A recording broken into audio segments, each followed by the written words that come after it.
and nothing can stop me. No. 'Cause I'm addicted to what you and I realize. Lead the way, I follow. No need to say where we are heading now, babe. I follow to the edge of it all. So tell your good night, 'cause I'll find no matter what. Yeah, susceptible now before the moment flies, before it flies. So tell your good night, 'cause I'll find no matter what. Susceptible now before the moment flies.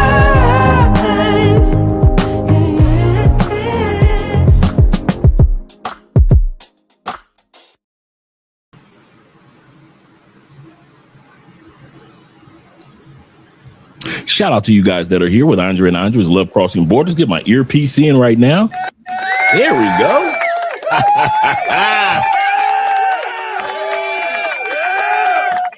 I am excited. In the words of the Pointer Sisters, I'm so excited, I just can't hide it. I'm about to lose control, and I think I like it. Shout out to the Pointer Sisters. Tonight's topic is one that I have been so excited about, been meaning to talk to you guys about in regards to older men statistically now in the United States and beyond, when it comes to marriage, relationships, business, happiness, health. It seems to be statistically older men are winning in these areas. We're going to not only look at videos today, but we're going to also discuss 12 areas in which statistically, and I'm going to give you the sources as well as the stats, older men are winning. Yes, sir. Shout out to us older men.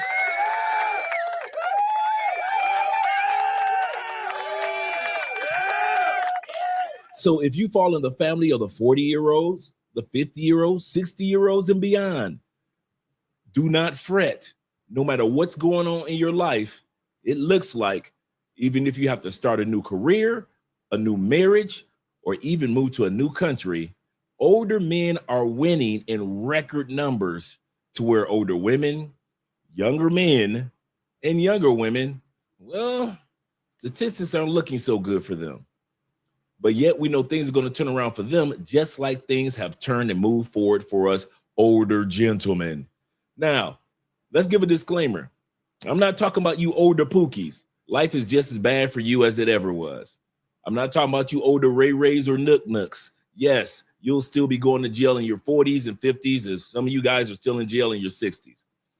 I'm not talking about some of you pawpaws to where you go to other countries and younger women can hustle you out of all your life savings. We're not talking about you pawpaw. We're talking about men of maturity, men of focus, men of opportunity. And since we take advantage of these things, it looks like statistically we are doing a lot better than most people assumed. So shout out to all you older men out there that are over the age of 40 and you're still trying to, sometimes you're going to redefine your life or redirect your life after retirement, pre-retirement, post-retirement. Either way, you guys are winning, and you're winning in major areas in big numbers. Shout out to you guys once again. Let's get some intro music going. Let's get some intro music going. First of all, shout out to my brother AMSM right out the gate. I saw your latest video that you sent me. Hey, I'm just saying, for all you FBA dudes, all you foundational Black Americans or descendants of slaves, if y'all want Black love to come back, you need to get to the wedding altar, and we need to start volunteering in our communities in major ways. Yes, sir. You say, Andre out here looking for the Temu Alpha Phi Alpha Fraternity Inc. members. Shout out to you guys. He say, wait a minute. Are you in a fraternity? No, I'm not. All my fraternity years were in the feds. Well,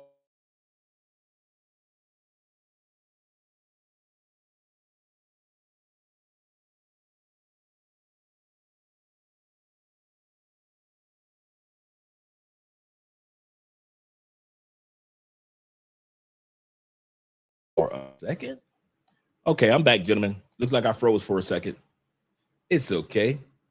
It is okay. Shout out to my brother Ryan, numero uno in the building. Glad to see that you're here, brother. He say, true that, true that. You guys gonna love these stats tonight, man. It is amazing the things that older men, no matter what race, color, or creed, are doing to succeed in areas that others are faltering. And that's what my point is tonight. Older men are succeeding in areas where others are starting to falter. It's crazy. You sit back, you think like, man, I'm over 40 and I need to work on this, or I need to work on that, or, you know, I just got a divorce and I don't know what to do and I'm 51. And bruh, I'm telling you, you are on track. You are statistically, compared to others and how they handle divorce and how they handle when the kids get older and move out, and how they handle health, how they handle business endeavors. You guys, I kid you not, you guys are going to be amazed at some of the stats. I'll give you one of the stats that amazed me that I found out, that the average millionaire in the United States is like between 51 to 57 years old, even all the way up to mid 60s. The average millionaire in the United States. It takes the average millionaire in the United States, this is the one that got me, 17 times. I'll say that again. 17 times in business ventures to get the one or two that causes them to become the multimillionaire or the millionaire that you're going to be in the future. So if you started a business and it didn't work, and you started another one at 32 and it didn't work, and you started another one at 35 and it didn't work, and you went off into real estate, and then you went off into this, and you went off into, and somehow, some way, you kept your 9 to 5, but your side hustles just didn't take off like you thought they would take off. Fear not, my friend. Fear not. You are on track to becoming that millionaire, or at least that person of high 6 figures that you are trying to be. Do not give up on yourself, older man. You are right on cue, whether you realize it or not. 17 times. Some people won't even take the time out to start one business venture.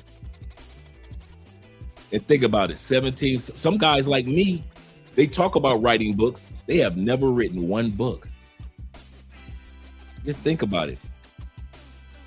Us older men are winning, gentlemen. We are winning. Shout out to you guys. Shout out to Player in the building. He said, Dre, what's up, OGs?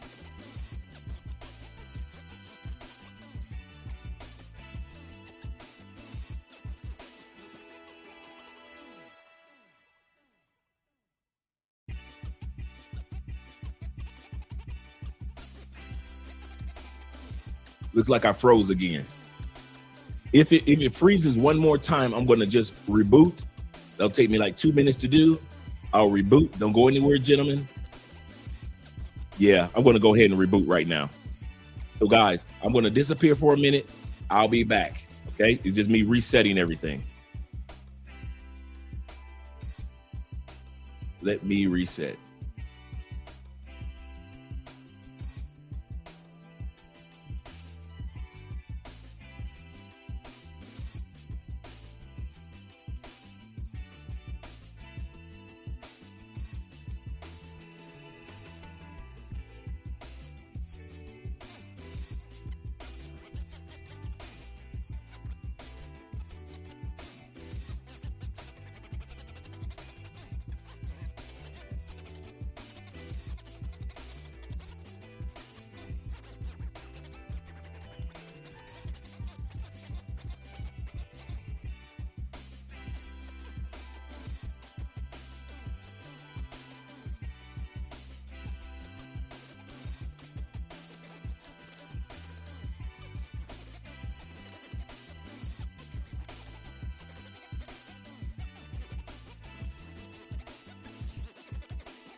All right, all right, all right. Yes, sir. Thank you for your patience, gentlemen. I don't want anything to interrupt this particular live stream, so that's why I just made sure. Let me reset it earlier so we can get this done. Before we go any further, shout out to my brother once again. He said, "What up, though, Dre? OGs are up now." He said, "I leave for Rio in a month. Countdown, countdown." He said, "To buy my first Airbnb." Goodness gracious, you guys are doing great things. He said, "Looking to retire within the next year and a half." That's exactly how you do it. That's exactly how I did it, man. I got my place down here far before I moved down here. So mine was like you, about a year and a half before I officially moved to Colombia. I had all my furniture, most of my clothes were down here. I had my apartment down here. Everything was already set up. So when I was coming back to Colombia, back and forth to Colombia, I was coming to visit my own spot. So just like you, so you don't have to wait until, for you guys that are thinking about it, you don't have to wait until you officially move to start considering maybe either renting like I did or even purchasing a spot like my brother in another country. And you may be 2 years or 3 years out, but the costs are so inexpensive per month to have a place in waiting in another country. Why not? My first apartment was a 2-bedroom, 2-bathroom, as many of you know, here in Cali, Colombia, in the suburbs, really nice area, including utilities, Wi-Fi, and everything. 12-foot vaulted ceilings, $325 a month. I was paying $325 a month for my place in Colombia. Got it all furnished. Had 90% of my clothing was down here already because I was bringing clothing down here a little bit at a time. And it was like a year and a half before I moved down. Absolutely correct. Yep. So shout out to you, brother. Shout out to you. I'm glad to hear that. I am glad to hear that. I'm proud of you guys, man. Shout out to my brother. Let me see if I get this correct today. Oh man, you guys gave it to me yesterday too. Ahmad Miller. Did I get it correct yesterday? I think I didn't get it correct yesterday. Ahmad Milner or Ahmad Milner. Let me see if I get it correct. Ahmad Milner. Either way, I'm glad to see you back, brother. I am. I ain't gonna lie about it. Shout out to man JC in the building. He said the most powerful love is self-love. Absolutely correct. He said, love yourself unconditionally, because there will be conditions in which you may not feel like you should love yourself, but love yourself anyway, gentlemen. I kid you not. It's kind of funny you would say that. I just said that to Andrea maybe 15 minutes ago. Maybe about 15 minutes ago, I said that to Andrea. Be proud of yourself and love yourself. Absolutely correct. Self-mastery, Todd in the building. Shout out to my boy Todd in the building. Yes, sir. Yes, sir. Todd says this. He said, it is amazing how we older men, what we can do when we live abroad or when they live abroad. Income, check. Education, check. Health, check.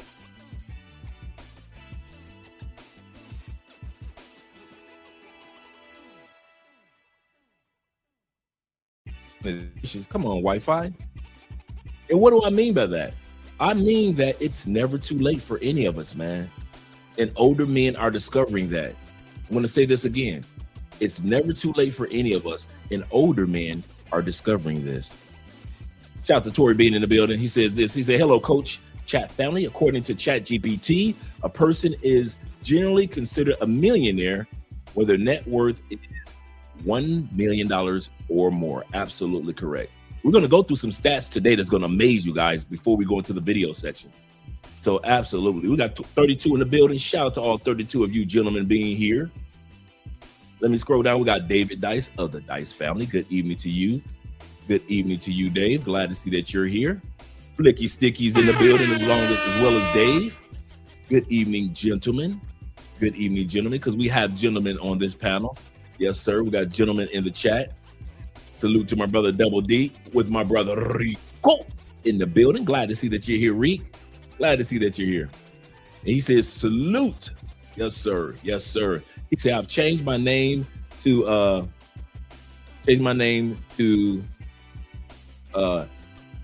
it's okay, you changed it. Okay. To it's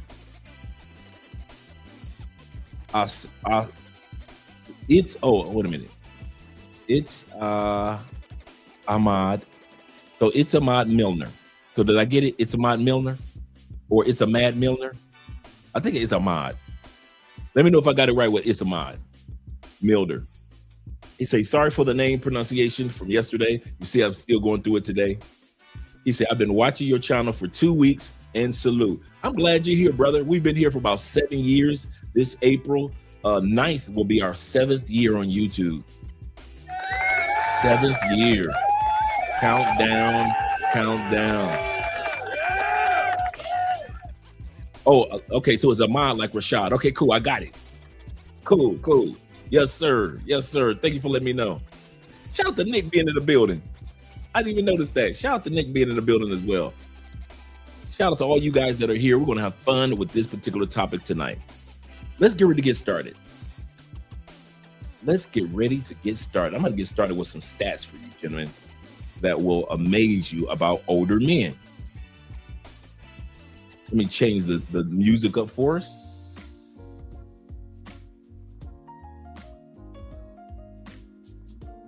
And hopefully we don't freeze.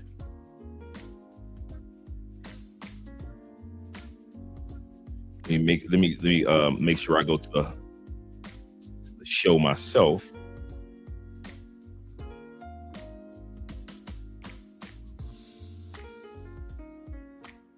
Okay. See how we're looking. Okay, we're looking good. Okay, cool. So let me go to the stats. I couldn't believe these stats about older men too.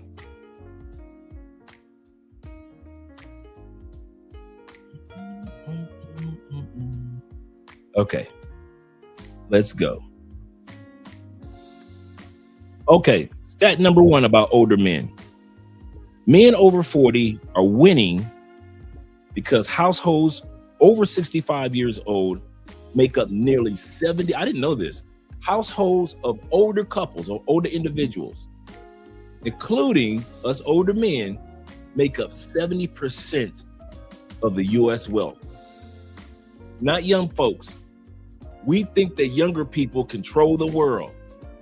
And actually, it's us older people over the age of 40, over the age of 50, in many cases over the age of 60, make up 70% of the U.S. economy.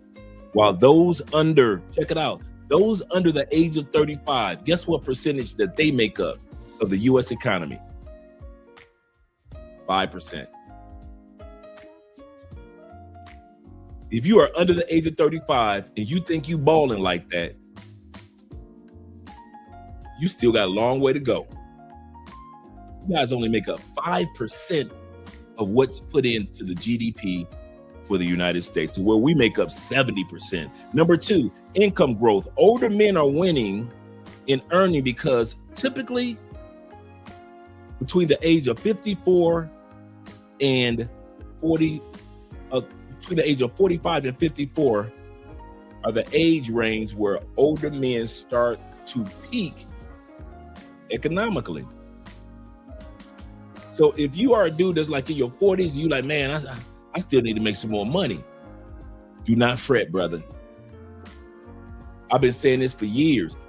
Most guys don't know the average entrepreneur that succeeds in business starts their success journey after the age of 45. I'll say this again. I didn't say this is your first business. I'm saying that the successful one, that after you've started a business or a side hustle so many times throughout life, the ones that normally seem to stick for you happen after the age of 45 in the United States. After the age of 45. Number 3, mental health. Older men are winning mentally because younger people report higher areas of anxiety than older people. Younger people are reported as having more depression and anxiety and panic attacks than than older people. Nearly 2 to 3 times more likely to go through anxiety about life than older people. Older men are considered happier about life than younger people. You would think I'm young, I'm having fun, I'm out there partying, I got my youth, I got my health, I got the ladies. You would think that it would be younger people, but no, younger people are 3 times more likely to be depressed and going through anxiety than older people. Older people are statistically considered happier. Us men, I'm talking about not older people, I'm just talking about us older men are happier than our younger counterparts. Number 4, older men are winning when it comes to life satisfaction. Men over 50 win in happiness because of life satisfaction following the U shape, or what I call the J curve, which peaks at the age after 50. Now, remember how I always say every man goes through the J curve of everything of life, the shape of a J, right? Shape of a J. You start at the lower part of the J, and all men know that you drop. Younger men don't realize that.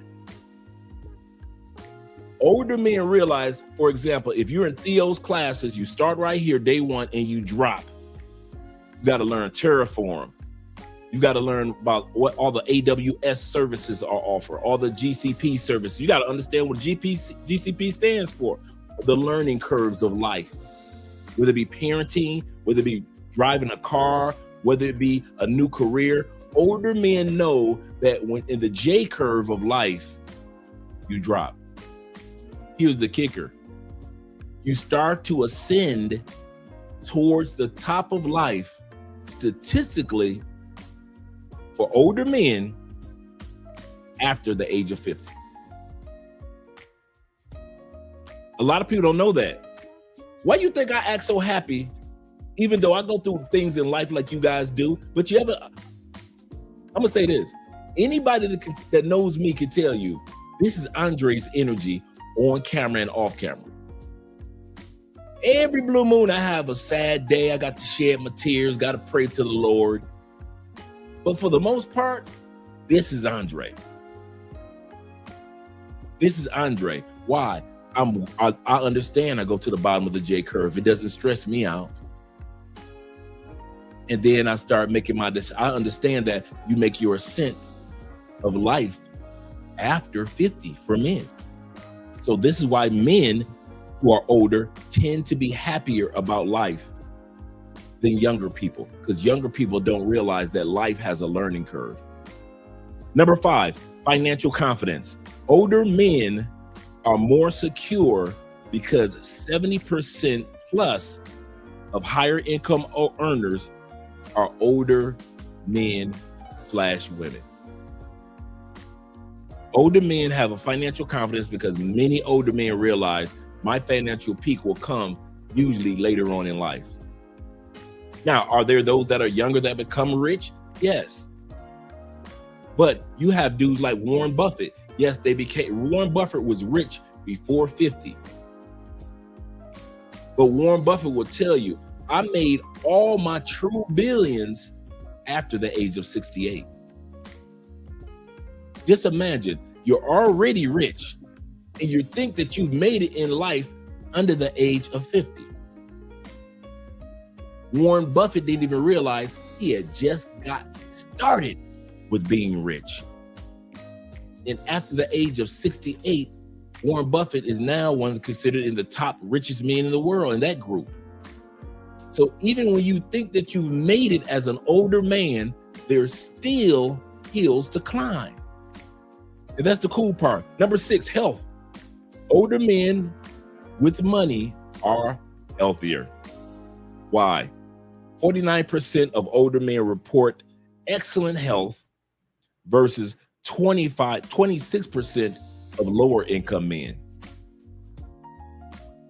49%, over half of older men that have used their time, their energy, and their resources wisely throughout life report being healthier than those who are still out there wilding and are not as economically focused when it comes to their health.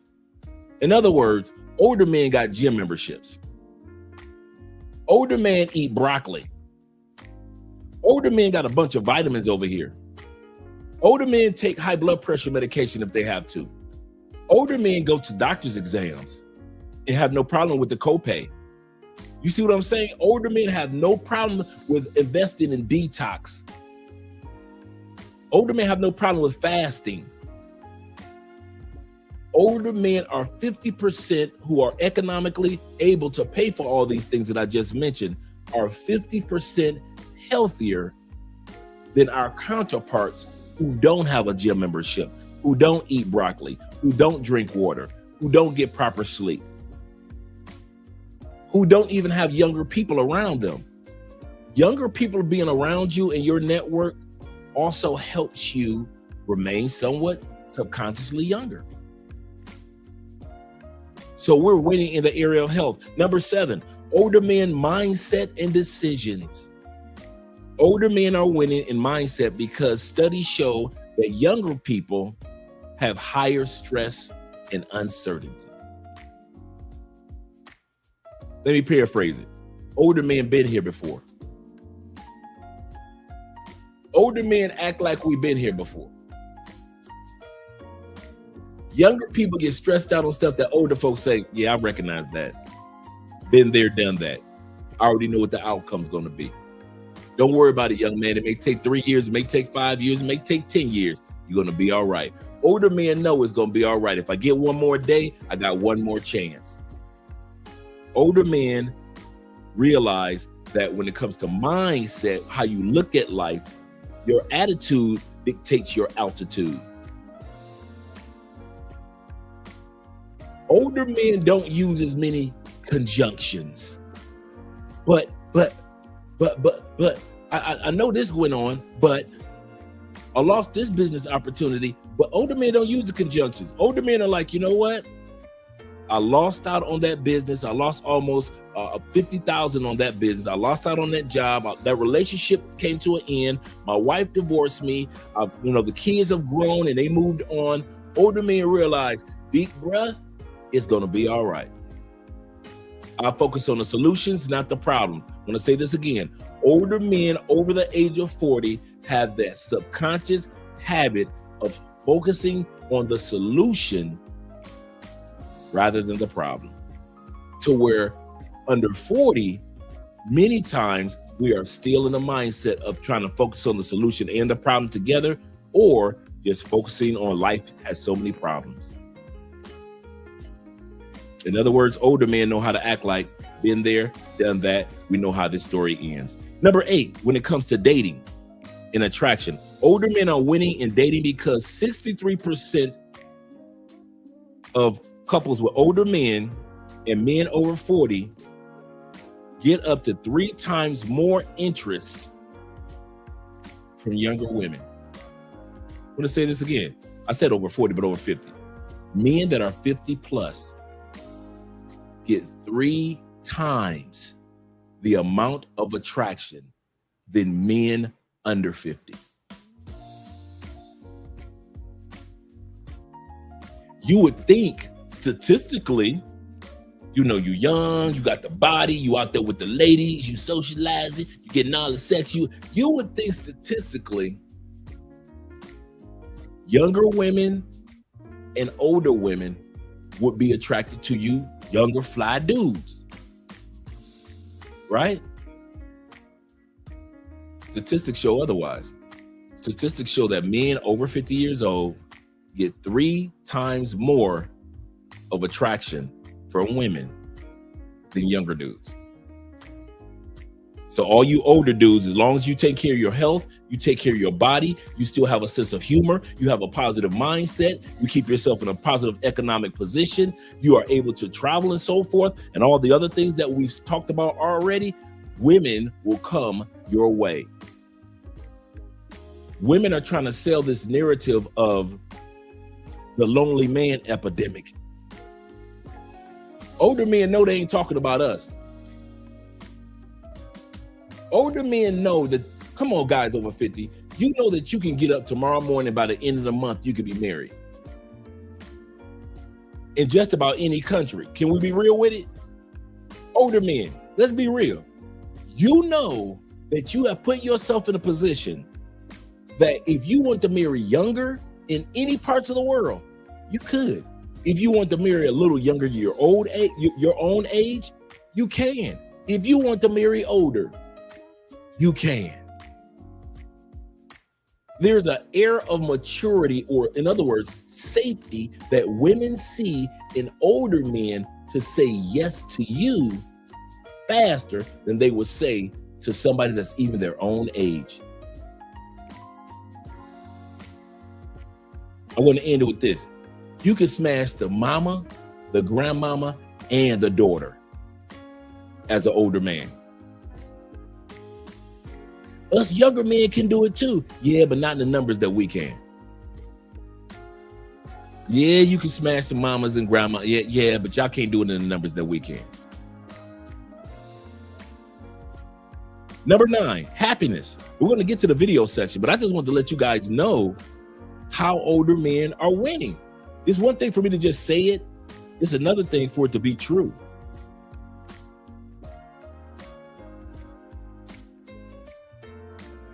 Number 9, we just talked about the happiness advantage.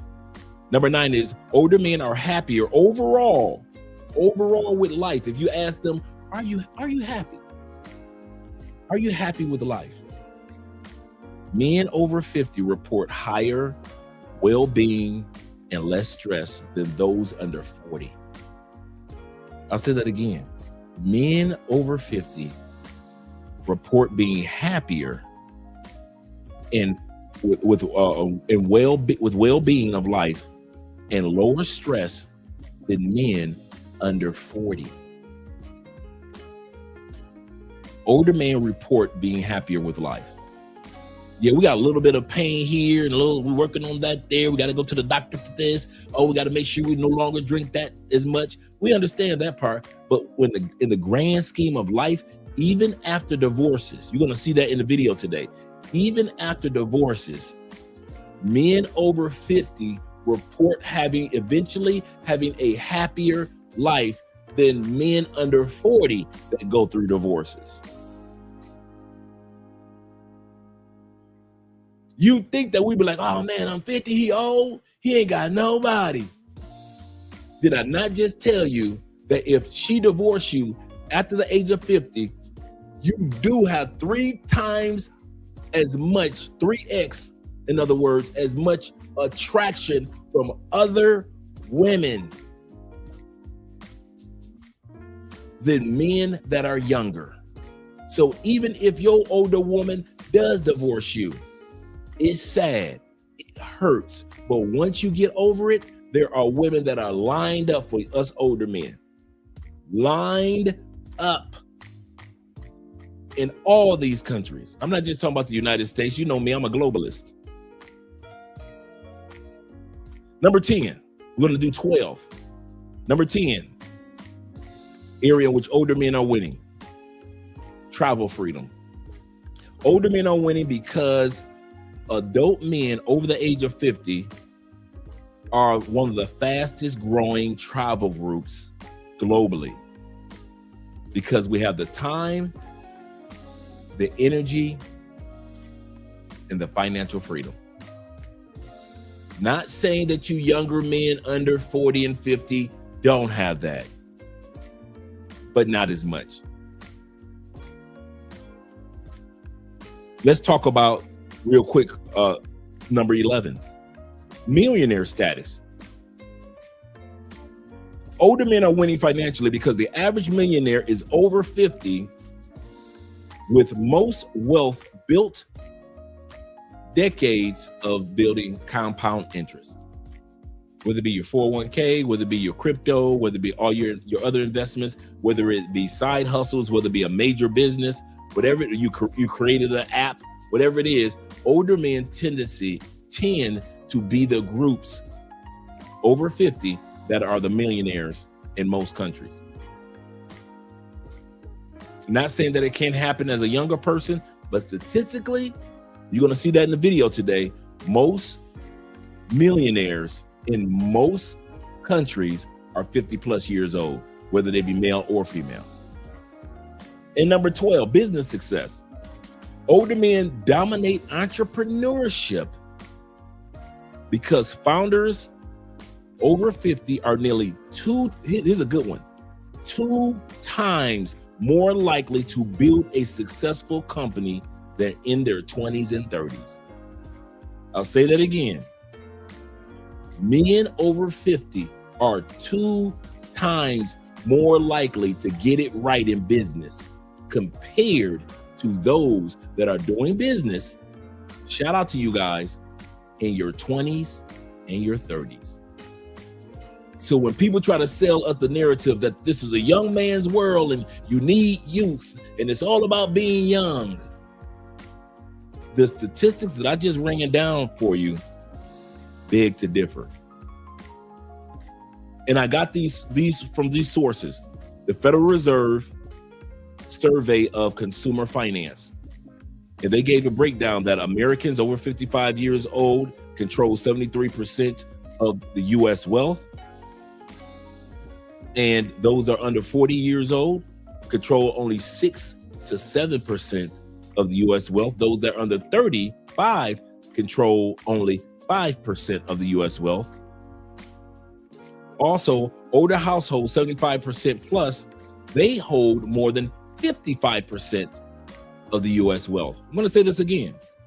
People that are 75 years old plus, I want you to pause with that one, hold 55% of the US's wealth. They make more wealth than the average household. The second area where I got this information was Millionaires and Billionaires, an article by CNN. And it talked about that the average age of a millionaire in the United States, you ready? Or a billionaire, here we go. Billionaire is 67 years old. All you guys are trying to become tech billionaires overnight, it could happen, but it can also happen at 67 years old too. It's not too late. Less than 10% of billionaires in the world are under 50 years old. Less than 10% are under 50 years old. The average age of a millionaire, you ready? 60 to 61 years old in the United States. If you guys want to make $1 million and you do it if you want to do it at 35, that's great. But if it doesn't happen, don't give up. You guys that are 51 years old, you want to become a millionaire and it doesn't happen by the time you're 52, don't give up. The average age of a millionaire in the United States is 60, 61 years old. Over 55. And number 3, I got this source from Kipler, and it's called, the article is Entrepreneurial Success. People in their 60s are 3 times more likely to succeed in business than those in their 30s. Now, those who are 50 and older are 2 times more likely. Those who are 60 and older, this is very important for you older guys. You are 3 times more likely to succeed in that business endeavor than the young person who everybody says got all the energy, between 30 and 39, almost 40 plus years old. You would think that they got the connections, they flying around the world. You know, they would make it seem like I'm young, I'm fly, I got the fly car. Statistically, the flyest person in the United States, the Bentley owner, the Bugatti owners, the Rolls Royce owners, to be able to afford those things, you have a 3 times more likeliness to be able to acquire that lifestyle after the age of 60. Number 4, this article is by the Pew Research Center, the wealth gap by age. Older households 65 over, the average median wealth is $170,000. That's the average wealth of an older person. Under 35, guess what the average wealth is in the United States for a person under 35? You ready? $3,600. I'm gonna say this one again. Over 65, the average person in the United States, $170,000, because a lot of their wealth is tied into their home or their cars, right? As well as their investments. The average person under the age of 35, net worth, according to the Pew Research Center, $3,600. Yeah. Younger households lost, because of what's going on in the economy, younger households lost up to 68% of wealth over time. Younger people are losing because of this economy, including the Biden administration and the first Trump administration. So Biden is causing younger people to lose, to where older investors and people that have paid off a home and paid off their cars and don't necessarily need a new car every 2-3 years, they're able to invest their monies. And so by the time they hit their 60s, they're looking good, to where this economy is killing 68% of wealth of young people. 68%. And the last one we're going to look at, number 5, that I got this article from the Federal Reserve and Kiplinger, is that the net worth peak for most people, especially us older men, our peak is at 65 to 74. I'm going to say this again. This is very important for you older men. You're winning because you're on your way to your peak. Even though you may be financially stable today, or you may be starting over again today, your financial peak as older men is between the age of 65 to 74, and the average older man is worth, at that time period, when he does it right, $410,000. Many older men who are married, who have taken their pension and they invested in, whether they've done crypto, whether they've started businesses, whether they're retiring for it, whatever it is, your economic peak hasn't happened yet. That's why I mentioned earlier about Warren Buffett. Warren Buffett was, yes, a millionaire, multimillionaire, before he was 68 years old. But Warren Buffett has said several times, I made all my true money after 68. After 68. So yes, statistically, I just want to run down those stats. Older men are winning back to back to back to back nonstop victories. All you dudes that are over 40, over 50, over 60, do not fret. Do not let TikTok fool you into thinking it's a young world, that young people are winning. I just read the stats from the Pew Research Center, and it said that young people are losing up, under 40, are losing up to 68% of their income, whether it be due to war, whether it be due to inflation, whether it be due to the instability of the markets. Younger people are losing out in record numbers. Now, we're not proud of that, but let's be honest. Nobody brags about us.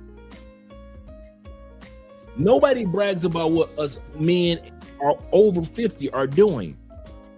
And so I want to encourage you men who are either on your way to 50 plus or already in the 50 or 40 plus family. Some of you guys are 39. You'll be in a 40 plus family next year. Some of you guys are 35. You'll be in the 40 plus family in 5 years. And I want you to feel like or realize as you get older, you are on track. But Andre, I need to do this. Yes, you do need to do this and do that. You're on track. You are in the middle of your J curve. You started right here and you dropped down. And a lot of us are still at the bottom of our J curve. Even at 58.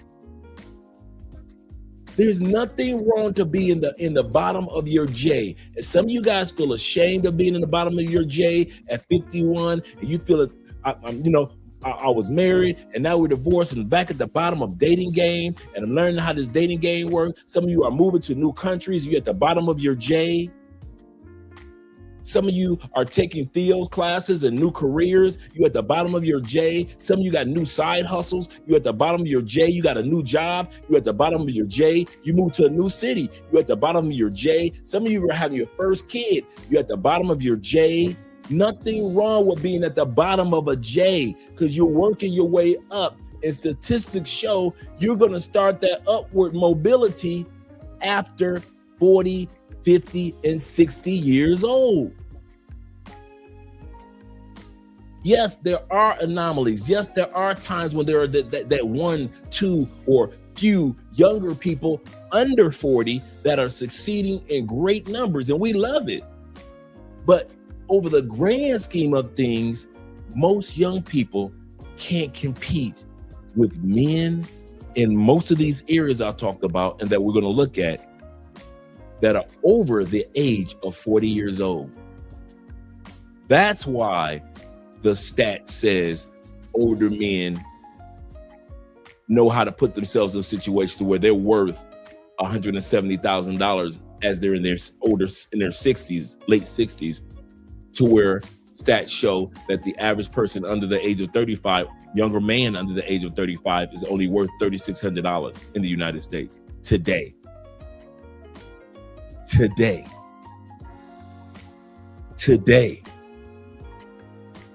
So be encouraged, older men. We're going to have some fun with this video today.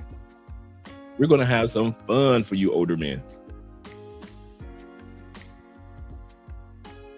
Yes, sir. We got 63 in the building. Appreciate you guys being here on a wonderful Monday. Shout out to my brother, Black Nubian, in the building.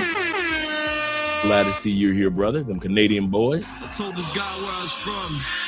He said, "Oh, Canada." Yes, sir. Yes, sir. Yes, sir. He said, "But Dre, we're old and the Theo. We're old and dusty. I can only date my dog. I'm so lonely. I'm so lonely." He said, so basically, half of the game is just staying alive, longevity. He said, "I'm not even 35 yet. I hope I live to see it though." Being older, yes, sir. In the words of Kanye West on his first album, "I wasn't supposed to make it past 25. Joke's on you, I'm still alive."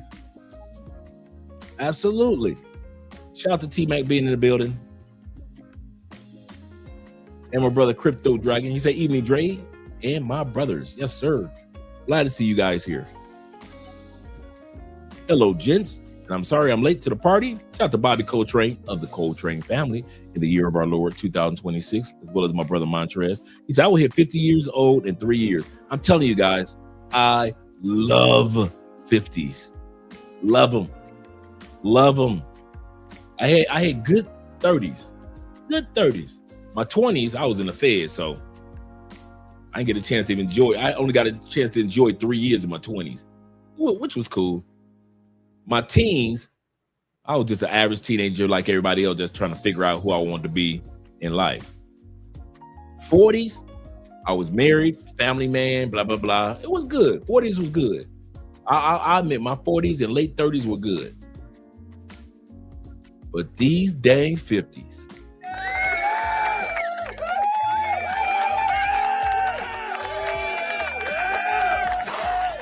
these 50s, man, listen. I moved to a new country after 50. I'm slaying chicks like a dragon in other countries after 50. Build a brand new YouTube brand after 50. Make a whole new network of friends, meaning you guys, after 50. Still walking in my spiritual Christian walk after 50. After divorce in my 40s, get remarried and getting ready to have our first child. We're going to be working on a child next year after 50. Travel to several countries around the world after 50. Standing on stages, public speaking after 50. Won the regional and the state Toastmasters. And anybody knows what Toastmasters is? It's a public speaking platform to where you perfect your speaking engagement, your speaking skills, and they have an annual competition. I won the local. Well, actually won our club, the local, the regional, and the state. I was on my way to nationals for public speaking after the age of 50. Smashed some of the baddies of baddies after 50. Enjoyed some of the best foods, some of the best wines after 50. Wrote 3 books after 50. And getting ready to launch off into cloud engineering, into tech after 50. That is just the beginning. That doesn't include the citizenship that I got coming up after 50. So I have dual citizenship after 50. Meaning I have 2 passports after 50. Still got my health because I make sure I take care of myself more than I ever have after 50. I ain't gonna even sit up here and lie to y'all and be like, man, if I wish I can go back to my, I'm liking these 50s. Kevin Samuels made so much money after 50. Buying them nice suits after 50. Had one of the best tapers in the game after 50. Started rocking his 5 o'clock shadow after 50. Ladies going crazy for this man after 50. Was able to leave, for what we hear, an average of $4 million plus for his daughter when he passed on after 50. Became a legend that will be spoken about for years to come after 50. Don't tell me what we can't do and what we can't enjoy about life after 50. I don't want to hear you guys talk about, man, I'm getting older, man. I'm in it, and I'm telling you, it is fun than a month. When you do 50 right, it is so much fun. And I ain't had, check it out. And even after 50, I didn't have to walk into the world of pay for play like a lot of dudes do. You do that in your 30s, you've paid for more coochie than I ever would have. If I was single, ever would have. You dudes in your 40s, you paid for more coochie around this world than I ever would have. You dudes in your 50s, you paid for more coochie in your life than I ever would have. Me at 50 with this game I've honed for 50 years, I ain't paying for no coochie. I keep trying to tell y'all, if I was single, I'm a saber-toothed tiger. I'm carnivorous. I'm Dre the Ripper. I tie him to the train tracks. Part of the fun of getting women is the rejection. No, I ain't gonna give you the coochie. No, I ain't gonna give you the coochie. And then the next 3 say yes, yes, yes. That's part of the hunt. Lions don't always get the hunt. Lions only get 20% of their hunt. Did you know that? Only 20% of the hunt, the lions get it. And I'm telling you, bruh, I ain't got no problem with them stats. Dude, if you line me up as an older man with 100 baddies and I can smash 20 of them, I ain't complaining. I'm gonna tell you that now. If I can smash 20 of them and I ain't had to pay nothing but maybe for dinners and a condom, I ain't at 50 plus, I ain't complaining. So every 100 baddies I walk up on, I can smash 20 of them. I might get 80 no's and end up with 20 yeses from some baddies around the world. If I was a single man, I wish I would buy some coochie. I wish I would buy some coochie. I expect the 80 no's so I can get to them 20 yeses. The hell I would waste my time buying some coochie, buying this one, buying that one, buying this one, buying that one. Not me. Ain't gonna happen. I'm patient enough to expect the 80 gonna happen. I ain't gonna be able to get in the hunt and chase down all 80 gazelles. But that 20 that I do chase down, Dre the Ripper is back. I'm telling you, man. Love them 50s, man. I love them. I'm not even faking. These cameras don't go off and I'll be all sad and like, man, I wish I was 30 like some of them brothers, man. The only thing that I wish that I'd done, a true story, I wish that I had left the United States earlier.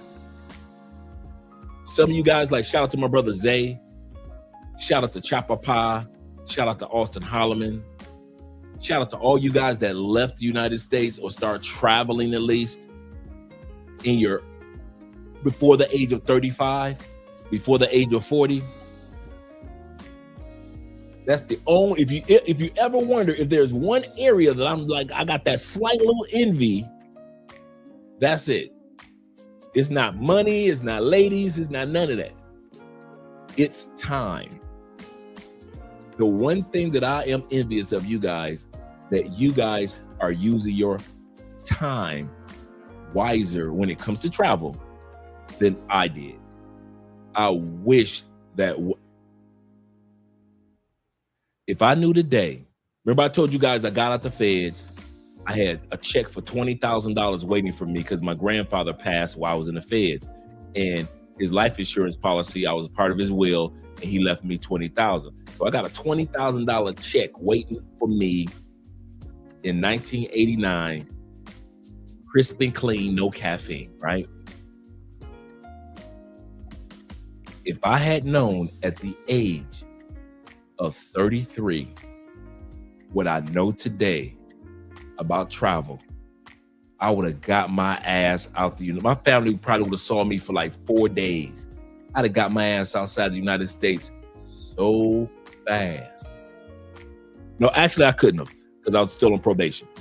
Let's say after the probation. I was scheduled to do 5 years probation, but since I was doing so good, doing so much in the community, my probation officer said, she let me go in a year. But if I had known, and I mean this, if I had known, like some of you younger brothers know about travel, my ass would have been gone out of the United States, never to be seen again. That's the only area that I can sit back and say, if I could go back in time, I would change. I would have started my journey of appreciating this planet a lot earlier. Other than that, I love my 50s. I love my 50s. I ain't gonna even lie. He said after 50 in Colombia is a prime time for your romantic. Y'all only knew. If y'all only knew, here in Colombia after 50s, you young dudes be swearing y'all got the game down pat, huh? Oh, he said Andre made it 50 without kids. He said, I'm jealous. Yeah. He said, got a beard. Yeah, my first beard after 50. Shout out to Big Brother in Life. Yeah, 50 wrote 3 books. After 50, he said, Dre doing it. Congrats. Yeah, man. Got a couple more books coming out. I am F. Shout out to my brother. He said this. He said,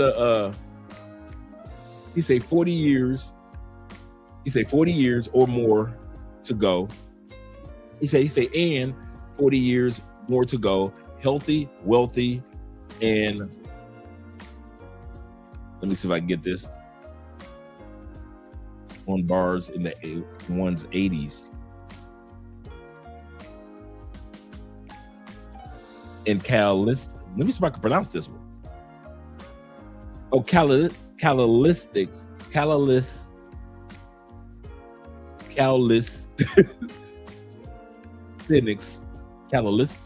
Did I get it? Calisthenics on bars in one's 80s.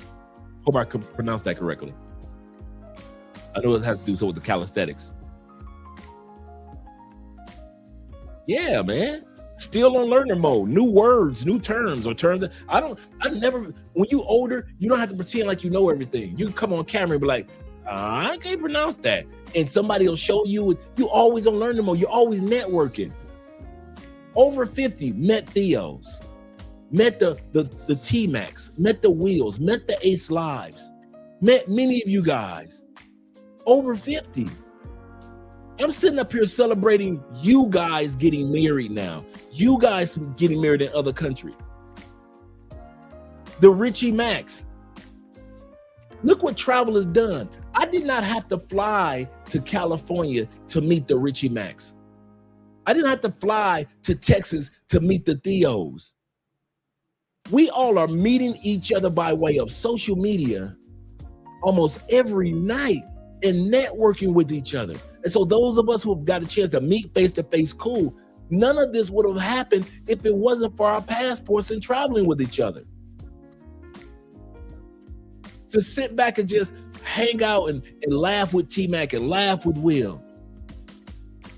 My brother 0 milligram down here from DC, just living his life. All this is over 40, over 50, over 60. Yeah, man.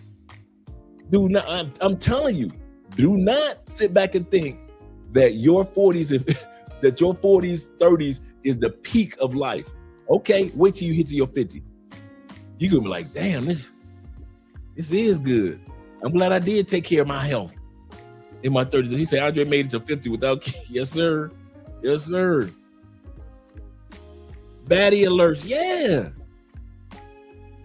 Some of y'all think because y'all fit, bruh, before I got married, they didn't even care. They didn't even ask, bruh. Was my hygiene up to par? Check.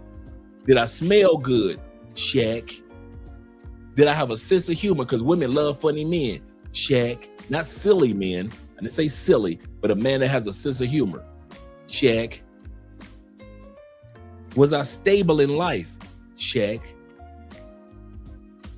Man, I was slaying him like a dragon when I first came down here. Yeah. Yeah. Good times, good times. AMSM said, he said, just find it funny when Andre talks about big chicks, big girls, big girls, big girls, big girls. Won't you back it up? He said, I made it to 50 without kids. Oh, I read that 3 times. Let me scroll down. Yes, sir. He said, I recommend it. He said, I'm 50-50 on it. Yes, sir. He said, I turned 50 in January. He said, and I'll be hitting 315 pounds on the, see what I'm saying? Oh, we're going to look at all that tonight, guys. Oh, we're going to have fun tonight with tonight's episode on men. Let me get started with the video section. We're going to have a good time with men, bro. You older men are going to be encouraged after this episode. And once again, if anybody wants a copy of this video montage, just shoot me an email and I'll send it to you guys. Like I always do, anybody that requests any of our videos. Let's get ready to get started. Belongs to the young. Wrong. The numbers actually prove the opposite. A 50-year-old is twice as likely to succeed as somebody who's 30. Twice. So let's kill this myth right now. Age is not your barrier. Mindset is. Think about this. Michael Bloomberg got fired at 39. Most people would have called it quits. Instead, he launched Bloomberg at 40. Fast forward, he's 82 today and worth over $160 billion. He wasn't some young genius in a hoodie. He was 45 years old when he launched the Model T. That car changed the world. Warren Buffett, 93 years old, worth over $140 billion. And here's the kicker. 99% of his wealth came after his 50th birthday. Let it sink in. And my personal favorite, Colonel Sanders, at 65 years old, broke and failing, living off Social Security checks. He took a recipe and started franchising Kentucky Fried Chicken. Today, it's one of the biggest brands on the planet. So here's the lesson. It is never too late. You're not too old. You don't need to catch up. You just need to start, because the clock, it's not your enemy. Quitting it. I know a brother, true story, was here in Cali before me. Shout out to all my hoes of monetized. Shout out to the old man and the old men out here. Yes, sir. He say, Dre, can you do a video on us in the 30s? No. Y'all ain't got nothing going on yet. I'm gonna tell you something. I wish I could. Y'all ain't got nothing going on yet. 30s is your building time period, just like your 20s. Your 20s and 30s are your building time period. You are in the bottom of your J. Remember, I always talk about the J curve of life. All of us go through the J curve. Nobody on this planet that's ever walked this planet, including Jesus, all of us go through a J curve. You're in the bottom of your J, and many of us are still down there too in our 50s. There is nothing that I can say about you guys in your 30s or under 40 that social media isn't bragging about already. As soon as one of y'all become a tech giant, it's all over the place, as if everybody can become a tech giant. As soon as one of y'all blow up on social media, it's all over the place, as if everybody blows up under the age of 30 on social media. As soon as somebody under 30 gets drafted to a team, they make it seem like everybody gets drafted to a team under 30. So you guys under 30 already have a plethora of encouragement by way of mainstream and social media, television shows, and everything. United States tries to sell. This is the part I don't like about the States also. United States tries to sell success as a young person's game. They sell being older as if ultimate's here and you're just here for wisdom. You ever notice that, like on television shows, the older dad is always living, or the older mom are always living with the younger family unit, and she plays that comedic role of the old shaman or the wise person of the family. Many comedies, black comedies, there's always the mom, the dad, the kids, and then it's the older mother that lives with them, and she's kind of like the older, wiser joke of they always sell us as if we don't even have our own homes, as if we don't have investments. One of the on-running jokes is the old person that has to get their driver's license renewed. We've seen that skit on several different comedy shows. In other words, you young people don't need these words of encouragement. Society falsely have you thinking that you are greater than who you actually are at this stage of your J curve. And that's why a lot of you younger people, and I'm being honest, I'm not coming at you guys. That's one of the mistakes that a lot of younger people are making, because society is pressuring you to succeed younger and younger. And if you don't, you think because of society's image on media that you've done something wrong. If you hadn't succeeded by 35, 40, 29, 27, you're supposed to have it all together. And statistics show you're not.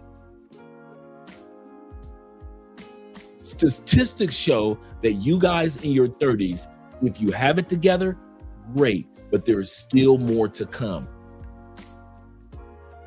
There's still more success on a higher level to come. So of course, you got a Corvette and you're 35. Guess what? Statistics show that by the time you hit 60, you'll be able to afford that Bentley. But you're so busy bragging about the Corvette of life, you think you've made it. And statistics say you haven't. I want to say this again. You bought your first house at 29. You think you've made it. You haven't paid that house off yet. Many older men have paid off that house and have actually bought a fourplex with it. And they've learned how to refinance it. Younger people are just busy living in the house. So you guys don't need us. You don't need me to do a episode on people under 30 because society bombards you with the fact that you need to be successful under 30. You need to be successful under 40. You need to be successful under 35. They bombard you guys. And one of the reasons why people under 40 are the most depressed, the most alcoholics, the most on drugs is not us older people. You notice that? You notice most alcoholics are not older dudes that are alcoholics. Some are. We got that old uncle that's still drinking in his family. But most older people are not sitting back. Life has let me down. I'm 50. I might as well get on drugs. You notice that don't happen to older people often? How many older people you know I'm fitting on? Life to just, how many older people do you see out there in the streets that are homeless for the first time becoming an alcoholic? I'm not talking about they've been alky since they was like 22. I'm talking about the dudes that just brand new. I'm 53 years old. I'm a brand new alcoholic. Don't happen, does it? You know why? Because us older dudes know that there's an up and down valley of life. In other words, we understand that there's a good learning curve in the J of life. And if you want to get to the top of the J, you can't cheat. You can't go from this middle part and then just jump to the top. You got to go in a J and drop down and learn about life and become better. Work your way up, work your way up, and work your way up. And older men realize that. But society bombards you younger people to be successful like that. And you're under so much pressure to be successful that you guys on suicide watch. If you aren't worth 100,000, think about it. They don't talk like that to us older men. I wish a woman would tell an older man, you can't take me to the Cheesecake Factory. Older man's like, listen, I ain't take you to no factory. You can get out of my car. Older men know how to tell pretty pussy bye. You ever notice that? Younger dudes think, oh man, she tripping about this Cheesecake Factory. Well, where you want to go, LaWanda? Because in our minds, come on, younger men, let's be real. In our minds as younger men, I'm going to get this coochie. So if I got to take her to Ruth's Chris to get this coochie, I'm gone. That's how we think as younger men, right? Younger men be like, shoot. You know when you want to go, LaWanda? I want to go to Ruth's Chris. Girl, you tripping. And she be looking at you like, you want this coochie, don't you? And you younger dudes be like, fuck. Come on, girl. You take our ass to Ruth's Chris. And she end up fucking another dude that night after you drop her off. An older dude will stop at Applebee's, get out the car, open up the door. If she say, I ain't going in there, an older dude will close the door on her ass and walk right into that Applebee's and sit his ass down. And guess who gonna come sitting down behind him? The same chick that said, I ain't going to no Applebee's. Older man will let that bitch sit right there in that goddamn car in the cold. Let her ass say, I ain't going to Applebee's in his winter. I ain't going no damn, I wish you would take me to a cheesecake. I ain't going to cheesecake.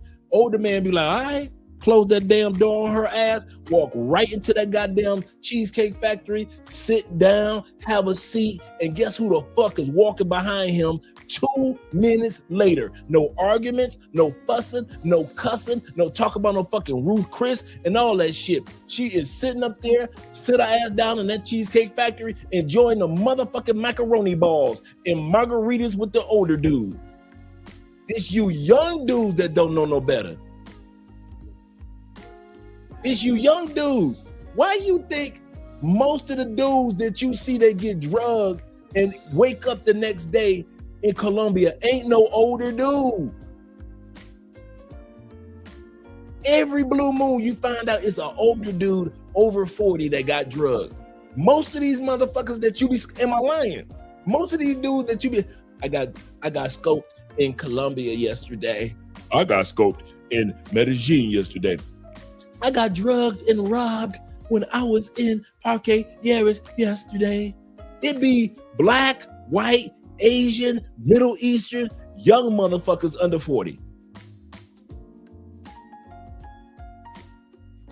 You know why? Because the older dude know how to tell a female who say, can I bring my friend? Bitch, did I ask you to bring a friend? No, then don't ask me, can you bring another female to my Airbnb? If I didn't ask you to bring her to the Airbnb, why you offering to bring? You know what? Older man be like this. You know what? You know what? I'm calling an Uber right now. Fuck this. You done fucked up your night. If you was gonna make some money, it won't be tonight, bitch. Uber?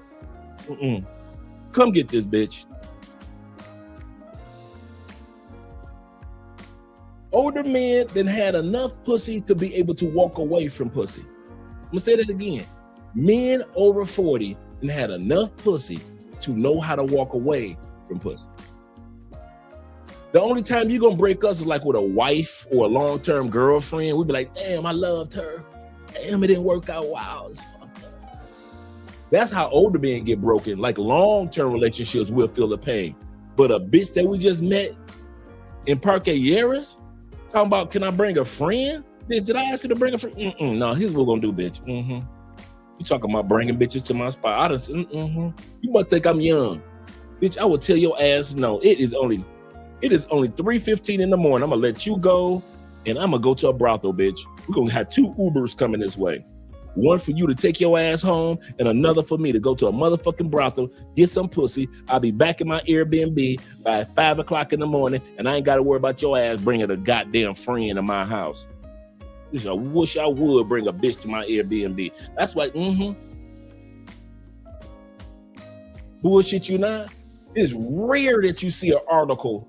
It was an older dude over 40 that got robbed. It'd be like the one white dude. Remember the big white dude that was on Obi Land? His ass looked like he was 41, 42. And he finally found the girl that robbed him. Every blue moon, it'd be a stupid ass older dude that's trying to flex with his money that get caught up.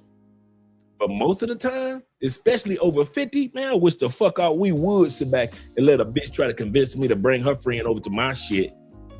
Did I want your friend over here? No, Poppy. Did I ask you to bring a friend over here? No, Papacito. If you don't get your ass in that goddamn bedroom and take them clothes off. Another reason why they can't drug us older men. You know why? Bitch, I done already drank all night. I don't need another drink. If I've been drinking, I'm older. I'm 50. Bitch, if I drink 3 drinks, I'm already fucked up.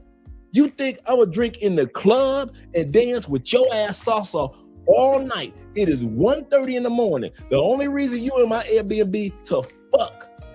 Bitch, you ain't got no business making a glass of water in this motherfucker. If you don't walk straight past the living room, past the kitchen, and into that goddamn bedroom and turn that goddamn pussy over, you done lost your goddamn mind talking about, can we make a drink? No, bitch, I don't need no music.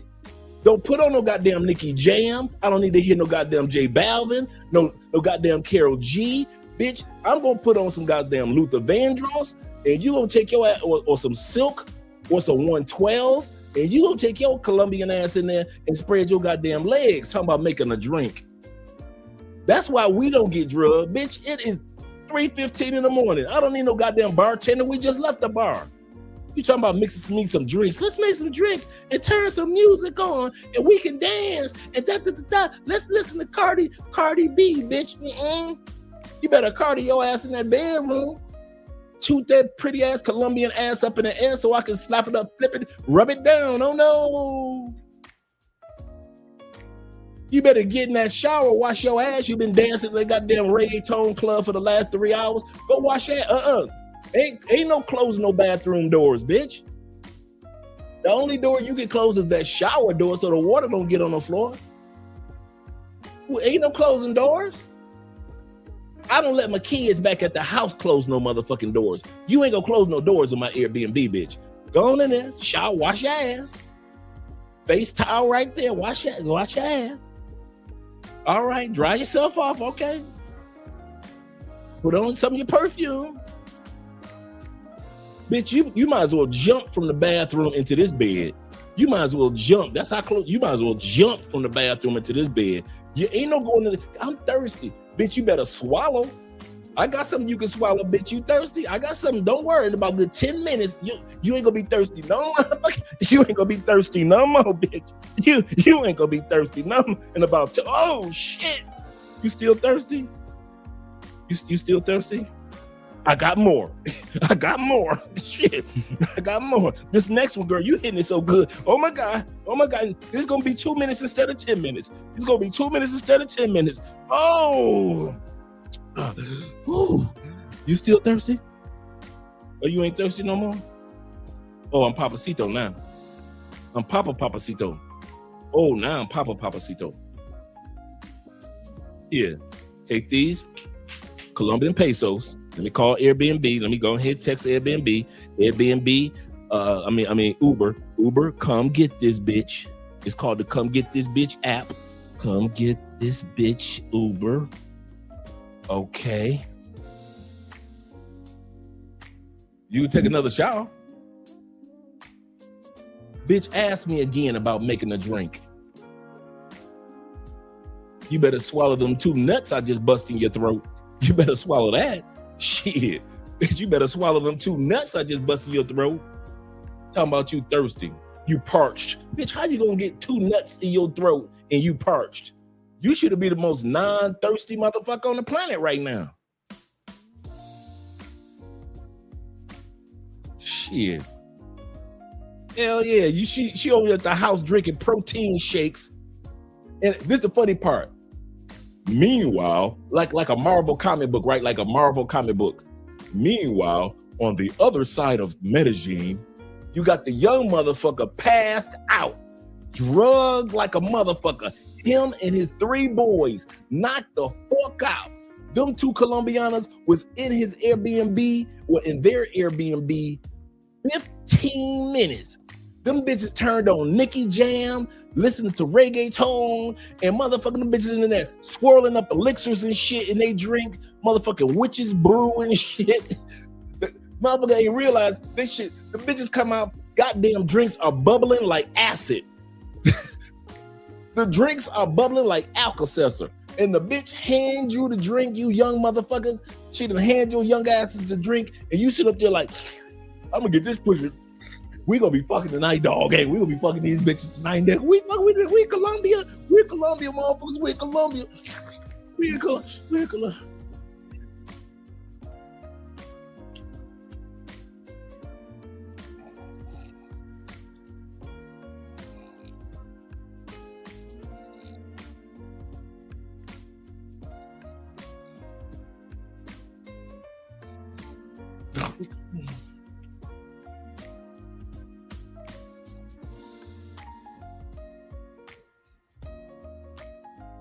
Motherfuckers. Meanwhile, on the other side of Medellin, 3 young motherfuckers were found today, drugged up for 15 hours. You ever wonder why our asses ain't never getting drugged up with y'all young asses? Because we ain't stupid. We know how to tell a bitch get the fuck on. Y'all don't know how to tell pussy no. I don't care if it's 3 of the baddest motherfuckers in Colombia. Us old heads will be like, see, y'all fucking up. Why? I ain't asked for all 3 of you bitches. You, come on. You bitches, I'll see y'all tomorrow night. If I can't see you, I don't want to be with you. You young dudes be like, it's just me and 3 bitches. It's just me and 3 bitches. You older dudes are like, wait a minute, it's just me. See, you notice how you can say the same term differently when you're over 40 than when you are under 40? When you under 40, it's just me and 3 bitches. Oh shit, it's just me and 3 bitches. Over 40, it's just me and these 3 bitches.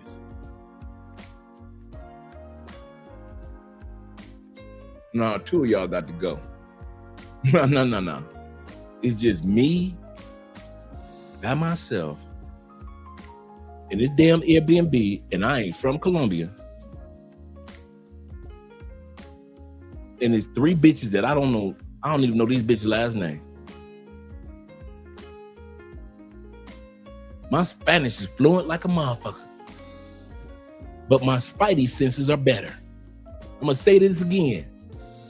You can have fluent Spanish, but if your spidey senses are off, young boy, you young bulls, no matter how good your Spanish is, if your spidey senses are off, I know motherfuckers like me with horrible Spanish, with hella spidey senses though. Hella spidey senses. You got dudes like you dudes out there know far more Espanol than I do, right? But my spidey senses are better than yours. Your ass done got drugged and you know you talk to the police fluently. You done my you can speak Spanish to the police officers when they come in 15 hours later describing what the fuck happened to you in Spanish with no translator.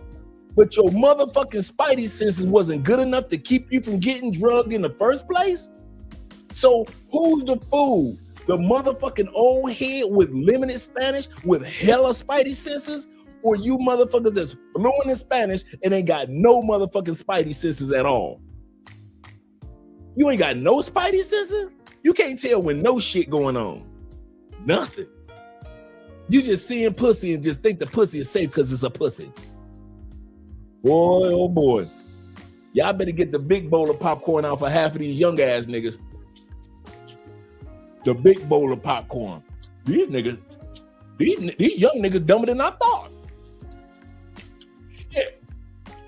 These niggas getting drugged in Thailand. Ain't no drugs in Thailand to get drugged with. These niggas bringing the drugs. These young niggas so dumb, they bring their own scopolamine to Thailand. These niggas so dumb, they take their own scopolamine to the Philippines. They ain't got no scopolamine here in the Philippines, but I'll bring some so bitches can drug me so I can feel at home like I do in Colombia. That's how dumb these niggas are. They bring their own scopolamine to Brazil. Bitches, I'm such a player. Go plop that in there, baby. Go and put it in there. Nigga wake up 9 hours later, he in Thailand because he done brought his own scopolamine and shit. You young motherfuckers, boy, I be looking at y'all like, you ever, hey, check it out. Before we go to the video, you ever notice like when we sat back in the day, you sit back and say, kidnapper, house was raided, 3 children were found today. And you automatically think in the black community, oh, that's a white crime. I know that was a white boy. Then when they show the photo, that's a white boy, right? Bank robbed today. 3 assailants were able to make a getaway. You didn't know if that was a black dude or a white dude, right? Older Amish man was murdered today in his own liquor store. Filmed at 11. We know that's a black crime, right? When we hear that a motherfucker got drugged in Medellin, we do not be thinking that's an over 50 motherfucker that got drugged. We be automatically knowing that was a young motherfucker. We do not be sitting around thinking like, I wonder how old he was that got drugged. I wonder how old he was. It's like a guarantee. If you under 40, 9 times out of 9 times, it's a motherfucker under 40. Like every once in a while, be a motherfucker that's under 40. Every once in a while, it's a person over 40 that get drugged. They'll be like, damn, dude, you too old for that shit. But you younger dudes, man, y'all stay getting drugged. Y'all stay getting drugged. Now, in the States, I can say it's the older dudes. I'll say this. I'll put it like this. In the United States, most of the stories that I've come across where dudes got drugged was the older dudes. That I can't say. It's very rare I hear about a younger dude met a chick in Miami and got drugged. It's usually you old motherfuckers that got money. So let's be fair. And it's usually some old ass white dude that got money. So you old white dudes that got money and you Miami, yeah, you a lick. When I hear about somebody got drugged, I'm never thinking about a younger person in Miami. I'm always thinking about you old motherfuckers that be going down to Miami and you brought like 19 Rolexes with one arm. How the fuck you bringing all them Rolexes down and you only got one arm? You're going to put one on one arm, but you got your whole damn Rolex collection. She stole over $300,000 worth of jewelry from Paul, who was there on a business meeting in Miami. Film at 11. You old motherfuckers always getting drugged in the States. Y'all stay getting drugged. It don't never be somebody young in the States. So let's not come at the young dudes too hard. Because if we want to look at, let's be honest, it's you old motherfucker, old white dudes. You don't need to be no old brothers, be old ass white dudes. Steady getting drugged in the States by some young ass chick. But outside the United States, it's a young man's drug. He's a death sentence for drugs in Singapore. I know. And these niggas was still bringing their own drugs to drug themselves and then get arrested for bringing drugs. Wait a minute, I was the one that got drugged. How did the scopolamine get into the country, sir? I brought it. Yes, you're under arrest. But bringing the drugs that drugged me? Yep. He says, it's summer in Miami, bottles in the air. Yep, living without a care. Yep, living without a care. Getting finessed. Seriously. Yes, sir. Let's go ahead and get back to the video. We're at the beginning of it anyway. Let me shut up. I want to shut up for quite a bit. We're going to enjoy the video. They say success belongs to the young. Wrong. The numbers actually prove the opposite. A 50-year-old is twice as likely to succeed as somebody I'm going to hit the super chats in the Cash App in a second, gentlemen. who's 30. Twice. So let's kill this myth right now. Age is not your barrier. Mindset is. Think about this. Michael Bloomberg got fired at 39. Most people would have called it quits. Instead, he launched Bloomberg at 40. Fast forward, he's 82 today and worth over $160 billion. He wasn't some young genius in a hoodie. He was 45 years old when he launched the Model T. That car changed the world. Warren Buffett, 93 years old, worth over $140 billion. And here's the kicker. 99% of his wealth came after his 50th birthday. Let it sink in. And my personal favorite, Colonel Sanders, at 65 years old, broke and failing, living off Social Security checks. He took a recipe and started franchising Kentucky Fried Chicken. Today, it's one of the biggest brands on the planet. So here's the lesson. It is never too late. You're not too old. You don't need to catch up. You just need to start, because the clock, it's not your enemy. Quitting is. Get up, get going, and don't you dare give up, because your breakthrough might just be there waiting right on the other side of your 40s, 50s, or even 60s. Christian Dior started Dior at 41 years old. Sam Walton with Walmart, 44 years old. GoDaddy, Bob Parsons, 47 years old. Adidas, the founder of it, 48 years old. E-Trade was founded by Bill Porter. He was 63 years old. KFC, Colonel Sanders, 62 years old. Henry Ford was 49 years old. Home Depot, founded by Bernie Marcus, 49 years old. Ray Kroc, McDonald's, 52 years old. Like, age is literally nothing but a number. Now look at this. The average millionaire is 57 years old. 7 people who achieve success later in life. Stan Lee created his first comic book at age 39. Number 2. Think about that. Let's bring that back with Stan Lee. The average millionaire is 57 years old. 7 people who achieve success later in life. Stan Lee created his Not 29,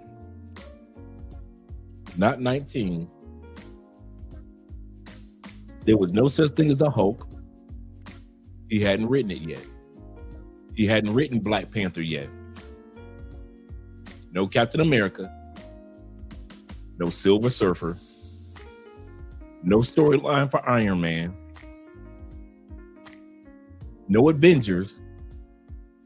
There was no Fantastic Four until Stan Lee and Jack Kirby, who was older than Stan, over 40. Jack was the artist. Took Marvel Comics, which was at that time period, Atlas. I know it wasn't Atlas Comics. Was it Atlas Comics? Or Action Comics. Took Action Comics, which was a precursor to Marvel Comics. The first Marvel comic book was, oh no, the last action comic book was Spider-Man 1. That famous cover with Spider-Man swinging and holding one of the citizens. That was the last action comic book. The next comic book that came out was a Marvel comic book. 39 years old. 39 years old. Wrote his first comic book, 39 years old.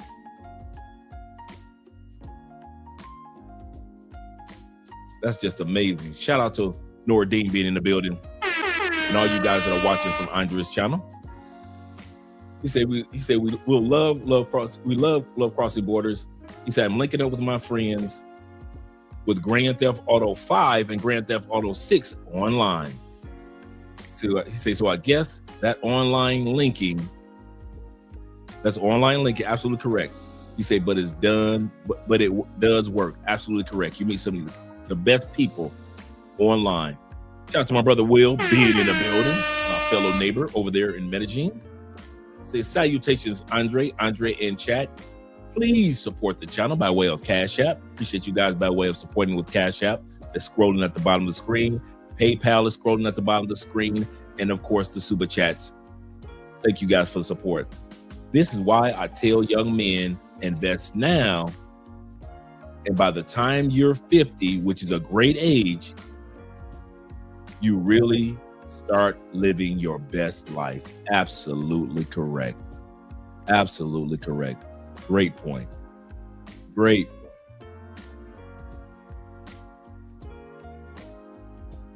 first comic book at age 39. Number 2, Susan Boyle, Brits Got Talent, started at age 47. Julia Child, first cookbook at age 50. Number 4, Morgan Freeman became famous at age 52. Colonel Sanders started KFC at age 62. Number 6, Gladys Burrow ran her first marathon at age 86. Number 7, Harry Bernstein created his first book at age 96. Don't you ever say it's too late for me. You can do this. Follow for more. When a man turns 45, 50, 55 years old, there's something that happens internally that we begin to second guess ourselves. We start asking that question, have I really given it everything I had? Am I truly destined to success? Because see, what happens is you realize for the first time in your life that you're running out of time because you've been acting like a warrior, and that stage of the warrior is not serving you anymore. See, the next step is to become a king. But in order for you to step into the kingdom mentality, you have to let go of the warrior's way. Otherwise, you become a sedated warrior. And the sedated warrior is driven by fear. Fear that he's running out of time. Fear that he's not good enough. Fear that success feels empty. When a 60-year-old billionaire was asked how he became one, he said, "Rule number 1, if you don't come from a rich family must come from you. Rule number 2, forget about the girls and focus on one woman. She'll help you achieve everything. Rule number 3, you will never be criticized by someone who is doing more than you. You will only be criticized by someone who is doing less than you. Rule number 4, a winner is just a loser who tried one more time. Rule number 5. People get really mad when you Rule number 4. A winner is just a loser who tried one more time.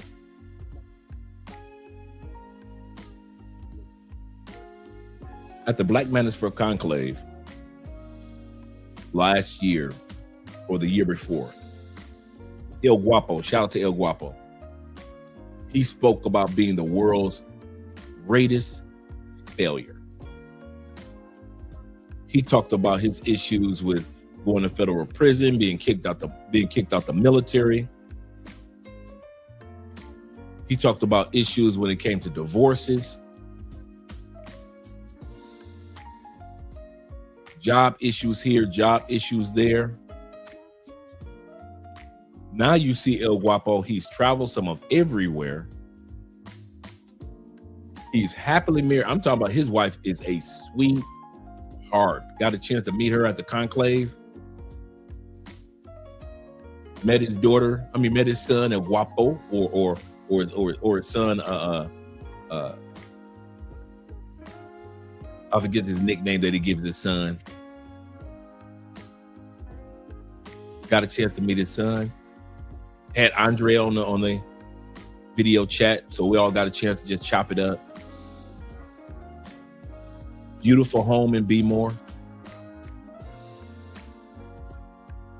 Living his best life in his career. His wife has her through Theo, has her cloud certification cert, what many of us are working on, and her first language as a Colombiana is, of course, Spanish. We're talking about a man that says, I am the biggest failure. And even as the biggest failure, over 40, look at what he's been able to accomplish. Older men know that a successful man is just a failure who got up one more time and kept trying and never gave up and kept trying and kept trying. Some of us have been in Theo's program long enough. Many have given up. But there are those of us who are going to succeed. Why? Because we're the smartest ones in the class? No. Because of sense of urgency? No. The number one reason why most of us are going to succeed in Theo's cloud engineering courses is because of one thing and one thing only. We didn't give up after we failed, and then we didn't understand this, and then we try it again, then we understand that. We took our certification exam, you didn't pass it the first time, then pass it the second time, you took the exam again, and then you had to set up your LinkedIn. Oh, my LinkedIn wasn't set up correctly, I need some help setting that up. Oh, I gotta learn DevOps, I gotta learn speech ops. Okay, now I'm ready for the job interviews. Oh my goodness, I barely know how to do Armageddon. I messed that up the first time. I couldn't do Terraform, I couldn't get that right. I couldn't tell you the difference between an EC2 at one point in time or a storage unit in S3. I couldn't tell you about what none of those were. None of those were. And now, because you didn't give up, you get that call one day, you're hired. The recruiters found an opportunity for you. You did the interview and they loved you. Why? Because you were the smartest in Theo's classes? No. Because you passed the certifications only after one time? No. Because you knew Terraform like the back of your hand after 1 week? No. The winners in Theo's classes are the ones that don't give up. Just like they just said. Just like they just said. Let's go back to the video and run that back just a little bit. Winners are just losers who didn't give up. You will only be criticized by someone who is doing less than you. Rule number 4. A winner is just a loser who tried one more time. Rule number 5. People get really mad when you don't let them use you. Rule number 6. Never post your achievements. Post stupid stuff and jokes so they'll think you have no future. People hate progress. Rule number 7. When you become lazy, it's disrespectful to those who believe in you. Rule number 8. 6 months of hard work, consistent. Never be lazy. It is disrespectful to those that believe in you. Never be lazy. It is disrespectful to those that believe in you. Focus and discipline can change your life forever. If you're not following, you're probably never going to see us again. If you are, then congratulations, you're growing every day. So, congratulations on winning the overall. Real quick, how old are you again? 68. 68 years old. Yeah. Do you mind if I see the bag? Guys, that's ridiculous. Where's the, as we get older, people say loose skin, but I don't see anything. DNA counts for something. DNA counts for something. Like I said, congratulations. You look amazing. 68? Yes, sir. Man, my dad got no excuses. This is what I will say. She ain't charging $25,000 a cheek, as far as I know. As far as I know. And yeah, unless we not talking about it, maybe. Now he's comparing Bill Belichick to Shannon Sharpe. Shout out to Cam talking about older men. That's what his topic is. He's saying Shannon Sharpe was paying $25,000 a cheek to the white girl. And Bill Belichick might be paying in one way, but he has a solidified relationship instead of pay for play. And that's what Cam's point is. Let me bring that back to the beginning. You look amazing. 68? Yes, sir. Man, my dad got no excuses. This is what I will say. She ain't charging $25,000 a cheek, as far as I know. As far as I know. And yeah, unless we not talking about it, maybe $25,000 a cheek. At least she ain't putting it out there right now. So I'll give him credit for that. You remember Bill Belichick was leaving the apartment complex with his shirt off? Yeah, I remember. This might be it. Yeah. What I'm saying is, Bill, like, I'm active, man. I ain't doing a 50-year discrepancy, but at the end of the day, I don't know if it's that old, but older niggas is in. I don't know 76, 24 old, but I keep kicking 25-year-olds out my DMs, man. Like, yo, no, shorty. I'll fuck your life up. Like, you know what I'm saying? For real, man. This is not what you want to do, man. I'm telling you, man. I play a lot of mind games. I'm not consistent. I don't call, you call, I text. Like, yo, I'm telling you, you're not mentally ready for this, man. You know what I'm saying? You're not really mentally ready for the shit I put you through. And I'm being nice about it. Just say, fuck my life up, kill a guy. No, I'm not going to do it. I'm not going to respect it. Nah. Have you noticed something as you get older? Your circle starts getting smaller. But somehow, your piece gets bigger. When you're younger, your circle is wide. You got the crew, the hangouts, the constant conversations. People around you all the time.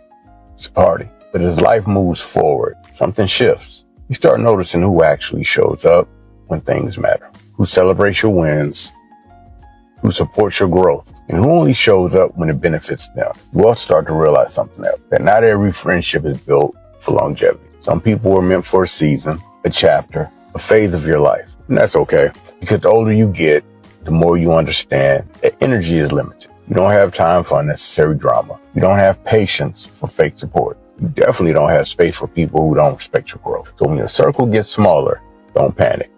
That's life. It doesn't mean you're losing people. It means you're gaining clarity. Game ain't free, but I drop it anyways. Peace. I went on a date. This man told me, I asked him about like the type of women that he likes or something. He says, I like women that like me. And I was like, you know what? That's an OG statement, but it's so perfect. No African wolf he was comparing Shannon Sharp. Remember, Shannon Sharp was with the young OF girl. Remember, Shannon Sharp was with the OF girl, and that's what he was paying per cheek. And that's what Killer Cam was saying.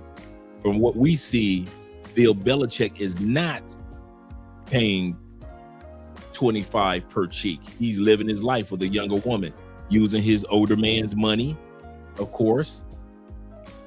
And he's got somebody that likes older men and can spend money on her instead of getting with an OF chick and paying $25,000 a cheek like Shannon Sharp was doing. Let's go back to her statement.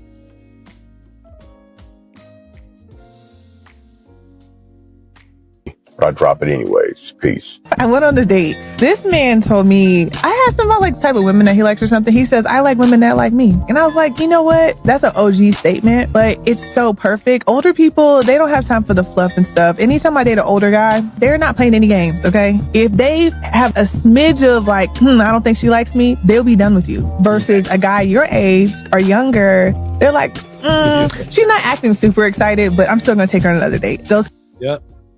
She's not lying. Us older dudes will get rid of a chick quick. You younger dudes think that I can convince her over time.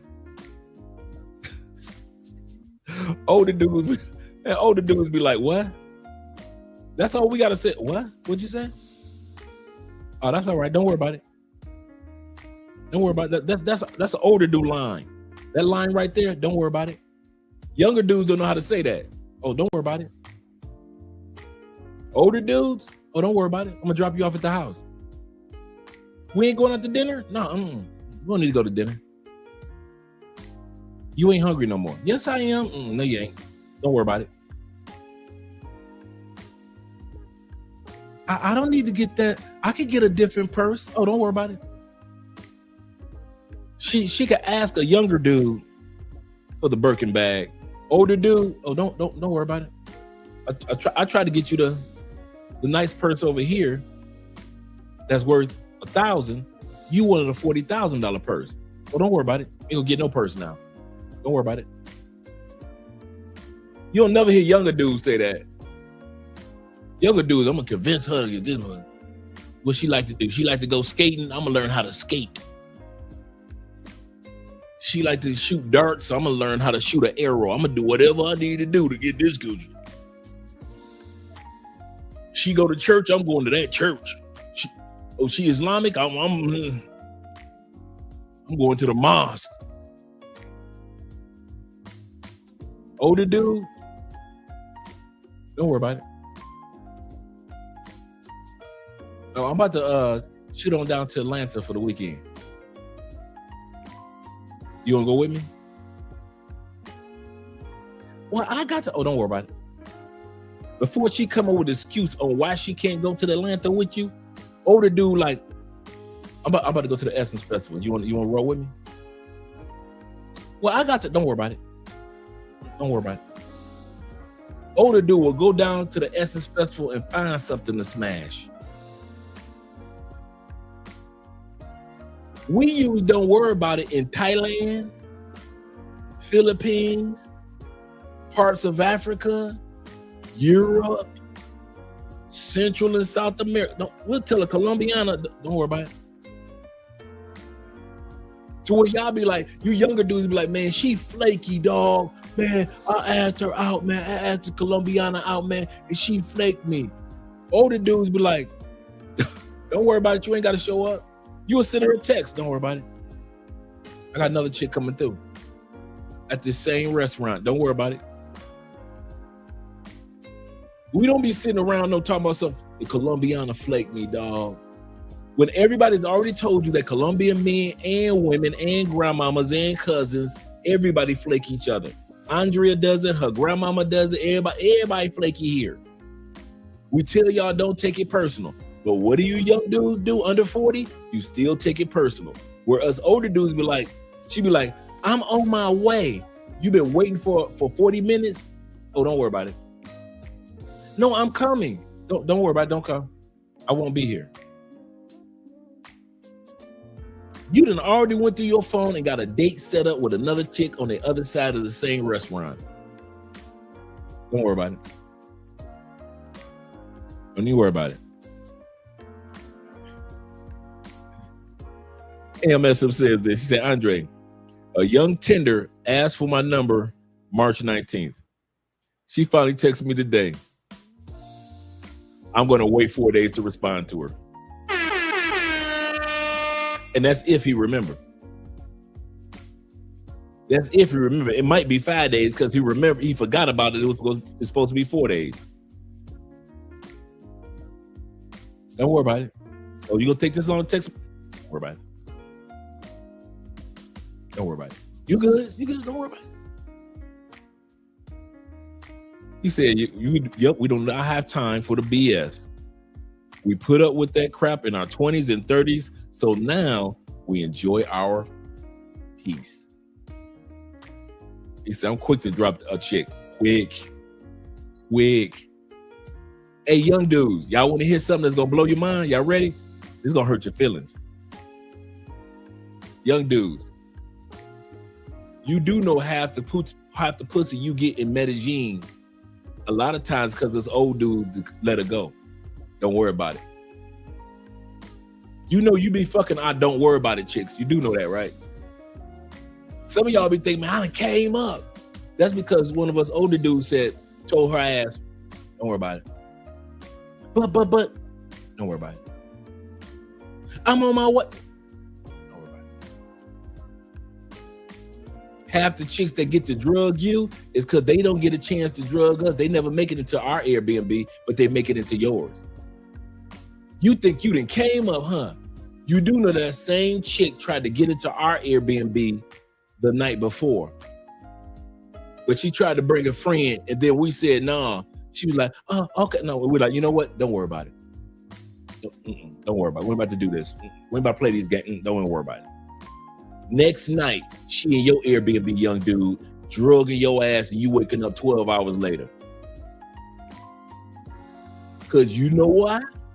Because your young guys don't know how to say, don't worry about it. I didn't ask you to bring your friend over. Can I bring my friend? No, don't worry about it.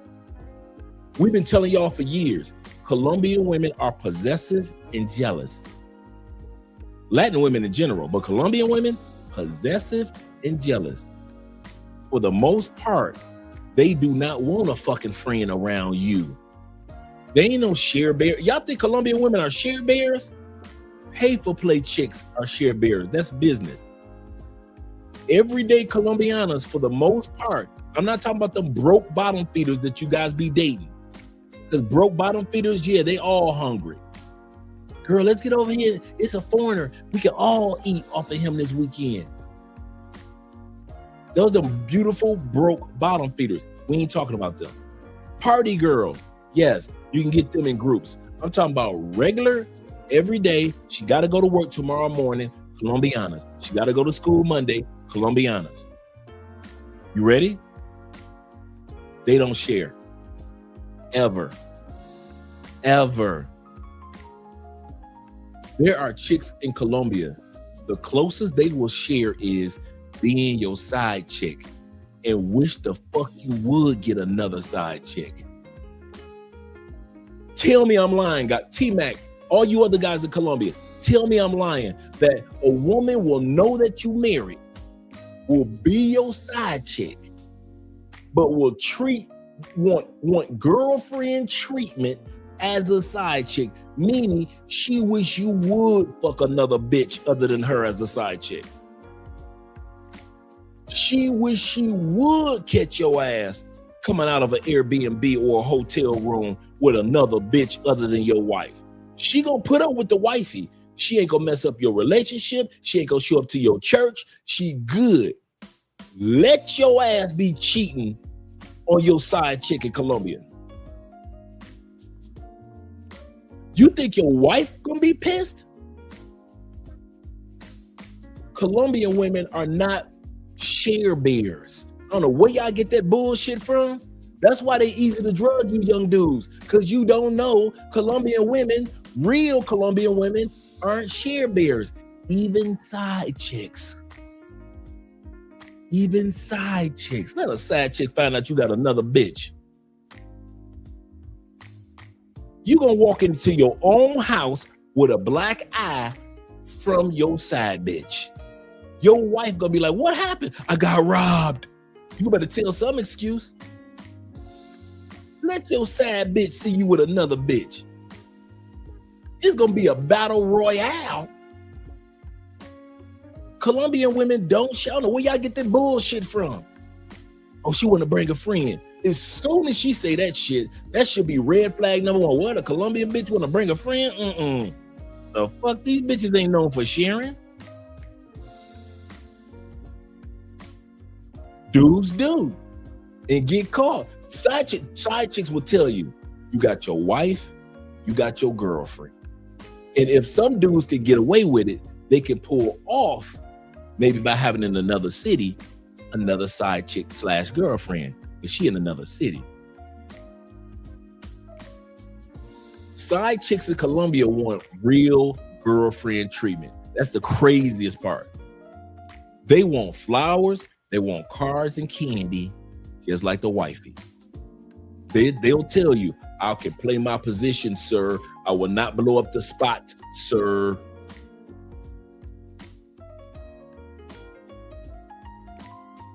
T-Mac said, Colombian women do not share territories. Absolutely correct. You dudes be coming down here. I got 3 of them in my Airbnb right now. Yeah, he'll be on the news tomorrow. He said, Colombian women do not, Colombian women do not share. Zeta said, he said, Colombian women are known for being territorial about a man. Absolutely. Absolutely.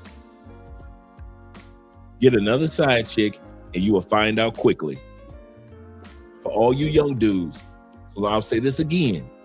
Colombian women have no problem, and I'm talking about quality women sometimes, have no problem with being a side chick. The problem they have is with you cheating on her as your side chick. How the fuck I will be faithful to you and not come after your wife and be respectful to your kids? All I ask you to do is just take me out to dinner, fuck me in one of the motels and shit, and I'll see you next weekend. You can't even do that. You too busy fucking other bitches behind my back, behind your wife's back. That's why they get pissed. That's why they get pissed. They don't play that shit here in Colombia, bro. Once you get one side chick, you better sit your ass down until it's over. You better sit your ass down until it's over. Trying to have a bunch of side chicks down in Colombia, and you got a girlfriend or you got a wife. She okay. Being said this, he said, yes, I had a Colombian side chick many years ago as a side chick, and she was wicked jealous, but she played her position, and she was from Medellin. It's the craziest thing, hey, fellas, if you never experienced it, and I haven't, but it's the craziest thing. I already know enough dudes that I talk to them, and they be like, Dre, I don't get it. These women want to be my side chick. I can say I've never had a side chick, but I can say I've turned down many an offer. And I'm talking about from some of the most gorgeous women. And they be so sweet and so sincere. So sincere. I would not fuck up your spot. I'm happy for you. And I'll be like, nah, that's all right. This was just a dance. No, my sister, you got to get your own. T-Mac said, usually the side chick has limited time, so they cannot be the main one. That's an excellent point. He said, my side chick has a lot of work and responsibility. This is true. He said, but I like to bring her to Cali with me. Absolutely. He said, very cool woman. I kid y'all not. You would think that a lot of times you see a dude with a side chick, you would swear that was the main chick. Because the side chicks in Colombia quite often play their position. I'm not talking about them silly ass party girls that y'all see. Y'all think we're talking about party girls. No. A lot of times side chicks got jobs, careers, education. They're in school right now. They do not have time to be somebody's main chick. So they like, listen, I will be your side chick, but you got to give me girlfriend treatment. You got to treat me like I'm yours, you mine. So when I am free next weekend, I'm fucking somebody who is only fucking his wife back home or his girlfriend back home, not a bunch of other bitches, because I'm so busy with my career that I can't see him every other day. And so a lot of dudes be like, cool, I don't need to see you every other day. You don't need to see me every other day. I'll see you next weekend. I'll fuck the dog shit out of you while I pour wine all over your body or Hennessy, whatever. We'll have a good time. And I might not see you for another week or 2 weeks or maybe a month. But ain't nobody else gonna get her pussy as long as you don't fuck nobody but her wife. But your wife. As long as you sexing your wife, that side chick in Colombia, and I'm telling you, they will play their motherfucking position like they were part of the war in Iraq, in Iran. It's the craziest shit, bruh. Crazy. All my hoes and monetary says this. He says it's the Latino women, period, with this rule. This is true. They are extremely possessive. Crazy part, married Latinas will cheat in a heartbeat, but go nuts for cheaters. And you know what Colombian women do? Or Latin women? Latin women, for the most part, that I've discovered, they don't cheat without a cause. Most American women cheat when no use of cheating. Believe you me, I was the one they were cheating with. No reason to be cheating on this dude, and they would cheat their ass off. Latin women, they will be faithful like a motherfucker. But once you give them one good reason to cheat, oh yeah, they gonna cheat. You out there fucking, you been fucking for 3 years, year 4, she gonna get some new dick. You better believe that one. You like to argue and don't give her no flowers, cards, and candy. Don't worry, somebody else gonna be giving her flowers, cards. Now that's one thing about Latin women. They gonna have a reason to cheat. They will have a reason to cheat. A reason that your ass can't even deny. That's the crazy part. But he absolutely correct. They be heartbroken and go nuts for a cheater. Pharaoh says this. Shout out to Ishmael in the building. He said the xenophobic FBA heifers crying more and making it worse for the passport sis. Absolutely correct. Hey, I saw your last video on Facebook. Excellent job, man. You're getting better and better. Yes, sir. He said, see, Dre, he said all these side chicks watch an idiot mess up the main chick or the wife. Wonder why their women bust their heads with a coconut. So true. So true. Shout out to Ben Dixon in the building once again. He say, yes, that's it. They wanted girlfriend treatment. That's all they want. That's all the side chicks. That's all they want. They want girlfriend treatment. They want a nice restaurant.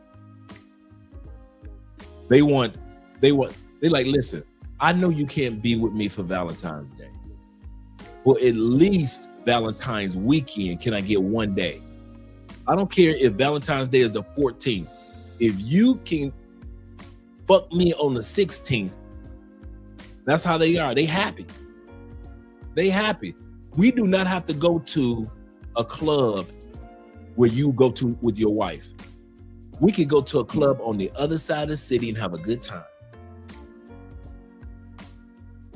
I know you need to be back home at least by 2 o'clock. We can leave this club by 11:30 and head to a hotel. I'll let you fuck the dog shit out of me in jacuzzi, drop me off, and you can be back at your house by 1 o'clock. That's how Latin side chicks are. strategic. But let them find out that your ass got another, like he said about a cheater.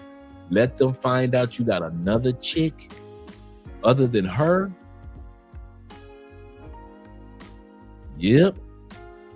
He said Pops used to say, do your dirt decent and in order. Absolutely correct. Absolutely correct. T-Mac says this before we get back to the video. The craziest thing is that my main chick and side chick both have birthdays. Oh, hell no, T-Mac. I know you was like, when's your birthday? What day? Oh, shit. I can't make it for both. Baby, I might take you to a brunch. I'm gonna take you to try. Older guys are like, I don't think you like me, so yeah, we don't have to date anymore. Like, they're just more like, they're not wasting their time. It shouldn't be a red flag to like older men. Men get finer as they age. It's honestly not fair, you know? Like, when you get those little speckled silver hairs coming in, you look like a Greek god. And you just get so masculine and emotionally mature the older you get. Okay.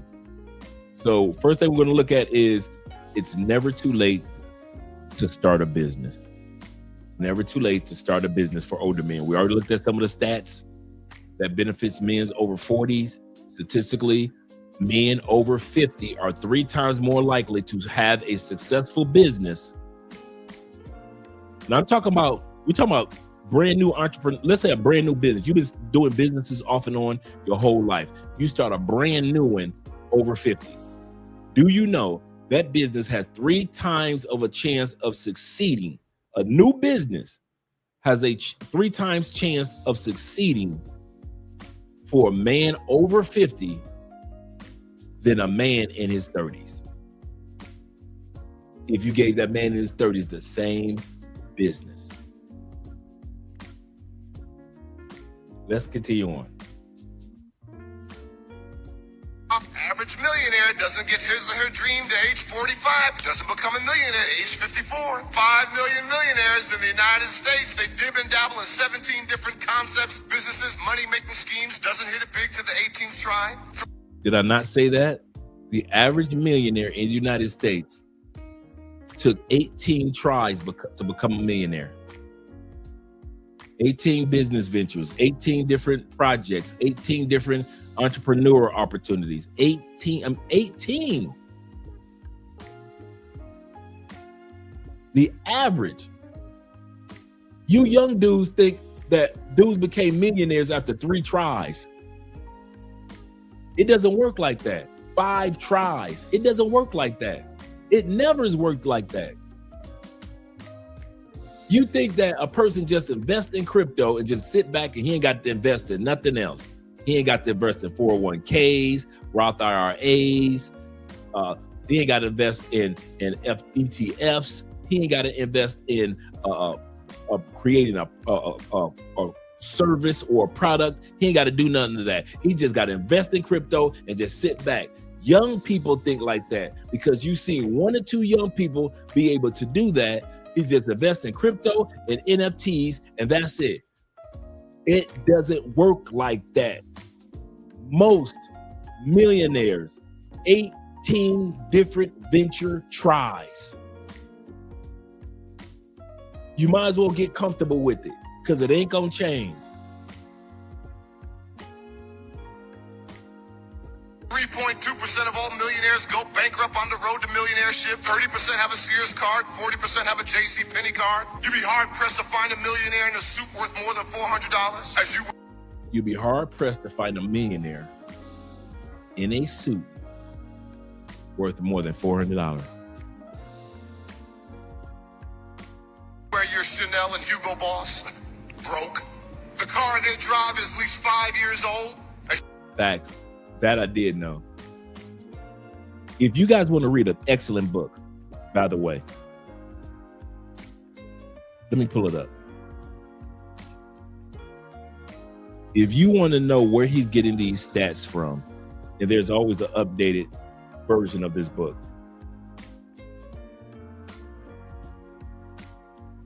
And I'm going to drop the link for this one.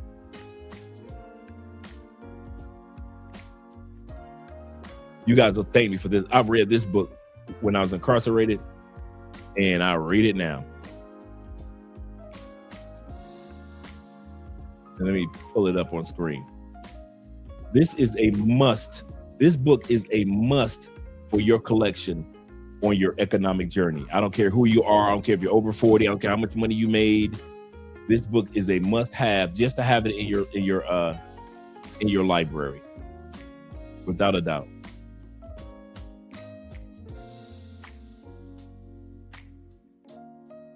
Let's blow this up.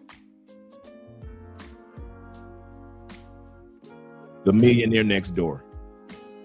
All these stats that he's giving, they always update this book. I'm going to drop the link to it for you guys to order. It's only $10. Yep. Big brother, you and I are think the same. The Millionaire Next Door is a must have if you want to understand millionaires. There is a perception of what a millionaire is in the United States, and there is a reality of what a millionaire is and how they live and what they have and how they acquired their millions in the United States. I kid you not. There is no way you're going to call yourself a business person and you do not have a copy of The Millionaire Next Door. It is an easy read. It's not a super thick book. It's been around for about a good 30, 40 years, but they continue to update the stats. Excellent book. Excellent book. The Millionaire Next Door is a must-have. Must-have. Yep, it's a classic OG, along with Think and Grow Rich. Absolutely correct. You got Think and Grow Rich, the original, and then you got Think and Grow Rich by the brother, which is the black perspective. So you got two versions of Think and Grow Rich. The one by Napoleon Hill, the original from 1940s and 50s and 60s, and then a brother came out in the 90s, in the 80s and 90s. He came out with Think and Grow Rich, the black perspective. Both books are excellent, but this book, Think and Grow Rich, along with Millionaire Next Door, must have. Let's go back to the video. I just wanted to let you guys know that Drive your Lexus and Infiniti, and now we're into Bentleys. Good and broke. I'm 50 years old. I'm better in shape than 99% of people walking around at half my age. I run multiple businesses. I'm financially free. I have an amazing relationship with my wife. Most people cannot answer this question. I guarantee you, if you go talk to business coaches, they're going to be fat and out of shape. Their marriage is not working. The difference with me is I live all the buckets. And I'm not saying there's none that out there that don't live all the buckets. I just don't know who they are. I know a lot of people that know how to make money. I know a lot of people that are in shape and broke. I'm not financially free and out of shape and in a bad marriage. I literally check all the boxes, which is very, very difficult to do. Have you ever wondered why dumb people make more money than you?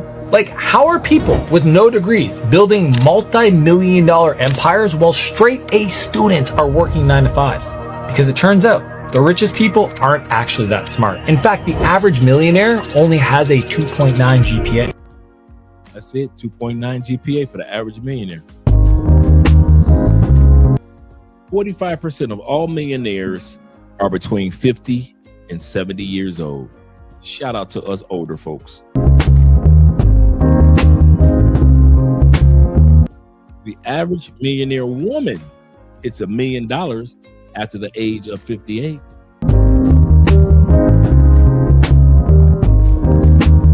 Women now make up 33% of millionaires. That means that men are making up 77% of millionaires.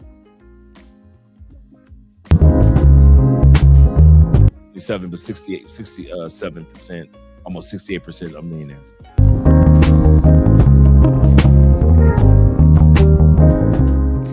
You want to find who the wealthiest people are in your community? Subscribe to the Sunday newspaper. Pull out the arts and culture section. Yeah, correct. And Absolutely correct. Absolutely correct. some of the best people that Andrea and I have met in other countries when we go to cultural locations, when we go to museums, when we go to certain sporting events, we go to certain restaurants.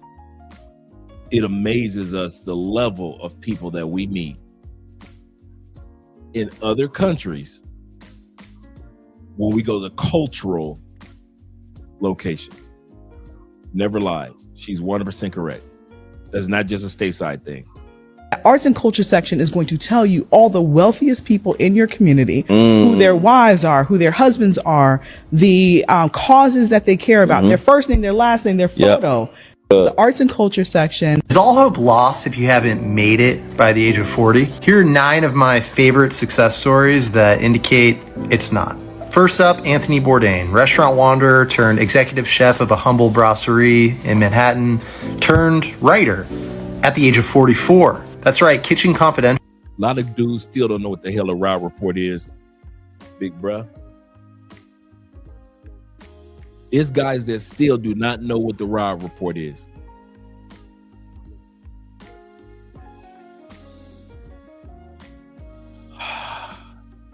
Raw Report is a magazine, gentlemen, for the uber rich. If you're trying to get there, the Raw Report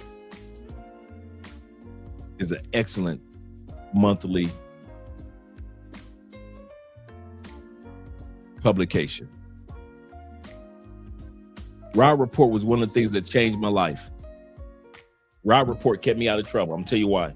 I'm in the feds, so we're getting issues of the Raw Report. They're old issues, but we're getting issues. I'm reading one in the some of the last pages of the Raw Report. In every issue, they ask somebody who's rich. It's just one page, maybe like 4 or 5 paragraphs. How did you become rich? Like I said, this whole magazine is for the wealthy. And I'll never forget, changed my life. The story of a butler. A butler. They asked him, how the hell did you go from being a butler to a multimillionaire?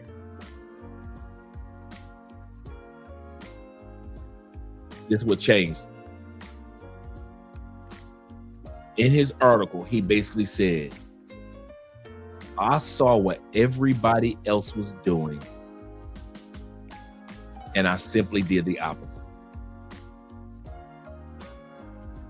This is probably my 2nd year in prison, right? I looked up from that article and I just glanced around the room. And as then I put the article down and I just started walking through the prison. And I saw what everybody else was doing. And prison has an 85% recidivism rate. You got an 85% chance of taking your butt back to prison if you go one time. 85% chance I could have went back.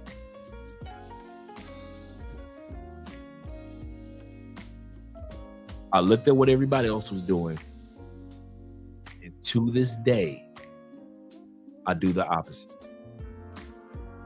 I look what everybody else is doing in their 50s. And I do the opposite. I look at what everybody else is doing with their health. And I do the opposite. I look at what everybody else is complaining about. And I do the opposite. And I know I am on my journey to becoming that millionaire, multimillionaire that butler did, simply by looking what everybody else in society was doing, the average person. And he said I could have stayed a butler, but I was looking what all the rest of us who are working for these millionaires were doing. And he decided to do the opposite. And that's how he became a multimillionaire. And I've lived on that principle to this day. That's why when guys be like, "Oh man, Dre, you lucky, you got this." No. I could have came to Colombia and did what everybody else did, right? What did I do when I came to Colombia? Looked at what everybody else was doing and did the opposite. When I went to these other countries before I came to Colombia, what did I do? Look at what everybody else was doing and I did the opposite. How come I ain't never been robbed? I look at what all the rest of y'all do and I do the opposite. How come I ain't never been scammed? I look at what the rest of y'all do and I do the opposite. How come he met Andrea? Did I not just say the Raw Report article said almost 35 years ago, he looked at what the rest of people were doing. He did the opposite. I took it and I've been running with it ever since. I don't care what goes on in Theo's classes for everybody else over 50. But as for me, I can look at what all the rest of y'all over 50 doing in Theo's classes, but I'm doing the opposite. I don't care if you give up. I don't care if you quit. I don't care if you don't understand. I don't care if you don't show up for your tutoring sessions. I don't care. But what you don't show up for your tutoring sessions, I'm doing the opposite. If you ever wonder what Andre's montage is for life, I try my best to look at what everybody else is doing. If I see the collective doing it, I am not going in that direction. Because normally the collective in society are wrong. That's why everybody doesn't have the way everybody should have.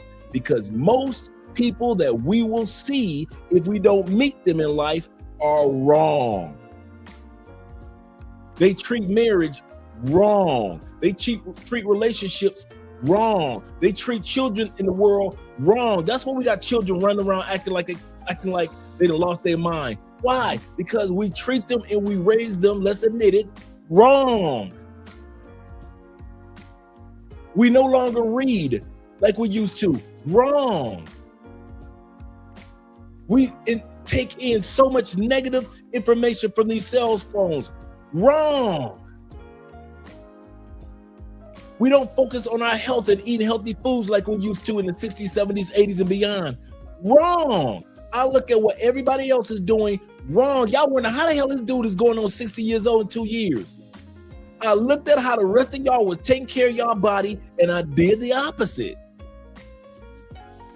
I wish I could tell it another way. How the fuck this dude is energetic? He's jumping around. I'm about to climb up, go hiking again in 2 weeks with Andrea brother. He's 27. I'm 30 years older than him, 31 years older than him. How the fuck I'm hiking up mountains and shit?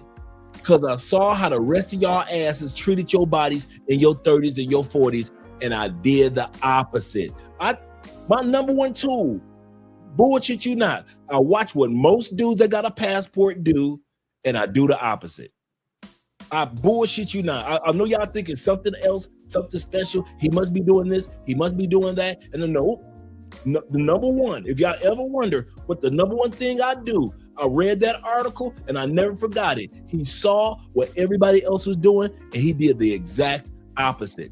And so I said, well, if it worked for him, I'm going to see if it works for me. And till this day, my life would be fucked if I thought about travel the way that most people think about travel. If I thought about relationships the way that most people thought about relationships. If I thought about marriage, and even though I was married and went through a divorce, but I never blamed it on marriage. Because I knew if I got married in another country, the results could be completely different than being married under the laws in my home country. I did the exact opposite of what most people do. I don't focus on my problems as much. I focus on the solutions. We all have problems. We all have ups and downs, ins and outs, lessons to be learned, challenges in life. Storms come, storms go. Good days, bad days. How are you going to look at it? Are you going to focus on the problem or are you going to focus on the solution? The human brain is not wired to focus on both of them at the same time. If I say red right now, a red apple, you will picture a red apple. But if I say a green broccoli, or if I sit back and I say yellow banana, your brain will see a yellow banana and green broccoli. What happened to the red apple? You see how fast your mind let go of the red apple and start focusing on the green broccoli and the yellow banana. Your brain is wired. It's going to focus on this or it's going to focus on that, but it's not wired to focus on both at the same time. You can't be whining about the problems of life and then talk about, I wish I had a solution, but you never focus on solutions. So when I discovered that one, I said, okay, I got a choice. I could be like everybody else, focusing on the problems that were whining and crying about life itself, racism, inflation, politics. I can acknowledge problems are here. I acknowledge racism is here. I acknowledge that this is there. I acknowledge laws for divorce is there. I acknowledge politics are acting a dang fool right now. I acknowledge the problems of life. But I've decided to focus on, is there a solution to focus on? So I'm solution oriented.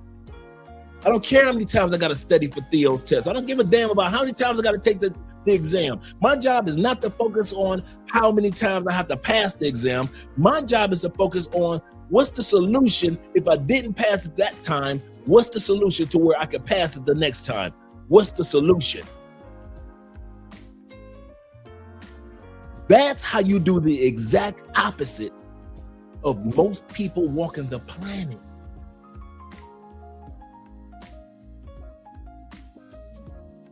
You just look at what most people are doing, do the opposite. It's so simple. I swear it is so simple. You lucky, you fortunate, da-da-da-da. Bullshit. I just saw what the rest of these motherfuckers were doing. I said, I'm going this way.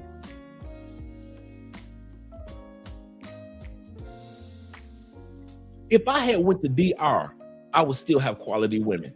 You know why? Because I saw the rest of y'all go to DR and go pay for place. So I said, shit, must be a bunch of quality women that ain't getting no dick from Americans. So let me walk this way. And guess what? If I was in DR with you dudes single, I would get quality bitch after quality bitch after quality bitch after quality bitch. How you do that, Dre? Watching you and doing the opposite?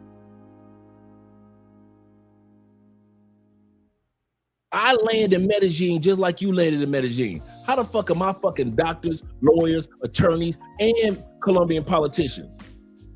I only been to Colombia like 3 or 4 times in the first 6 months of that particular year. How the fuck are my fucking quality women, but y'all coming down here fucking thousands of broke ass pay for play bitches? How the fuck is that? I watch what you did in Colombia and I walked the opposite way, and guess who was waiting for me? All these single, professional, good women was waiting on your boy. When none of y'all talking to them, y'all wasn't saying shit to these women that work in all these office buildings in Medellin. Y'all wasn't saying shit to the security chicks. Y'all wasn't saying shit to the chicks that work in the mall, the managers in the mall, the restaurant managers. You were not saying anything to the bitches that had their own car or their own motorcycle, or y'all wasn't saying shit to them. Y'all was running the bad bitches. And so I looked at y'all running the bad, true story. I looked at y'all running about bitches, and I did like the Rye report said. When you see the masses doing it, do the opposite and watch you win. And it has never failed. That's the last part I'm gonna end with. It has never failed me once.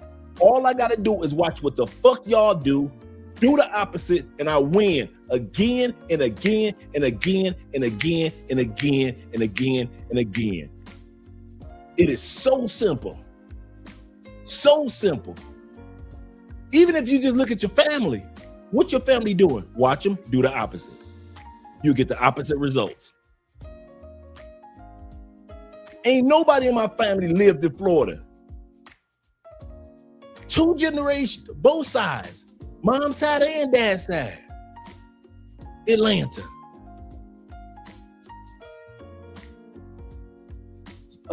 Oakland, Chicago, Cleveland, Indianapolis, none of them. Me, I looked at my own family, thought about the Rye report. It said how the butler became a millionaire. He looked what people were doing. You ain't got to look at the whole collective. You could just, let's be real. Some of y'all could just look at your motherfucking relatives like I did and do the exact opposite and win and win and win and win and win. Now, some of y'all got good enough families to where you can look at them and you can win. Most of us ain't got that. Can we be real with the black community? Most of us ain't got that. My life is literally the opposite of my family's.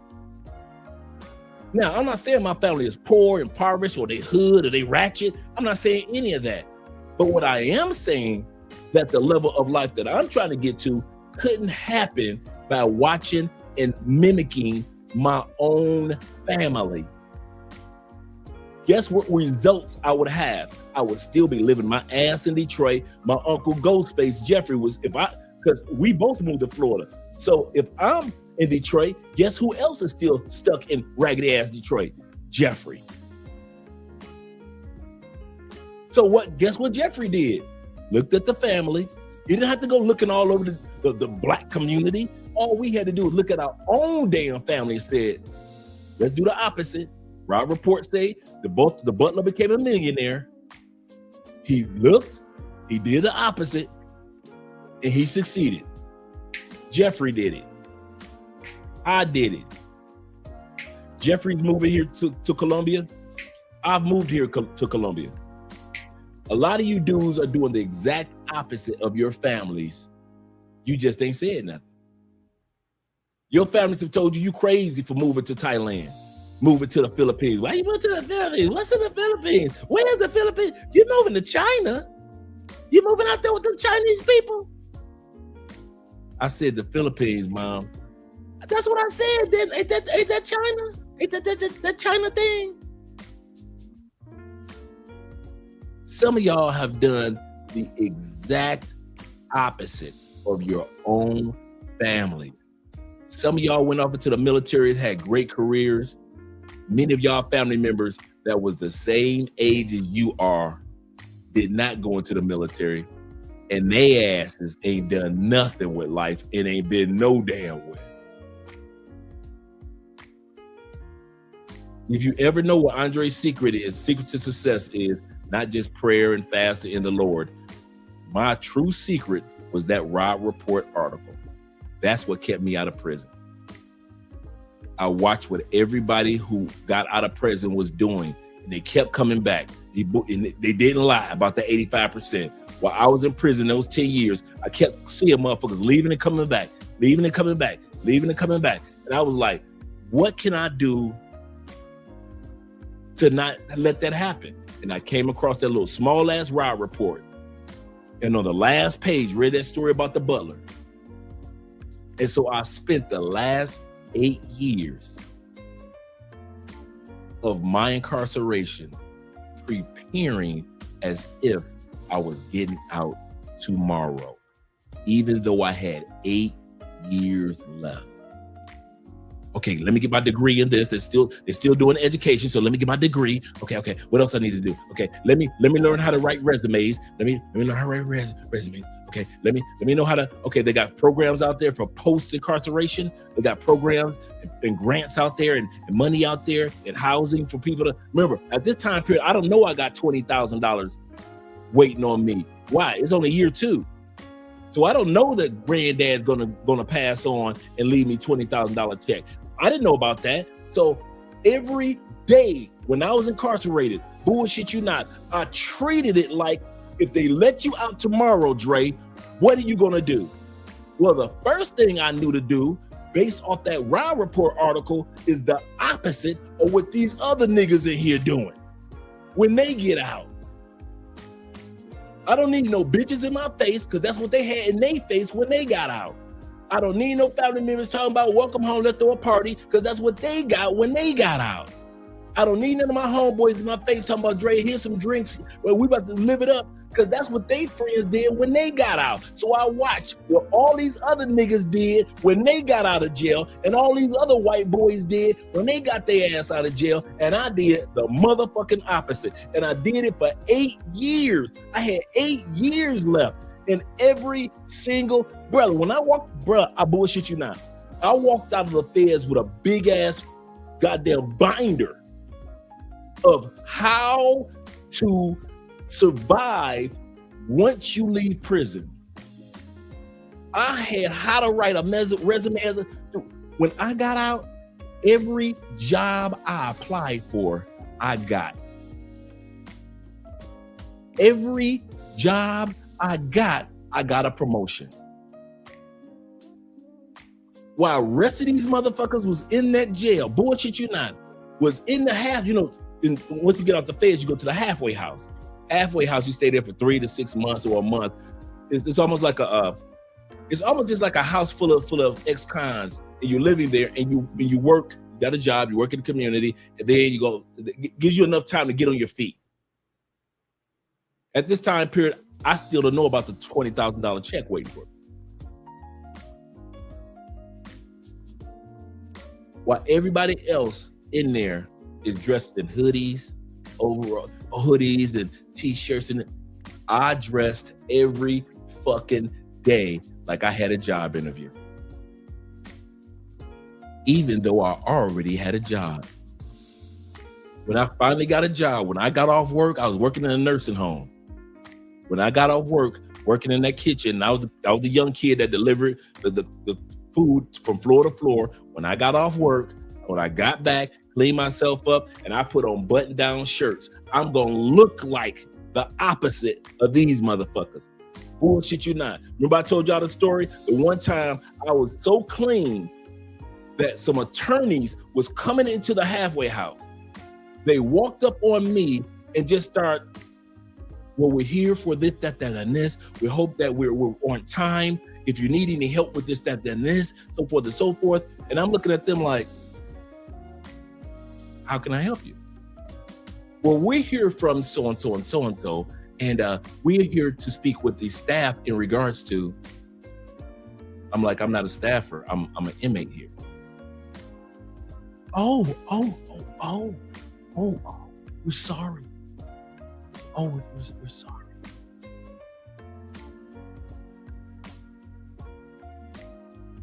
Dressing like I respected myself gave me the energy of respecting myself. And when total strangers walked into the halfway house, they thought I was somebody to be respected.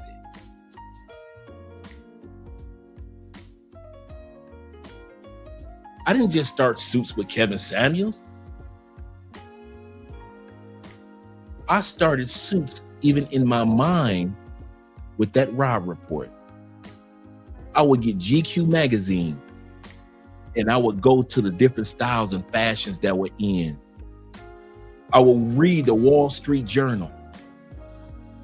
I would hang out with the older white dudes and the older black dudes who were businessmen, true businessmen on the outside, but they got caught up with taxes. But these dudes still have business skills and investment skills that I want to learn. While y'all running up and down the goddamn football field in prison and running up and down the goddamn basketball court, and the only thing you doing is lifting weights and fucking fags, me, every day, if they would have let me out of prison year 2, day 1, I need to be ready. Year 5, day 1, I need to be ready. There was no day that I was gonna let happen from looking at y'all and doing the opposite that I was going to let. If they say, Andre, you are free today, and I'm gonna be scratching the back of my neck, like where I'm gonna go, what I'm gonna do, how I'm gonna get a job. So that fucking myth of if you're incarcerated, you can't get no jobs when you get out. Don't nobody wanna hire no ex-felon. That shit ain't never held me back. You know why? Because I prepared myself for it. I prepared myself for if the question came up and everything. I even found out that they only go back on your resume 2 to 5 years. And unless it was a government job where they took my fingerprint like school teaching, And then that pulled up all my stateside and my federal record. Other than that, the average application only goes back, when it comes to research, 2 to 5 years. How long was I incarcerated? 10 years. That means that I was sentenced 10 years ago. They don't go back and say, well, what day did he get out? We'll research and see what day. They don't care about what day you got out. The research on a job application is, when were you convicted of a crime? My shit was over 10 years ago. So when they did research on my shit, it wasn't even pulling up. But I still prepared myself. What was my first preparation? I watched what everybody else was doing, and I did the opposite. And I do that to this very motherfucking day. When times are good, I do the opposite. When times are bad, I do the opposite. I watch the masses that travel these countries, all those passport bros and blue book gentlemen, and I watch us as a mass, and I do the motherfucking opposite. While y'all out there getting drugged and robbed and hustled and scammed and all that bullshit, the only reason ain't none of that ever happened to me is because I watched you and I did the opposite. So just in case you guys ever wonder, I don't mean to go to a rant like that, but I'm just trying to tell you there is a value in life in doing the opposite of what all the other motherfuckers is doing that's traveling. There's a value in that. There's a safety in being with your boys and watching your boys walk into that bar, and you like, nah, I'm gonna go this way, bro. Well, we heading this way. I know y'all are. Y'all go in there, bro. Go ahead, have a good time. I'm going this way. Take my ass to a motherfucking museum and meet a Colombian baddie in the motherfucking museum. That some of you dudes ain't never been to a museum in DR. Ain't never been to a motherfucking golf course in Medellin. You ain't never been to a swimming spot in Cartagena and to where it's some real good, decent Colombianas.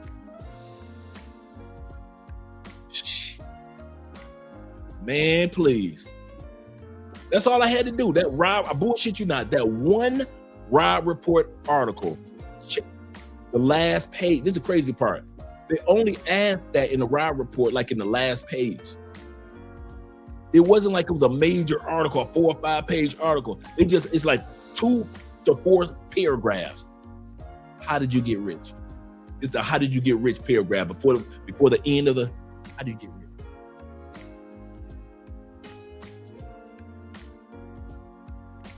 I watched the YouTube channel Alux.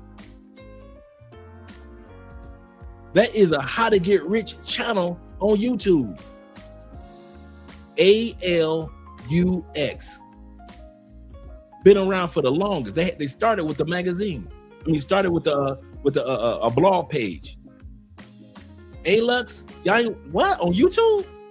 The motherfuckers will walk you through how to get rich. And if you fall, let's say you lose everything. Like at one point in time, we lost everything. We went from $15,000 a month and it plummeted. Guess who's on their way back to $15,000 a month?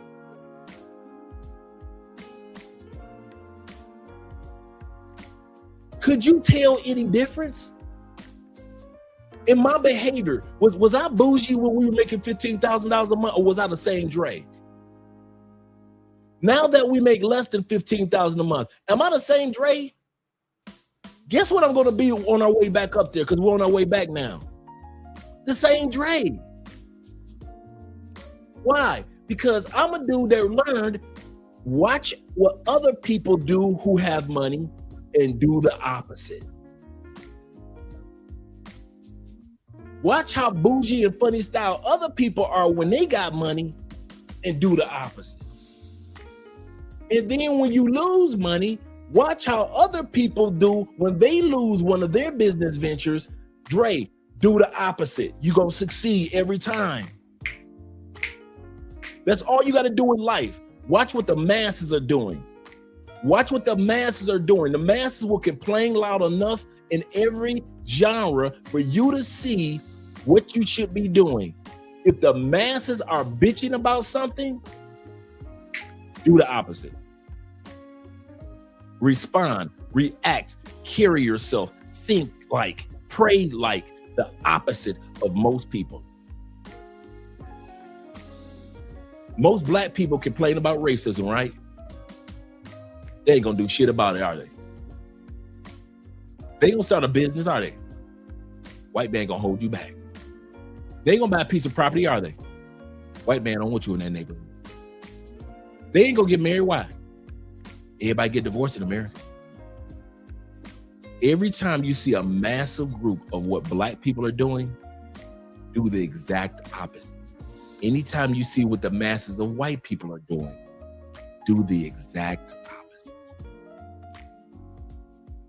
And I'm going to end this portion with this. I remember a couple times I've had people tell me, you trying to be like the white man. Oh, you just think you better than the average brother. You trying to be like the white man. I said, you need to watch me closer. Yep, Alex is a version of Raw Report. And a lot of dudes ain't even turned on to that. I said, and whenever somebody say you try to be like white people, you try to be like the white man, this is what I say. Watch closer. Every time I've had so many dudes tell me, you try to be like the white man, you just try to be white man, you Oreo, you try to be like the white man. Watch closer. My goal is to get my life to the point where the white man, the white woman, and the white children, and the Latin man, and the Asian man want to be like me. I'm busting my ass to become an influence on men of all cultures, not just be influenced by men of one culture. My goal is not to be influenced by men that are only black. I'm sorry. My job is not to be influenced. As much as I love all that what we do as black men and black women throughout history, my calling on this planet is not to be influenced only by black people. But my calling also isn't only to be influenced by whites. One of the reasons I use this passport is because I'm influenced by cultures on continents. Each one of these continents have something to make my life better and easier. And I'm going to find out what it is, and I'm going to take advantage of it. So while y'all still crying about, I'm trying to be like the white man, I am trying to be influenced by as many men as possible, of many cultures on as many continents as possible, till I get my life to the point where others on other continents are influenced by Andre. That's my goal. Y'all got Andre fucked all the way up. Talking about I want to be like one culture. I'm trying to be like a bunch of fucking cultures. I'm trying to get family values from this culture. I'm trying to get networking from this culture. I'm trying to get ingenuity and creativity from that culture. You think I give a fuck about wasting my time being like everybody else that's black and being influenced by one culture, ours? Hell no. I'm not about to sit up here and pretend like I ain't gonna be influenced by all these other cultures. How the fuck? Now I want to find out how 98% of Chinese people own their own homes. I want to know. I want to know how it is in these other cultures that they're so family focused. That grandma is still in your life, aunties, cousins, everybody. I want to know how everybody's helping each other out, because I can't see that in my community no more. So I got to go to somebody's community. So if it take me a passport to learn how masculinity works on a global scale, I can tell you how to be masculine in my city, in my state, in my country, but I want to learn what masculinity looks like in South Africa, North Africa, Northern Europe, Southern Europe. I want to know how masculinity looks like when it's done in Asia, South America. You know how much I've learned about how masculinity works on a global scale once I got my passport, just manhood itself. So for all you plantation bros, you FBAs and ADOSs, I got you, bro. Keep your ass right there on that plantation. But while you're on that plantation, the version of manhood that you deserve to learn on a global basis will never happen, and you will only know manhood based on your neighborhood. That's it. Your manhood is limited. Some of our manhood is limited to our emotions because we emotional motherfuckers. We will kill them all because our neighborhood told us that. Some of our manhood is based on blaming other cultures. It's the white man's fault. It's the white. You know why? Because our neighborhood taught us that. Some of us in our neighborhood, man, women this, women that, can't stand women. You know why? Because our neighborhood taught us that. I want to know how these other men in other countries keep traditional women, and keep these traditional women happy. What are these motherfuckers doing in their country that we ain't doing? Let me use my passport and go see. And go learn. I don't want to just see, I want to go learn.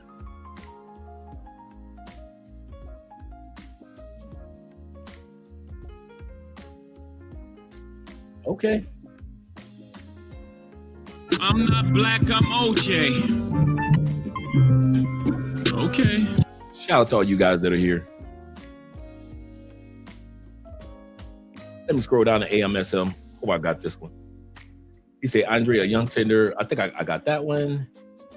And all my hoes are monetized or demonetized. Shout out to you, demonetized. He said, Pops used to say, do your dirt, decent and in order, for real. I remember one chick told me, she said, clean your plate. She said, before you mess with me, clean your plate. I said, what you mean by that? She said, if it's Thanksgiving, she said, you eat all your food and you want to get some dessert, either exchange your plate or clean your plate. At that time period, I had a stalker. True story. My ex-girlfriend was a stalker. And I was out on a date with this really nice young lady from New York, right? And the stalker chick showed up to the restaurant, had followed us to the restaurant. And I never forget, it was crazy. So, and I don't do drama. So the New York chick stood up and she said, Andre, I really like you. You're a nice guy. She said, but you need to clean your plate. And I said, what do you mean by that? And that's what she explained to me. She's with the Thanksgiving analogy. If you don't put your ice cream, your sweet potato pie, or your apple pie on top of the same plate that you got the macaroni and cheese and the green juices and all that. You've already eaten your macaroni and cheese and your greens, and you think your plate is clean, but you didn't wash it. You didn't make sure it was clean before you put your dessert on top of it. Andre, clean your plate. And I never forgot that. Never forgot that. Shout out to that sister. AMSM says this. He said, Andre, you're an older man. Teach us younger men how to do the opposite, because y'all mistakes at our age. He said, y'all teach us how to invest, crypto, stocks, social media, women, etc. Helping us not to do what y'all did. Absolutely correct. That's why I share my stories and I tell my stories. I could be one of them dudes that act like, no, I ain't never had nothing happen in my life. I'm not Anton Daniels. I'm gonna tell it all. And if telling it all helps somebody, so be it. Zeta says this. He says, a smart man learns from his mistakes and a wise man learns from the mistakes of others. A rich man learns from his mistakes to avoid the mistakes made by others. Absolutely correct. Absolutely correct. That is a great point. Shout out to you guys for the support. I'll hit the Cash App and the PayPal in a second, guys. let's get back to the video. Enough of me running off at the mouth. Andre, be quiet. Let's go back. Yeah. And that arts and culture section is going to tell you all the wealthiest people in your community, who their wives are, who their husbands are, the causes that they care about, their first name, their last name, their photo. The arts and culture section. Is all hope lost if you haven't made it by the age of 40? Here are 9 of my favorite success stories that indicate it's not. First up, Anthony Bourdain, restaurant wanderer turned executive chef of a humble brasserie in Manhattan, turned writer at the age of 44. That's right, Kitchen Confidential, which put him on the map, wasn't published until he was 44 years old, which in turn sent him on a celebrity chef path, which is ironic because he hated celebrity chefs. Before we go to the next one, I just want to give you guys, I know I said I was going to shut up, but for you guys that are aspiring writers, I'm going to give you a little stat real quick. For the average writer, for your book to take off takes 2 to 3 years. You guys have helped us tremendously when it comes to our book ranking number 26 when it comes to travel books.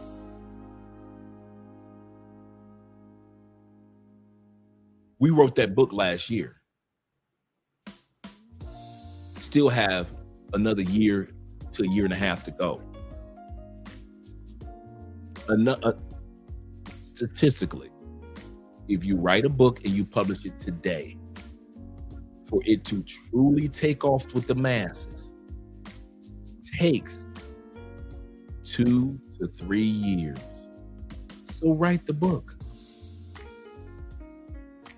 Write the book like Anthony Bourdain.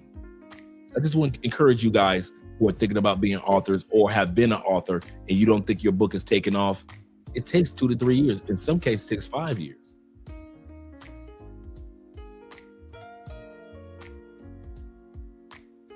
Number 2, Vera Wang, the world-renowned wedding dress designer, didn't actually open her own boutique until she was 40. Before that, she had pursued careers in figure skating. She was pretty good, even featured in Sports Illustrated, and she was a journalist at Vogue for many years. Number 3, Henry Ford, probably one of the greatest American entrepreneurs of all time. He grew up impoverished, little business success before starting the Ford Motor Company. Has anybody heard of the Detroit Automobile Company? Probably not. It wasn't until he was 45 that the Model T was introduced that sent him on a path to entrepreneurial greatness. Number 4, Toni Morrison, one of the greatest American novelists probably ever. She published her first novel, The Bluest Eye, just before turning 40, and it wasn't until about 7 years later when she actually finally received some critical acclaim for her writing for the Song of Solomon. And it wasn't until about 12 years after that, when she was about 60, that her work Beloved got a Pulitzer Prize.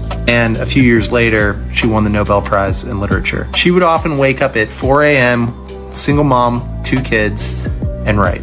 Number 5, Sam Walton, who founded a little retail chain you probably have heard of, Walmart. He did have some retail success prior to founding Walmart, including a chain of Ben Franklin franchises, but it wasn't until he was 44 that he started the major discount retailer that we know today. Martha Stewart, number 6. She owned a catering business and was a stockbroker, in fact, prior to becoming the Martha Stewart we know today. Her media empire didn't really start until she published her first book, Entertaining, at the age of 41. 7, Samuel L. Jackson. He was a theater actor and had a number of small roles in the late 80s. It wasn't really until Spike Lee put him in movies like Jungle Fever that Samuel L. Jackson got on the radar of other directors like Quentin Tarantino, and in 1994 in Pulp Fiction, Samuel L. Jackson became a household name.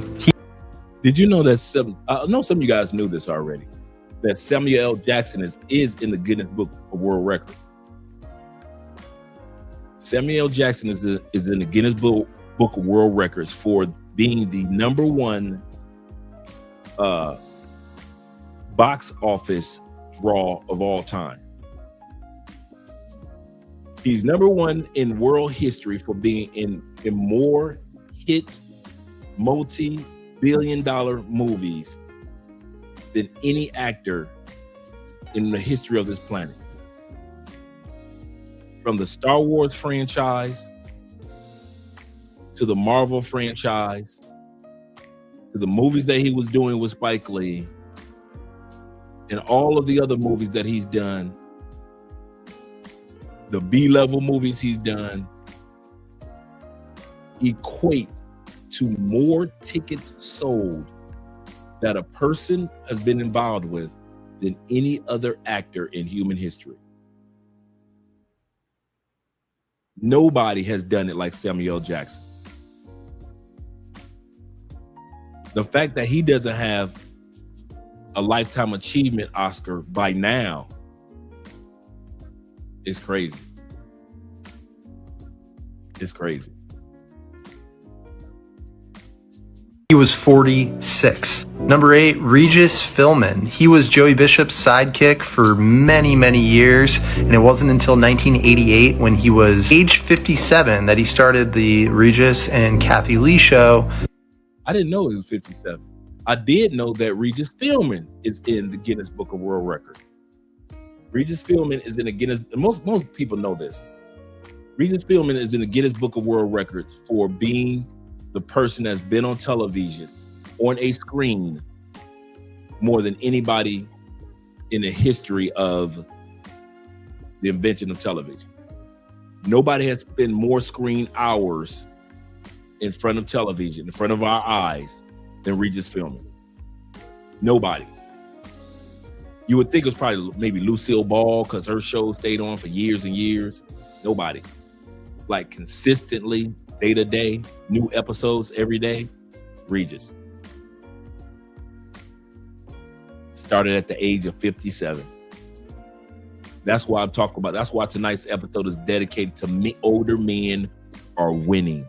That became one of the biggest morning shows ever. That led to many other shows like Who Wants to Be a Millionaire, and he actually held the Guinness Book of World Records for the longest time for the most hours spent on television. Persistence pays off. Finally, one of my favorite people ever, Julia Child, age 50 when her book came out, Mastering the Art of French Cooking. That led to one of the first cooking shows, bunch of other cookbooks, and she brought French cuisine to America at age 50. So if you're near 40, over 40, or even well over 40, don't give up. Many people don't experience massive success until much later in their life. A 50-year-old is 2x more likely to succeed than someone that's 30. Here's the bomb at the age of 65 and failed. And then he collected his Social Security money and then started franchising, and the rest is history. So here's my message. Get up, get going, never give up, and it's never too late. Have you ever been broke before? Been broke? Yeah. Yeah, dude, I was in the military for 22 years, man. Yeah? Of course I was broke. And what did you do after the military? I started buying and selling businesses. What was the most amount of money that you ever made in a single year? 11 mil. What was your secret to scaling businesses? Focus, no life balance. No family, no kids, no girlfriends, just business. What was the best financial advice that you ever received? Don't lose it. Break that down. Yeah, How can you... make good deals, man. What is your best negotiation advice for people out there? Don't talk past the sale. Once you've got the sale done, don't keep talking. Keep your mouth shut. Just keep your mouth shut. What was the lowest point in your career? Losing friends. How did you overcome that? And let's say somebody going through a tough time right now in life. How did you kind of overcome the adversity that you face in your life, in business and the military? Daily gratitude. I've got mantras in the morning that I go through, meditation, just staying positive, man. Thank you so much. Thanks, for your guys. time. And Appreciate you, man. Remind me your name? Jeff. How old are you? Just turned 60. You're not 60 years old. Yeah, 23rd of July, I turned 60. Are you serious? Yeah. What's the secret to looking like you're 60 years old? That's crazy. Focus, man. Everything's about focus and discipline. You're 60 today. If you were to go back 40 years ago, what advice would you give to your 20-year-old self to have that same blueprint and roadmap to success? Stay in the fight. Stay in the fight. Stay in the fight, man. Yes, sir.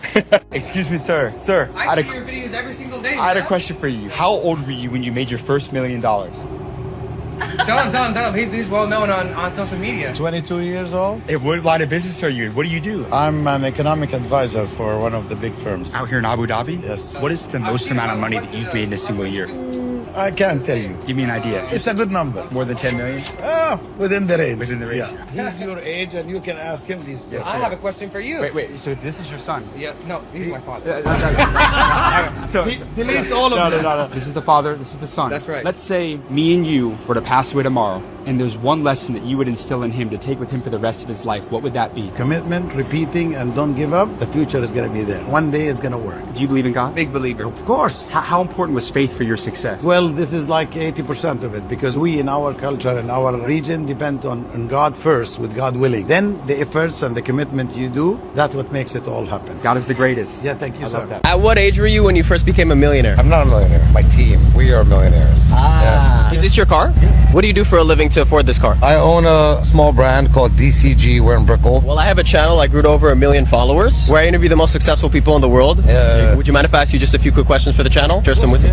What is the most amount of money that you've been able to make in a single year? North of 20 million. Wow. What is something you think broke people don't understand that's stopping them from creating the abundance that they want? They don't know better. I didn't know fucking better. I didn't know nothing yet last year. Did you come from money though? Fuck no. I came from humble beginnings and good people. So how did you go from not having much money to becoming successful like you are today? Success is different in different people's eyes. Like I've surpassed people that I grew up with. Financially, they think that's success. I'm like, no, you're a success. What is the biggest loss you've had because of your success? I lost family. I was too busy thinking too big, and they brought me back. When everyone around you is trying to bring you back, how do you move forward? Don't listen to people. Just be happy. Do everything with mannerism, respect. How old are you now? 39. If you could give one piece of advice to someone who's looking to become successful like yourself, what would you tell them? Don't judge people. We have different industries and we're all on the same path. What is the best piece of advice that you ever received throughout your career? Just follow the pattern because many of my friends, they are older than me, and then I just follow the pattern. Some of Just follow the pattern. the guys, they are older than me, and then they do very well in their business industry. So I just follow what they have do. So find successful people and go study and do exactly what they do. Exactly. Yes. Did you have to sacrifice a lot to build an 80 Yeah, million? of course. One day you have 24 hours and then you think every day and night you need to think how to get business, how to get more job, how to do it better. Every moment you need to think of your business. What did you have to sacrifice? Time. Every day I will go to my office. No matter it's holiday, I need to go back to office and read some of the documents. How old are you when you became a millionaire? 30. What is one of the hardest parts about success that most people don't talk about? Putting in the work. No one wants to put in the work. It's easy to just pipe dreams, wish, hope, but putting in the work. Doesn't matter if you're washing windows, doesn't matter if you sell insurance, doesn't matter if you're a lawyer, putting in the work. If you lost everything and had to start from zero, what would be your first 3 moves? I would take a loan, borrow whatever I could to start another business, and then go from there. I would bet on myself if I lost it all. What is something you thought was really important before you became successful, but now you realize it isn't as important? I thought allowing people to know your success was important, but it's not. The most precious thing that you could ever have is time. Time is the only thing you cannot buy. What is a big mistake or failure that you learned a valuable lesson from? I've made partners in the past that I probably wouldn't have. I'd say picking and choosing the people you want to do business with is a key. How do you know which partners to pick? I don't think you knew, dude. How do you know which wife to marry? How do you know which girl to date? I think it's just you got to go through trials and tribulations with them and see how they handle adversity. So if you could go back in time and give one piece of advice to your younger self, what would you tell him? Don't be scared to make mistakes. As long as your failures aren't monumental, you can pretty much come back from anything. All right, our next benefit, you're never too old for younger women. We talked about that stat the other a few hours ago for those guys that weren't here. Statistics show that older men are 3 times more likely to be attracted by women of different ages than younger men under 40. I'll say that again. Older men over 50 are 3 times more likely to be considered attractive to women than men under the age of 40.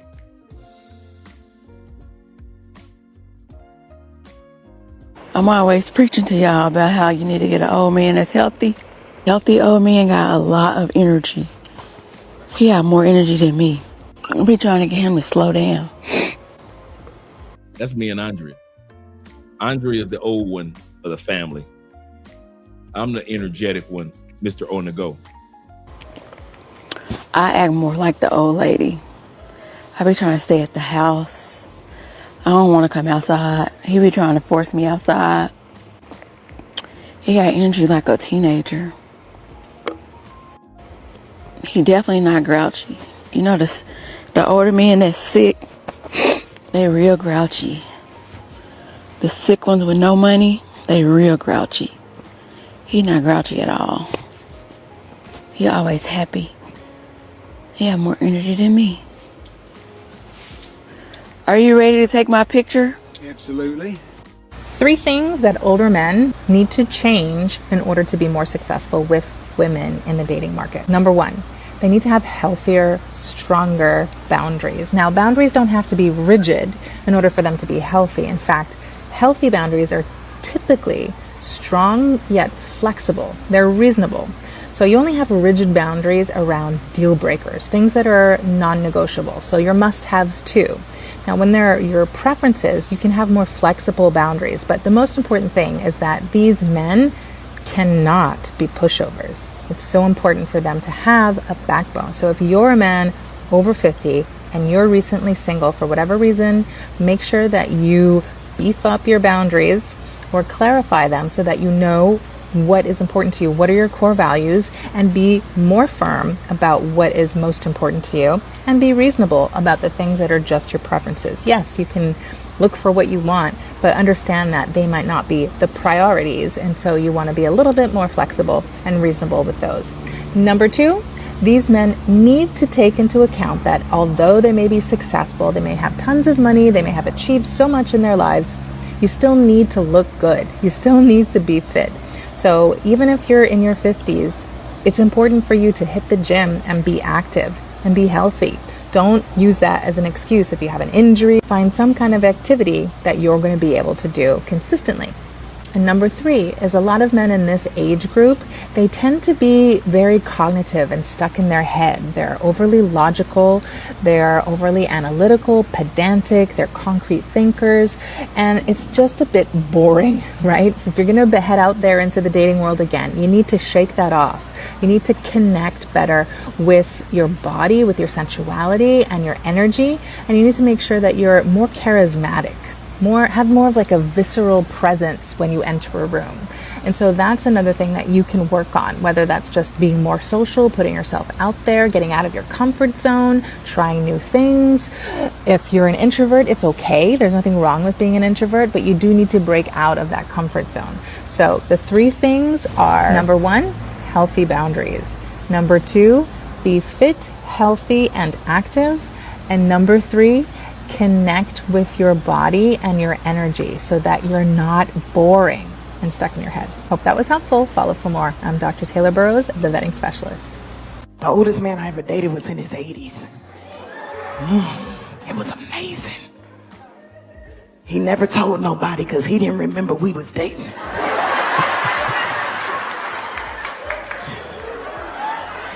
It was like I was always new to him. Here are some of the perks for me dating an older man. So I'm 29, about to be 30 this year, and he is 44, about to be 45 this year. So we have a 15-year age gap. He's the first older man I dated, and it just cracked the codes of my life because he is literally everything that I've really ever asked for in a man. He's so secure. He's so supportive. He's so into what I have going on. He's fit. I just love that man. And I appreciate just, being able to live a soft girl life. I was not able to do that when I was dating younger, because I feel like younger, you're more so focused on what you have going on. You're more established when you're older. So him being more established gives me more room to continue to figure my stuff out. And I don't pay any bills. I'm able to live a soft girl life and be an awesome mom. And I love that. It's just amazing.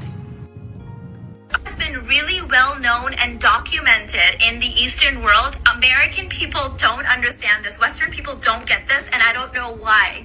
But you need to wake up, okay? Men are spiritually, emotionally, and physically 7 to 8 years younger than you if you are the same age. So I'm 40, so a 40-year-old man, we're not the same age. Emotionally, physically, and spiritually, we are not the same age. So if I was to marry someone who was 40, the same age as me, he would actually be about 32. So let's go back for a second to what she said.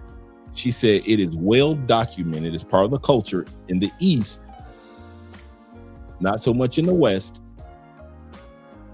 that they know that if a woman marries a man right around the same age, maybe even a couple of years older, she is technically marrying a man that is really years behind, spiritually, mentally, and other aspects. This is why many women in other countries, such as in the East, are so comfortable with marrying men that are a lot of years older than them, because to them, to marry a man that's of the equivalent age, now there are other men that are more mature than women, of course, but they're saying that on average, as she said, to marry a man that's 40 like she is would be equivalent to marrying a man that's 32. As far as mindset, spirituality, and we were just talking about boundaries. So women like her would marry a man that's in his late 50s or 60s to balance life out. And they have no problem with that. To whereas she was saying in the West, it's a problem for a woman to marry an older man. I've told my female friends this back in the States. I say, you know what your problem is? I told my ex-wife this. My ex-wife is a good person, beautiful woman, very soft-spoken, really nice. And when she got back in the dating world, I said, you know what mistake you're making? I say, you being a good woman will only be appreciated by an older man. You need to be with an older man. And at this time period, she was like 47, like 46. I say, you need to start looking at men that are already in their 50s, or I would say even 55 and up. Good, mature brothers or white dudes, didn't matter to me. Mature men that are, and I've said this to many a good woman. I'm like, man, y'all bump y'all head up against the wall trying to get men your age or close to your age to be as mature as you are. Some of you ladies are mature, far more mature than men that are around your age. So you need somebody that's at least a 10-year window ahead of you. You will not be comfortable with somebody that's 5 or 6 years ahead of you. I kid you not. I tell all the women that I know that I notice that are good women, I tell them all, get an older man. I have never told a woman that was a good woman that I knew to get a man her age. I tell them all, I say, men your age, they aren't wired. I'm wise enough to realize that at certain point in times in my life, I wasn't wired for certain things. And so I even tell my friends that are in their 40s, start looking at 55 and up. I say, because if you try to get somebody a couple of years younger than you, you're going to keep on repeating the same results. He said, I'm 41 and I don't know one woman older than me or around my age. F that. And I can understand that. I mean, you're 41, so you're like right in the middle where you could date where you want, older or younger. So I can understand that. But younger will work for you, and I'll tell you why. Because she benefits from your maturity. So women that are in the 30s, 35s, 27s, 28 range, that's your number. And that's what this lady is saying, even though she's 40. She's saying that the best thing for a younger woman to do is, in this comment in the East, is to go after an older man. What do they say in the West about older men?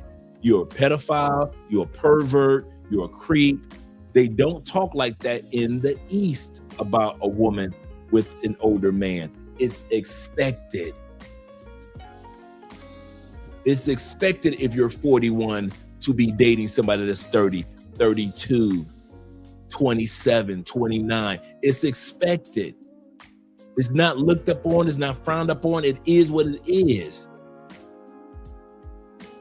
But in the States, he's 41. You 27, girl. You were but a child. That's in the West. So yeah. Let's continue on, gentlemen. Shout out to all 75 of you guys here. Also, shout out to Will for the $10 love on the PayPal. And shout out to my brother. I was just looking at this earlier. Shout out for the $5 love, my brother Ken over on Cash App. Appreciate you, gentlemen. He said MPI want those fresh out of college lacrosse players. Shout out to you, brother. He said, you're right. He said, I'm trying to go younger in the States. He said, but they got that younger tenders, those young tenders afraid of us. That's in the West. Those women are, the older women are jealous of you guys. And so they try to make it seem like, oh, it's something wrong with that.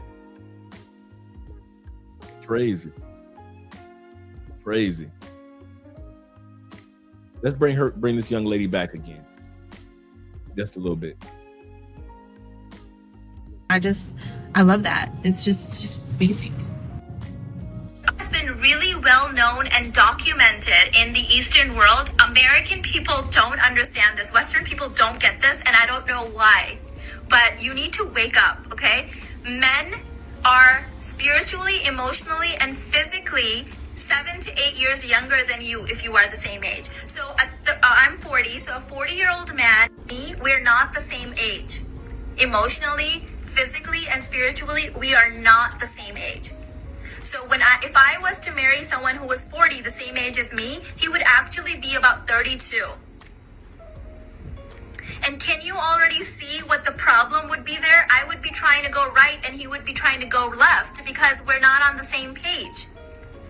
Now there's some women, very few I've met in my 10 years of doing this with you guys and in my own personal life that can marry someone their same age, a couple years older or younger, and pull this off. There is a huge difference in a successful old man and a loser old man.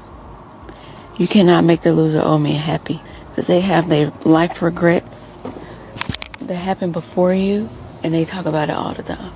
The successful old man got great stories to tell. He laugh and he talk and he chat about all the great things that happened, all the great things that he's gonna make happen. He has a future, the trips he gonna take you on. What you say? I ain't very good today. Well, come give me a kiss. Love to. It's our anniversary, so. Happy anniversary. Thank you. I'm glad I got you instead of this goofy ass game to keep me company. Mm-hmm. I ain't mad at you, Pop. I feel bad. Some guys, this is all they got. Hey, I got the most beautiful wife in the world. That's right, you got the most beautiful wife in the world. And some men ain't got nothing. All right. Next one is never be going to succeed in tech. With starting over. It's your advice. To realize that you actually have an This young lady asked Gary V, I'm 45 years old. I'm starting over. Do you have any advice? And this is the advice that Gary V is giving her. You're never too old to succeed in tech.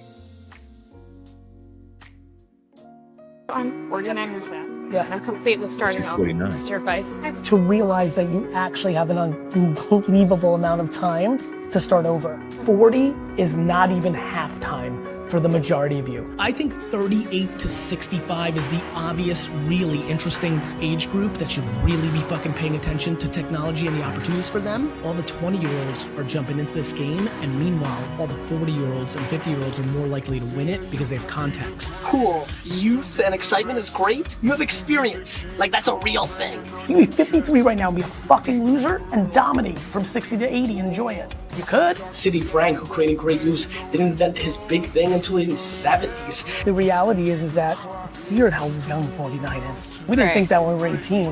Right. but it's true. And so like the biggest piece of advice is understanding that you literally have 50 fucking more years. Right. It's payday. Come along with me as I budget a 48-year-old making $540,000 a year in tech. This is a 48-year-old man making $540,000 a year as a vice president of sales in tech. And when I tell you this man is loaded, he is loaded. I've taken all of his numbers and put it into a budget that I've made. If you want to check it out, go ahead and use the link in my bio. After taxes and deductions, he's bringing home $14,800 every paycheck, and he's paid twice a month. His mortgage is $500 a month because he lives in a multi-unit building that he owns and his tenants pay most of his mortgage. His utilities are $400, his company covers his cell phone, his groceries are $700, and he spends even more on dining out, spending $800 on that. The rest of his expenses are pretty standard. He has no car loan and no student loans. At the bottom, all of his expenses are automatically totaled up to $3,360 every single month. As we get over to the right side, this number is most important because it's how much money he has left after all of his expenses have been paid. Once he knows that number, he can choose a monthly allowance. This is fun money, so he can do whatever he wants with this, and he chose $500. The way I have his budget broken down, every time he gets paid, money automatically flows into 3 bank accounts, all from the same bank. So he'll have a spending account, a bill pay account where all of his bills get automatically pulled from, and a high yield savings account. This last number over here is an emergency fund number, and this number is automatically calculated based off of 3 months of spending and bill pay. Now this number auto-populates to 3 months, but you can change this to whatever you want. After all is said and done, he's saving $25,000 a month, 86% of his income, to do whatever he wants with. This is the kind of wealth and financial savvy that I don't always get to see in these budgets. He drives a 2011 hybrid and a 2014 F-150, both paid off because he refuses to get a car loan. All of his retirement sits in real estate that's worth $1.4 million, and that brings him an additional $10,000 to $13,000 a month in income. And he's sitting on $200,000 in his savings. As I mentioned before, if you want this budget, it's in my Stan store. Like, follow, comment, and let me know what you think about having all of your retirement in real estate. 48 years old, he doing it right.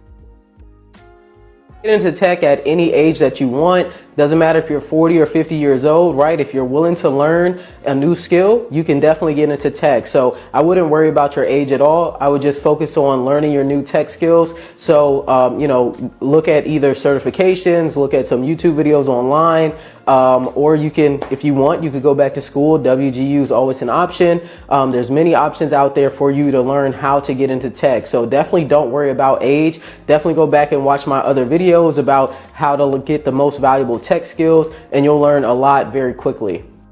If I was 30 to 40 years old, even 50 years old, this is what I'll do in tech. I would take boot camps or certificates, CompTIA. You got different Amazon certs, Google certs, whatever. You got certs with the governments as well you can do, depending on the path you want to go to, front end, UI, design, or back end, whatever you want to do. Get a few certificates, right? Then build up a few projects. Like I do 2 projects on the side, then get internships and externships for a 2-3 month period, then start applying the job. After you get like 2 internships, 2 externships, got the certificates, you're golden. I'm telling you, you are golden. With 2 internships, a project, and the certificate, you're golden. So that's why we're developing something. So you could take a boot camp from us, and after you take the boot camp and you pass with a B or more, you get the certificate, and we partner you with tech companies so you get an externship or internship, whichever one they apply, and you get a stipend. So you get paid as well, and you get a job maybe if they want you. So provide. You're not behind in life. If you're in your 20s, 30s, 40s, or even 50s, and you feel like you're comparing yourself to what other people have accomplished, you know what they say, comparison is the thief of joy, and you're right where you're supposed to be, and it's not too late. You can definitely segue into the tech sector. The reason I love tech so much is that it's meritocracy based. That means if you can demonstrate you know what you're doing and you can talk to it to a high level, you will be able to get a job. Like I was saying, don't compare yourself to others, don't feel bad. You can make a change, but you do have to start today. I go into depth about what certifications you can do. I also talk about jobs, and I'm pretty good at responding to questions in the comments. If you need to be pointed into the right direction, I'm your man. I'm the man with the plan. I'll help you out. But yeah, a lot of people have come from worse conditions, and they're a lot further than some people that were doing great the whole way. So don't worry about it. Just make that change. Don't think that it's not a possibility. You can always make a pivot no matter where you're at in life or how old you are, or what your circumstances are. I know a lot of other people in general that have come from all types of crazy backgrounds and ended up in tech or other spaces. Believe in yourself, believe that it's possible. Seek guidance from other people who have done it before you, people who have more. Invest in a course. go down the YouTube rabbit hole. I did all those things and more. I really tried to learn as much as I could, and I'm still trying to do that. And there's so much to learn, but it's a fun journey. A lot of people think that they're too old to break into tech, but they're not. Cybersecurity is a skill-based field. Employers are looking for people with the right abilities, not just young ones. Starting later in life can actually be an advantage. Your experience in other fields brings valuable perspectives that set you apart. Focus on practical skills like communication and practical skill sets that this field requires. These show employers you're ready regardless of age. Follow for more insights on starting a career in cybersecurity at any age. For all the old people in our family that refuse to learn technology, we gotta stop helping them. I said we go on strike. We gotta cut this shit. Went over my grandma's house, put the subtitles on her TV, turned the brightness up on her phone and connected it to Wi-Fi, and she just started shaking her head with a cigarette like, I don't know why you just didn't go to college.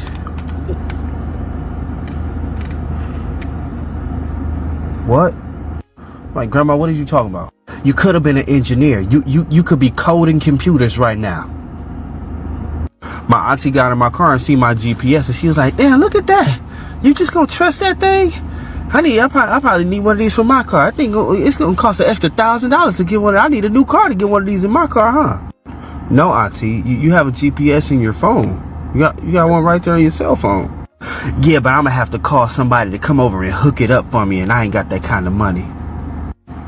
No, auntie, just put in the address.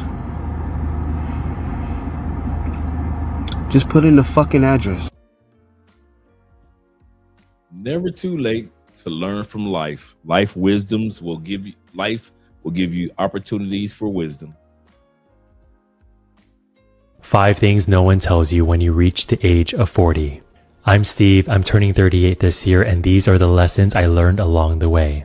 1, as I get older, I see a big divide between the people who took care of their bodies and the ones who didn't.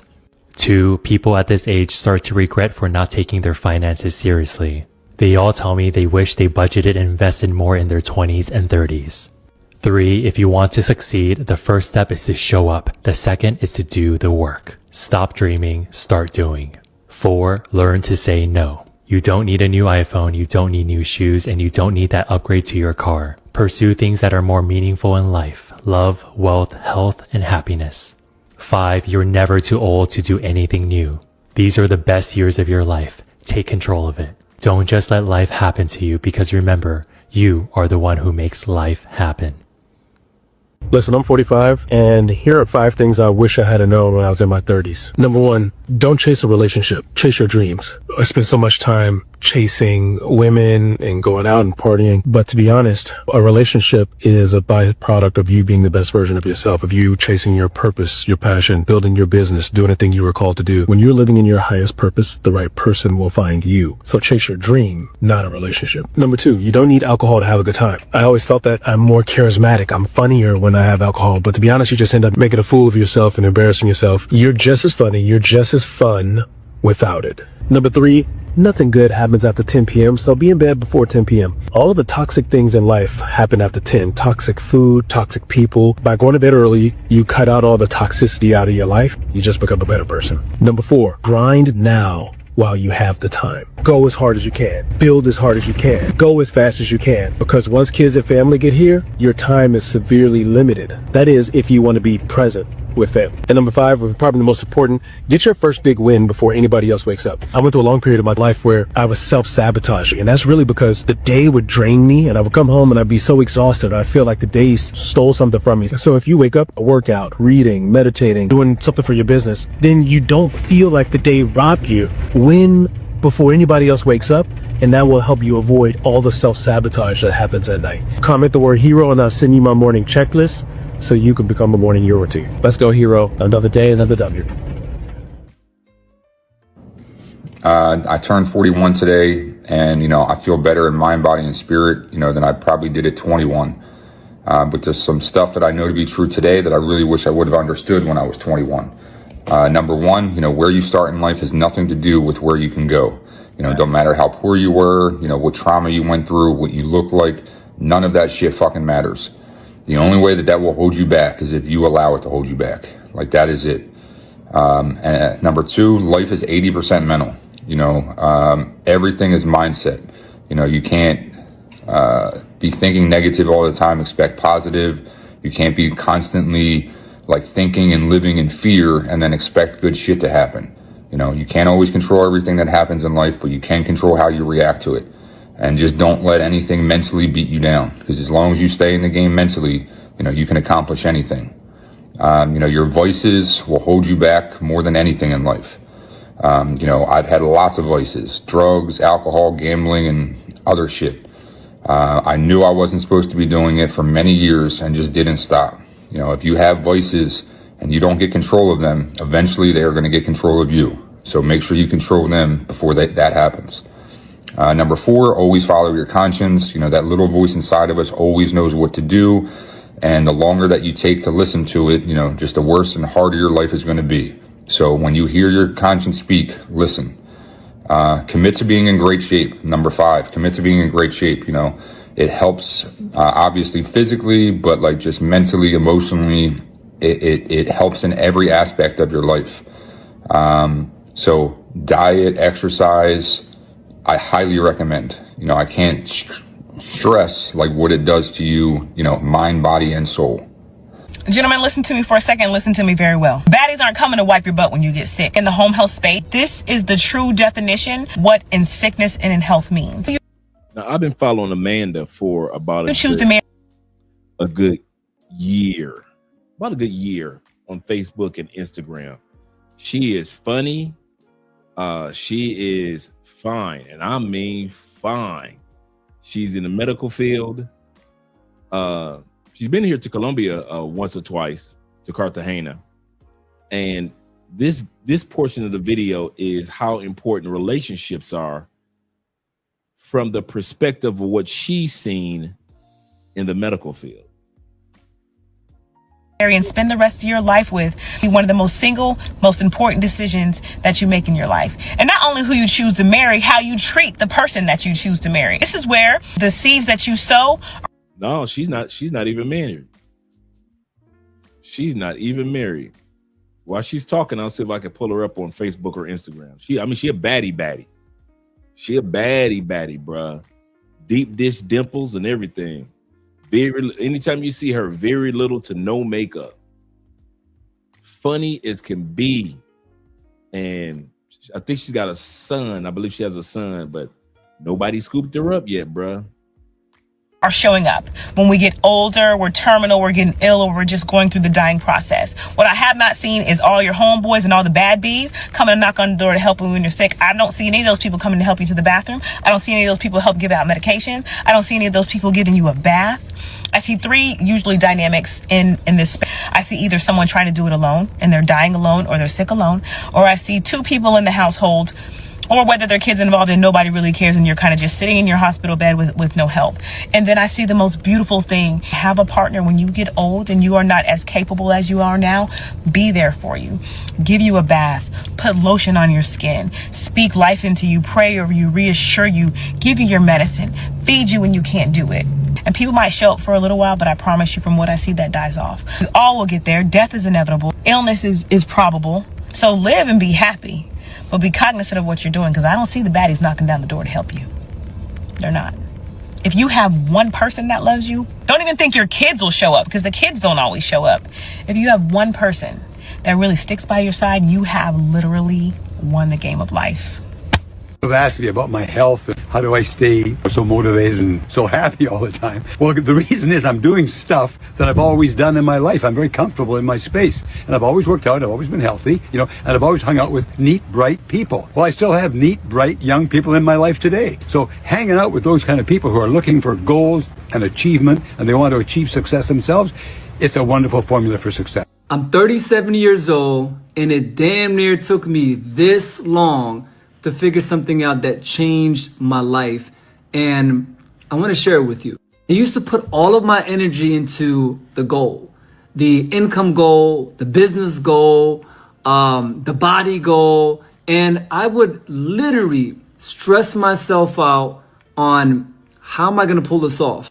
But here's the thing. I wasn't putting pressure on becoming the person that can actually achieve the goal. And once I realized this, everything just kind of shifted. The fastest way to change your results is to upgrade you, to become the best version of yourself, to become the version that the goal actually requires. When I finally understood that, I stopped obsessing over timelines, deadlines, and things that I couldn't control, right? I started asking myself better questions. How does this version of me who hits these goals think? What skills does he have? What habits does he live by every single day? Who does he surround himself with? I know it sounds crazy, but hear me out. Once I became that version of that guy, the results started coming automatically. Because life has no choice but to align with the person you're becoming. Here's my challenge to you, right? Set the goal. The goal is important. You always got to set a goal. There's nothing wrong with setting goals. But I want you to ask yourself this. Who do I need to become for the goal to be non-negotiable? What skills do I need? What habits do I need? What needs to change in me to guarantee success? That's what I'm working on right now. And it's changing my business. It's changing my mindset. It's changing my life. And I want the same for you. People want, there was no other way. What makes a great life? I think family and children. You know what success is? Success is when your children want to be with you when they're adults. That's success. How many people could have all that and their kids don't come home for the holidays? Come on. We'll come back to that in a second. I'm going to pull up Amanda on stage. Let me add her to the stage. I got her Instagram. I'll share it with you guys in a second. Let me pull that down. Add this to the stage. This is her Instagram. Like I say, really nice young lady. And it's Manda's World. I'll drop the link to her Instagram for you guys. She has a Facebook page as well. Yeah.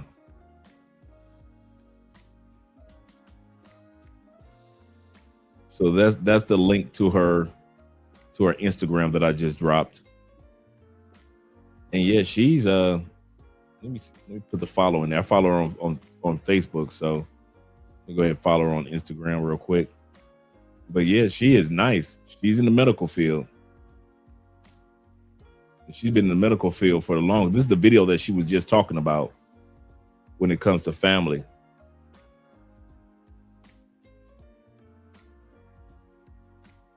Stays in the gym. Like I say, very little to no makeup. She is funny as could be. She was in Cartagena like 2-3 years ago.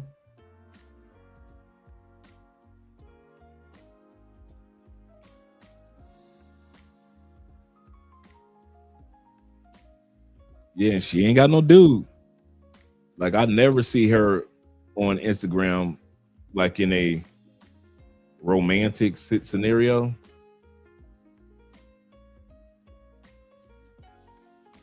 She ain't got no dude. I don't know what's going on.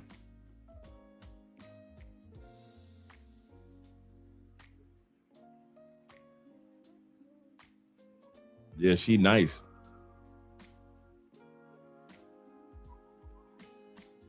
No weave, all her own hair.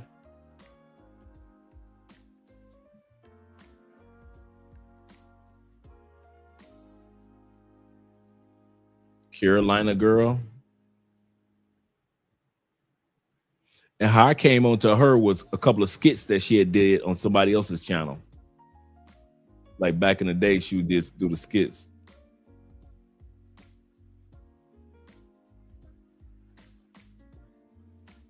So if you guys want to follow her on Instagram, you can. It's the first time I've seen her in glasses.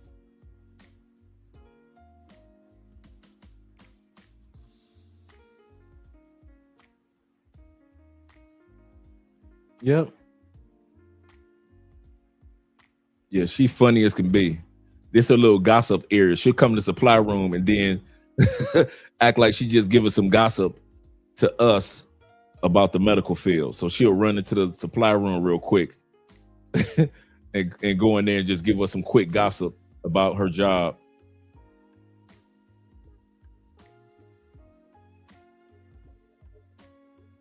Saying nurses are toxic, they're the biggest cheaters, yada yada woo woo. Okay, first of all, let me say this. Not too much on my girls, okay? Because let me tell y'all a story, and this is a very, very true story. Okay, so one night I picked up a night shift, right? I don't like it.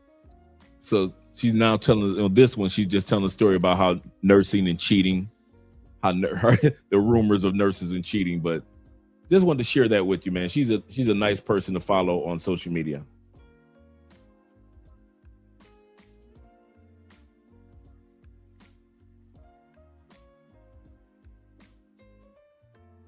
He said, question, if you set out to be the very best golfer, are you trying and you're trying your best to try to be the best?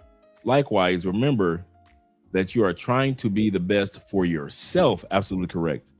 Oh, in golf, you're trying to beat the golf course. Absolutely correct.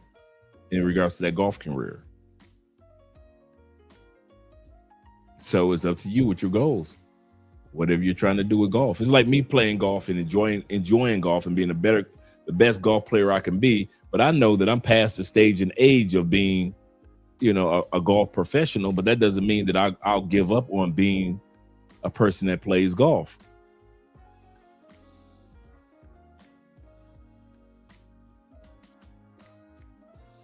Okay, Miss Amanda, I see your work.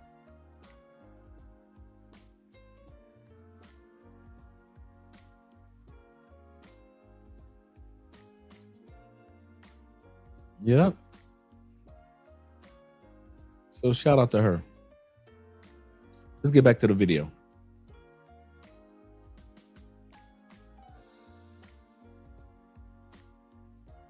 Been called dumb shit my whole life. The most cool thing I've ever been called in my entire life is dad. But you've got to forgive yourself. All right. The past is the past. You've got to leave the past in the past. And until you can walk away from the past, you cannot have a future. You cannot live in the past and the future at the same time. Now, you've got to bury the past. The past has to die and it has to be buried. But once it's dead and buried, you have to move on. And there's nothing in this life that will destroy you faster than you being unable to forgive yourself for your wrongdoings.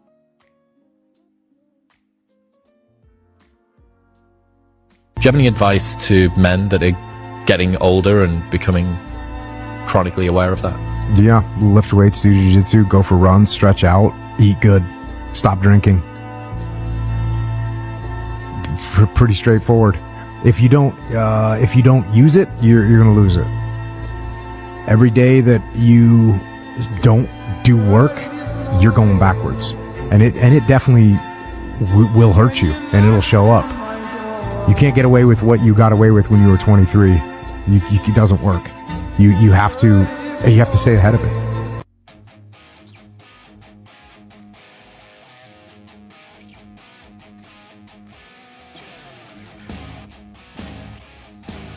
All right. When it comes to our weight, let's go. These are men over 50, gentlemen. These are men over 50. No excuses. Got away with when you were 23. It doesn't work. You have to stay ahead of it.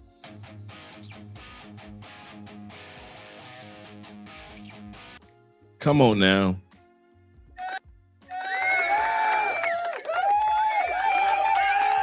Us men over 50, if you take care of business, you'll get the results.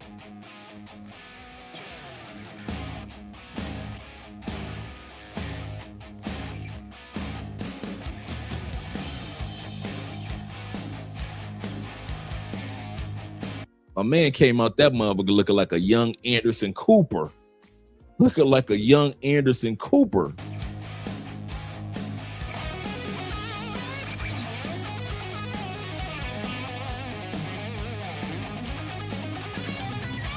Four months can change your body. A man went from 388.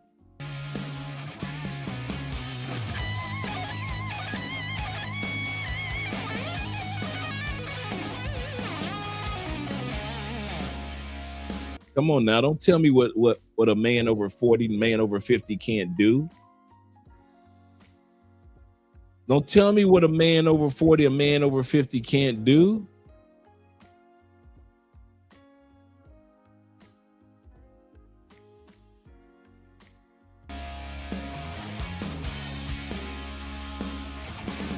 Come on now. Come on now.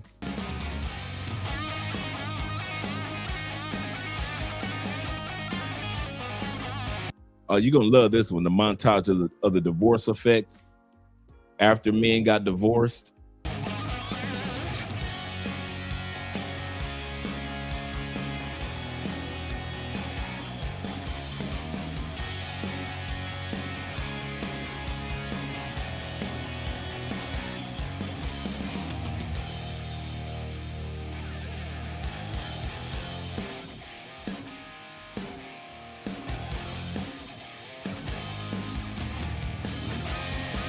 Come on now. Don't tell me what we can't do as men.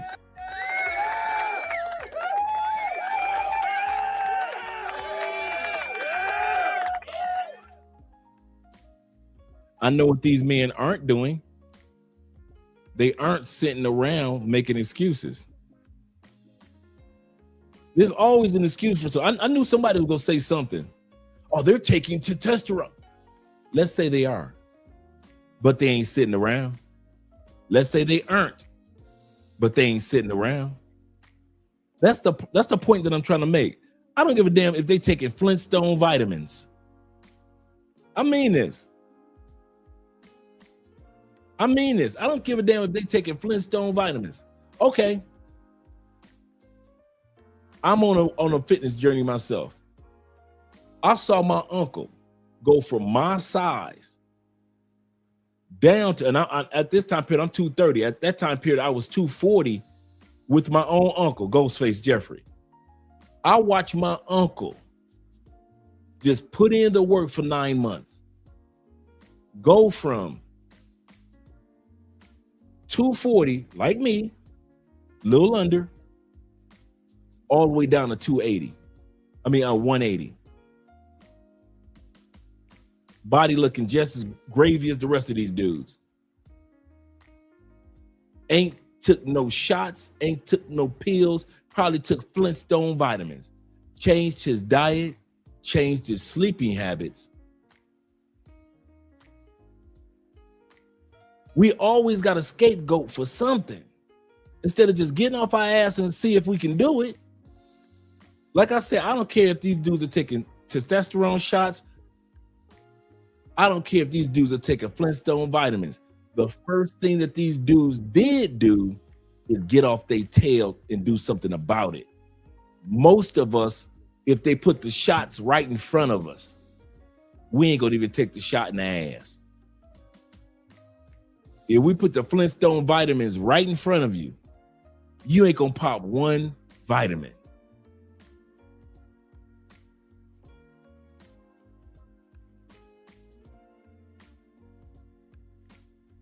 That's the part. That's the part. We don't put in the work. And then we sit back and we criticize those that do put in the work. Oh, they probably did this. Probably they probably did. I'm gonna say this again. They probably did. They probably took the shot in the ass, which is not illegal. Testosterone shots are not illegal.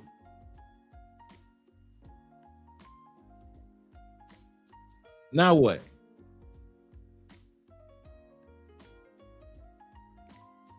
Flintstone vitamins aren't illegal. What should be illegal is all the damn excuses we make as men when it comes to our health.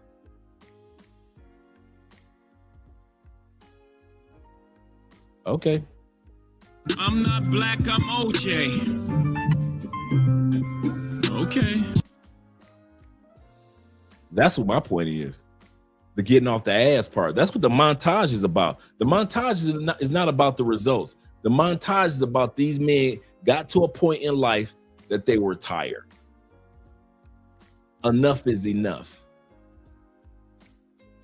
But like I said, it'll be a lot of us that will follow the herd and use excuses, which is cool. I kid you not. Hey, them dudes taking TNT. That's why they doing it. Then don't do it. They taking Flintstone vitamins. Don't do it. Sit your asses on your asses, black men. As we looked it up the other day, we did a video on that the other day about black men's health. 1 in 6 of us are going to end up with prostate cancer if we don't start focusing on our health. 1 in 6. We ain't got to do nothing. The average black man lives what? 69 years old? 69.3, 69.5? Y'all ain't got to do nothing. You ain't got to do shit but die, right?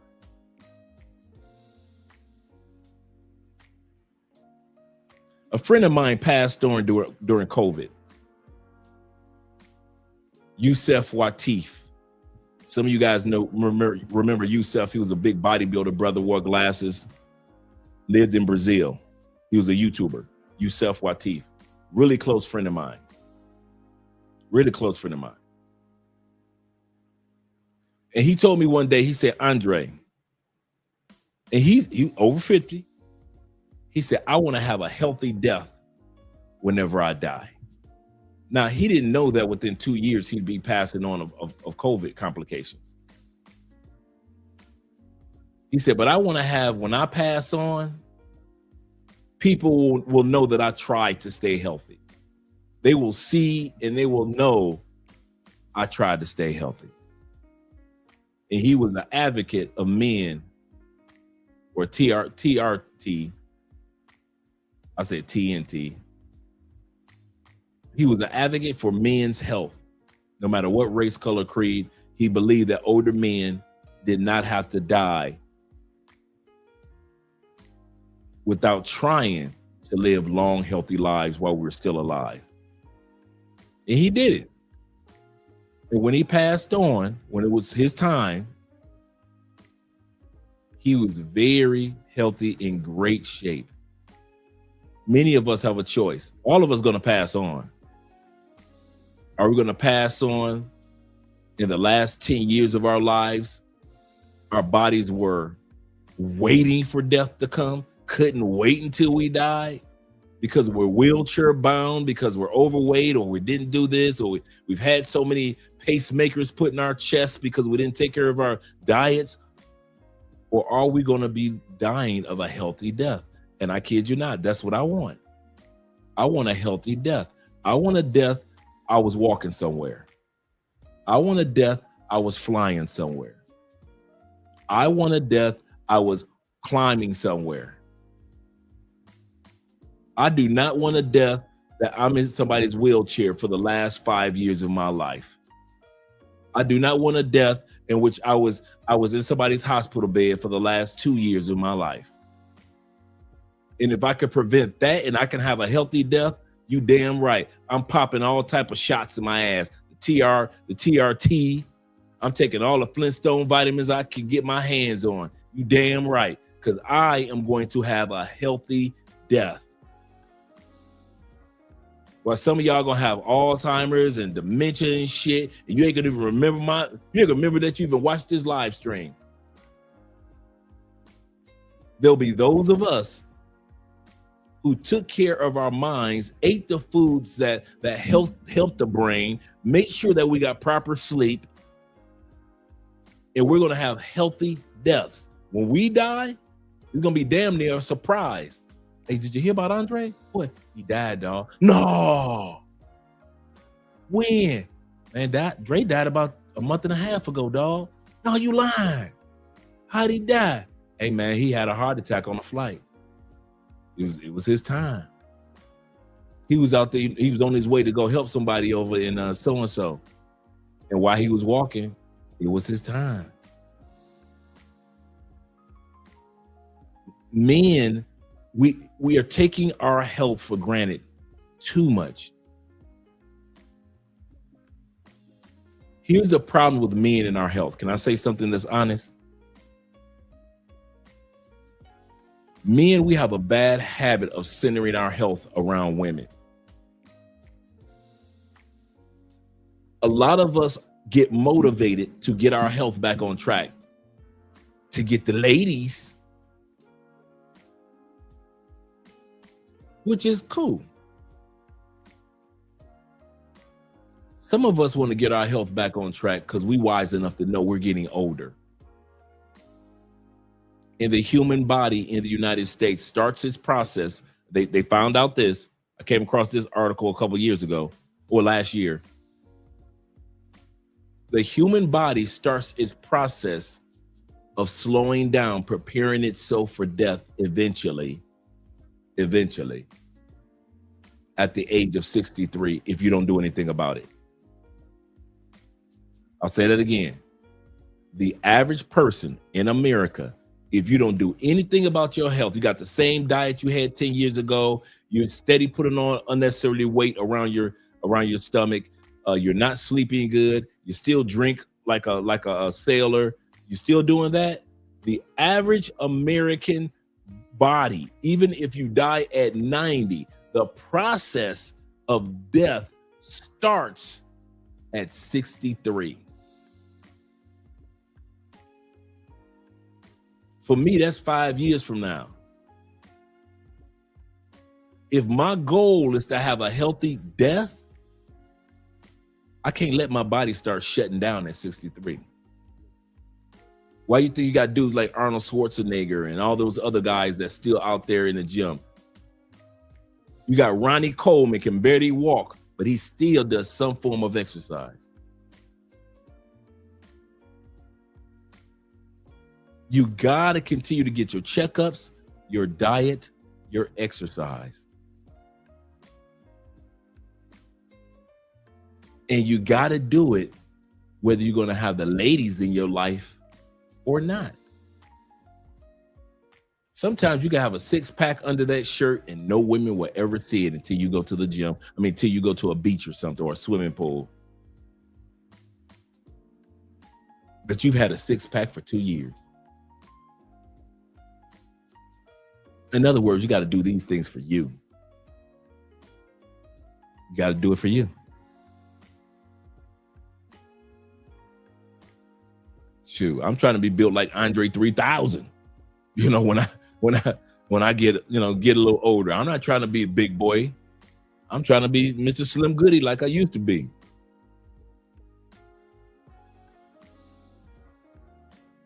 Yes, sir. They say 58 days in my fruit and vegetable fast. I'll be starting my, one of you brothers blessed me, my brother Tori, Dr. Bobby Price on YouTube, right? He has a detox herbal cleansing for your body. And you can eat fresh fruits and fresh vegetables while you're doing that. So it's not a fast, it's just a detox. And so one of you have blessed me with the 2 packs of the 14-day cleansing. So you take them at the same time. And so I'll be starting my cleansing tomorrow, and I'll be eating my fresh fruits and fresh vegetables, which I already eat anyway. But I won't have this go around. I won't be having any seafood for 14 days. So let's see results that we get in 14 days. What I like about this that Dr. Bobby Price tells you what you need to drink, like as far as make sure that it's natural water. It gives you the detox instructions right here. It tells you right here what to expect. It tells right here, he gives you tips. And he lets you know right here what foods you can eat. Yeah, so a lot of us are doing that. I've done watermelon fasts. Excellent fast to do. Yeah, our diet is very important, gentlemen. We're getting older, man. We may not be old. And like I say all the time, you guys hear me say this one all the time. You want to go from one of these Colombian women looking at you like dad to looking at you like daddy. I'm gonna say this again. You want women in other countries to go from looking at you like dad to looking at you like daddy. That's what you want to do. Just because you are as old as her father doesn't mean you need to be built like her father. You caught that? Some of you guys are like me. Andre's dad is 60. I'm 58. Just because I'm as old as her father doesn't mean I need to be built like her father. Some of you dudes are with younger women and you built just like her damn daddy. Your guts stick out just like her daddy guts stick out. Her daddy do 10 beers a week. You do 10 beers a week. Just because you're as old as her daddy doesn't mean you have to be built like her daddy. And your goal is to go from looking like her dad or being built like a dad to where you are built like a daddy. And if you're a white dude, zaddy, if you will. And just think, Colombia is full of fruit, vegetables, and fish. Lovely. Yes, sir. Yes, sir. He said, I lost 17 pounds. He said, I lost 17 pounds, and my A1C is down from 11 to 8. Shout out to you. Do the exercise and intermittent fasting. Absolutely correct. Absolutely correct. He said, the 4 life cycles of herbalist Kareem. Thank me later. Okay, cool. Write that down. I'm wise enough to learn. The 4 cycles of life. I'll say 4 life cycles.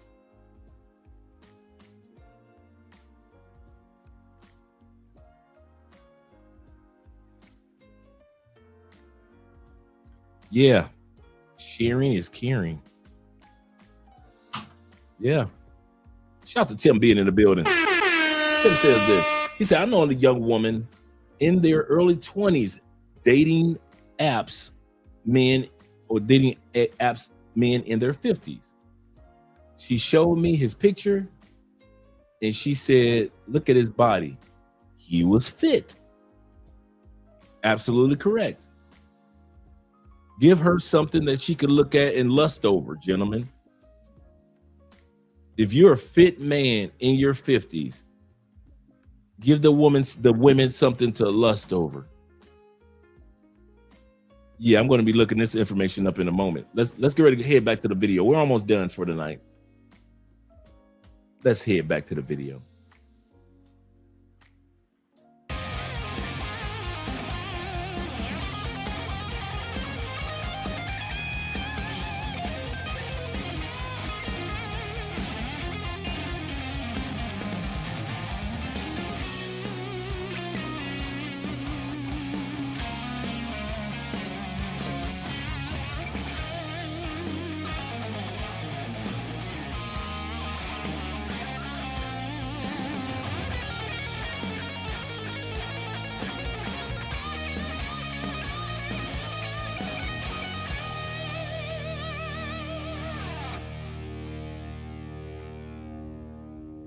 Men who sleep 5 to 6 hours a night will have a level of testosterone which is that of someone 10 years their senior. So a lack of sleep will age you by a decade in terms of that critical aspect of wellness, virility, muscle strength, 10 sexual years, performance. that's incredible. If you don't exercise, you're going to die sooner. For every hour you exercise, you will live 3 hours longer. For every hour you exercise, you'll live 3 hours longer. Yes. I want to get up right now. If you get too much exercise, you decrease your life expectancy. Same way, you can overdo it. And a lot of people don't know that. And I hate to tell anybody that because most people are not getting any. You can change the trajectory of your life by doing 10 air squats every hour on the hour. And there was a study that was done on this that showed that if you do 10 air squats every hour, this can compensate for your sedentary lifestyle, because unfortunately this is the life we're living in. We are becoming more sedentary in our day-to-day lives. We're sitting more, we're not going out as much. There's younger kids on video games, they're scrolling. There's so much happening that is involving our sedentary lifestyle, which is obviously, like you said, increasing our risk of type 2 diabetes, cardiovascular disease, etc. You can do it like this. There you go, 10 of those. If you do 10 of those, you can outweigh the benefits of a 30-minute power walk. Every hour. Yeah. 70-year-old. You look your back. 70-year-old, man. Monster. That's a 70-year-old boy. Oh my God. God. Take the gun. Yeah. Show him, OG. You ain't playing. That's the shit. What? I'm out of shape. Yep, you are out of shape. I can tell. I'm fucking shape from where the goat be. Yeah, I can tell. This is what I look like first thing in the morning when I wake up. No pump, pretty good lighting. Still got decent definition, but again, just doing full transparency here. I am not sucking it in. If I did, that's what it would look like. So anyway, full transparency. 5'11", I weighed in at 157 today. Let's go. I ask people who are really fit what they do for their workouts, and you're jacked. Oh, thank you very much. A lot of people accuse me of being on TRT. 35. One day I do 100 push-ups in between 100 pull-ups. How many days a week? See, a lot of people accuse me of being on CRT. Every other day. How old are you? Tomorrow's my birthday. Is it? How old? 73. Really? Yes. And very few carbs. I mean, that's the key. That's really helped me with this. You got a six-pack, man. The only thing I take is whey protein, collagen, and creatine. Do you drink alcohol? Every day. I drink at least 1 or 2 glasses. I'm a red wine snob. Really? Unless I'm fasting, which I do at least once a month. I just had my body fat tested. I think I was 8.5%. How many pull-ups can you do in a row? 30 is easy. I've gotten more. Let's see them right now. 63. 73 years old, killing the pull-up game. 29. 35. One more for 46. 36 good ones. Woo! Damn. A lot of people accuse me of being on TRT. Never did it. Move to. I'm 47 years old and I have a six-pack of abs. I do cardio every single day and I don't eat garbage. It's the exact video I posted a couple of weeks ago that went viral and I received so much criticism about it. It started off with being light out. Somebody said, you don't work out at 5 in the morning. My trusty old camera crew doesn't want to start at 5 a.m. Keep bringing the hate and I'm gonna keep raising the frickin' bar. I'm telling you, there is absolutely no inconsistency in my life. You guys want to throw shade at me saying I take freaking steroids? Keep bringing it and I'm gonna keep raising. I love it. I love what I'm doing. This is all for charity. I love you guys very, very much. Here I am back doing cardio with no shirt on. That was another thing. Yes, I own a shirt. If you look like this, why would you wear a shirt? All right, and last but not least, you're never too old to travel. Look at that view.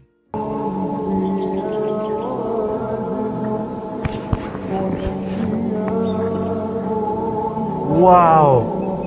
Wow. Wow. Oh my days. Sha'ban. Sha'ban. Oh my days. Where's Naaman? Allahu Akbar. Look at the view though, man. Can I ask you a question for a documentary I'm making? Oh, for sure. I love documentaries. Are you happy? I'm very, very happy. What is the source of your happiness? Angel's Landing today. and the Arizona Trail for the last month and a half. This makes me a very happy person. And if you had one message for the entire world, what would it be?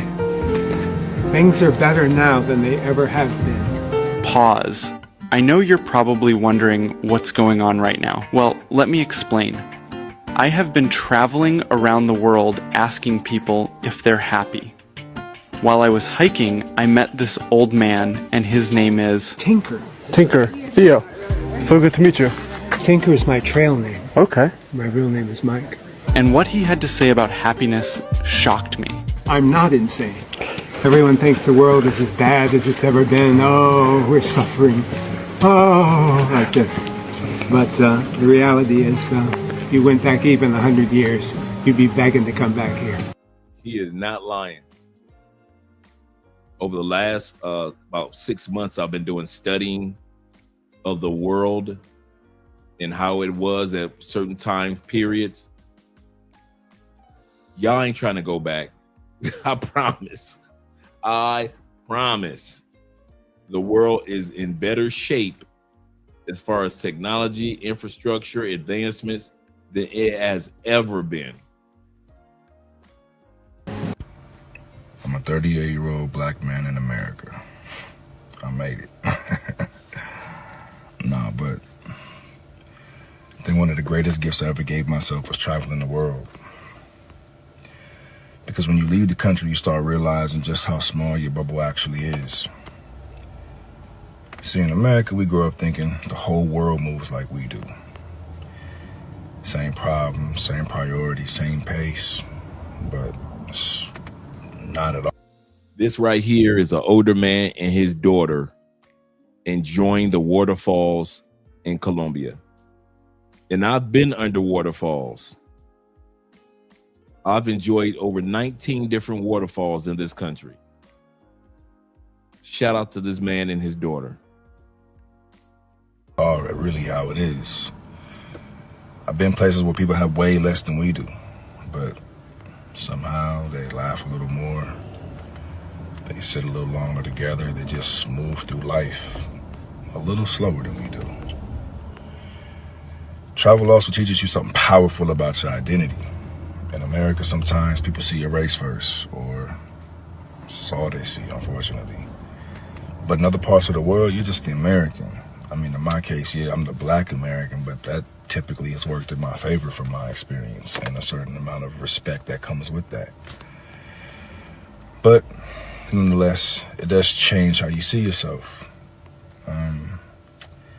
It makes you realize how arguments online and the things we stress about and how many things we think matter, this shit just really doesn't.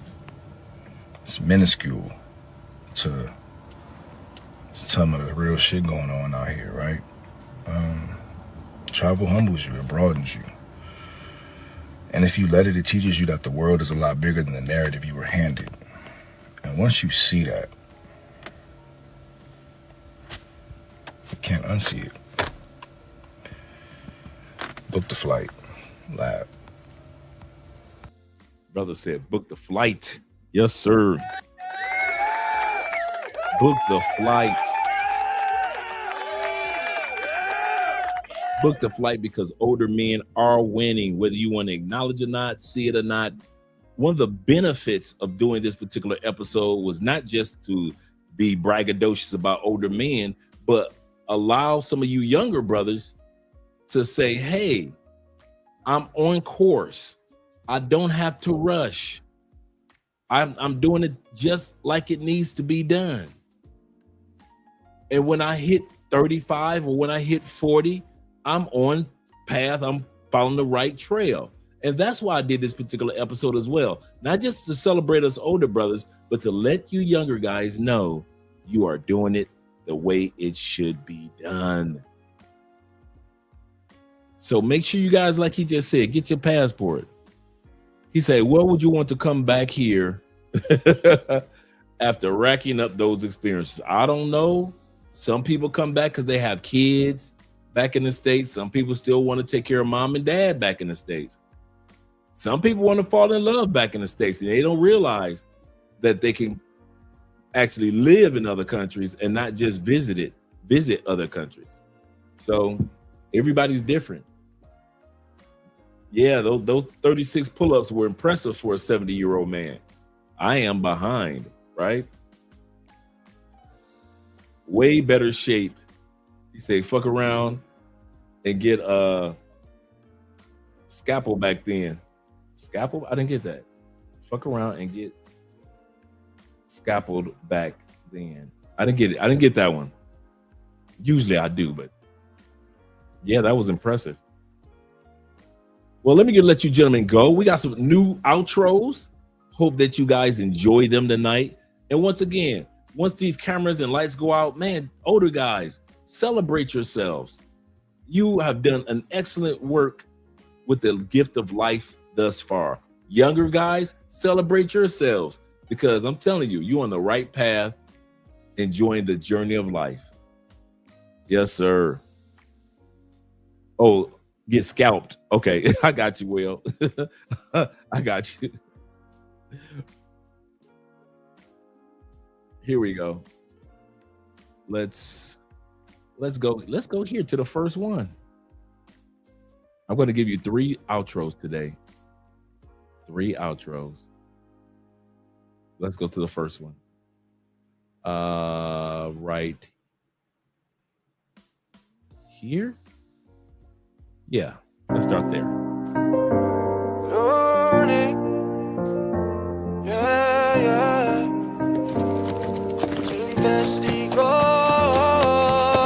Todos sabemos lo que quieres, yeah, pero es un secreto, dile a tus amiguitas que esperen, que pena empezamos aquí, quiero tenerte, sentirte, sin ropa verte, baby, yeah.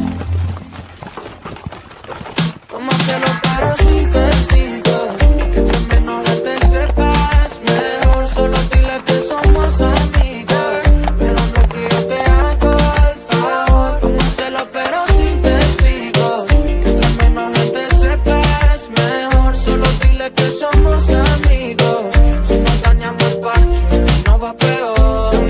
Como callado pero como más veces, un amor sin contrato como nos apetece, y tus amigas pendientes de detalles, pero en esta laguna no caben tantos peces. Ella lo sabe, solo me quiere, vaya solita, a nadie más. Solo la cama sabe todo lo que pasa debajo de la sábana. Yeah, yeah, 24/7 está ready, pa' que los dos rompamos la dieta. Tú desnuda si te ves bien deli, como chantilly y un par de fresas. Tómaselo pero sin testigos, que entre menos gente sepas mejor, solo dile que somos amigos, pero no que yo te hago el favor. Tómaselo pero sin testigos, que entre menos gente sepas mejor, solo dile que somos amigos, si nos dañamos el parche no va peor, yeah. Nada rencores ni mala actitud, así dijimos cuando hablábamos de tú a tú, yeah. Dijimos que solo era para eso, pusimos reglas en nuestro menú. Yo no te pido que me des toda la vida, solo un minuto mamacita tenerte. Me pone loco cuando estás de vestida, y creo que lo haces pa' que yo te recuerde, yeah. 24/7 está ready, pa' que los dos rompamos la dieta. Tú desnuda si te ves bien deli, como chantilly y un par de fresas. Tómaselo pero sin testigos, que entre menos gente sepas mejor, solo dile que somos amigos, pero que yo te hago el favor. Tómaselo pero sin testigos, que entre menos gente sepas mejor, solo dile que somos amigos, si nos dañamos el parche no va peor.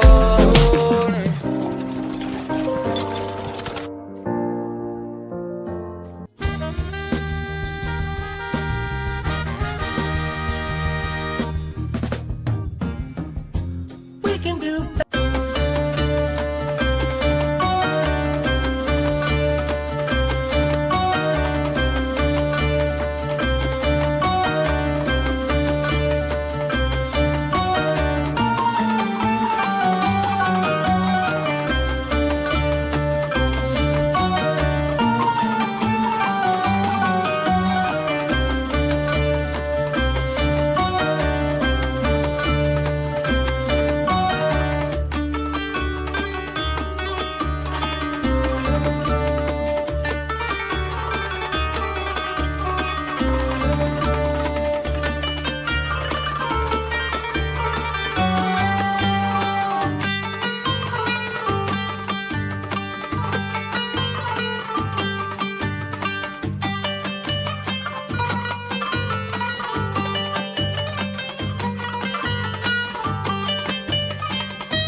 touch of instinct. Moving slow, but my heart's racing. Yeah. Your fingers sliding down my chest. What do you want from me?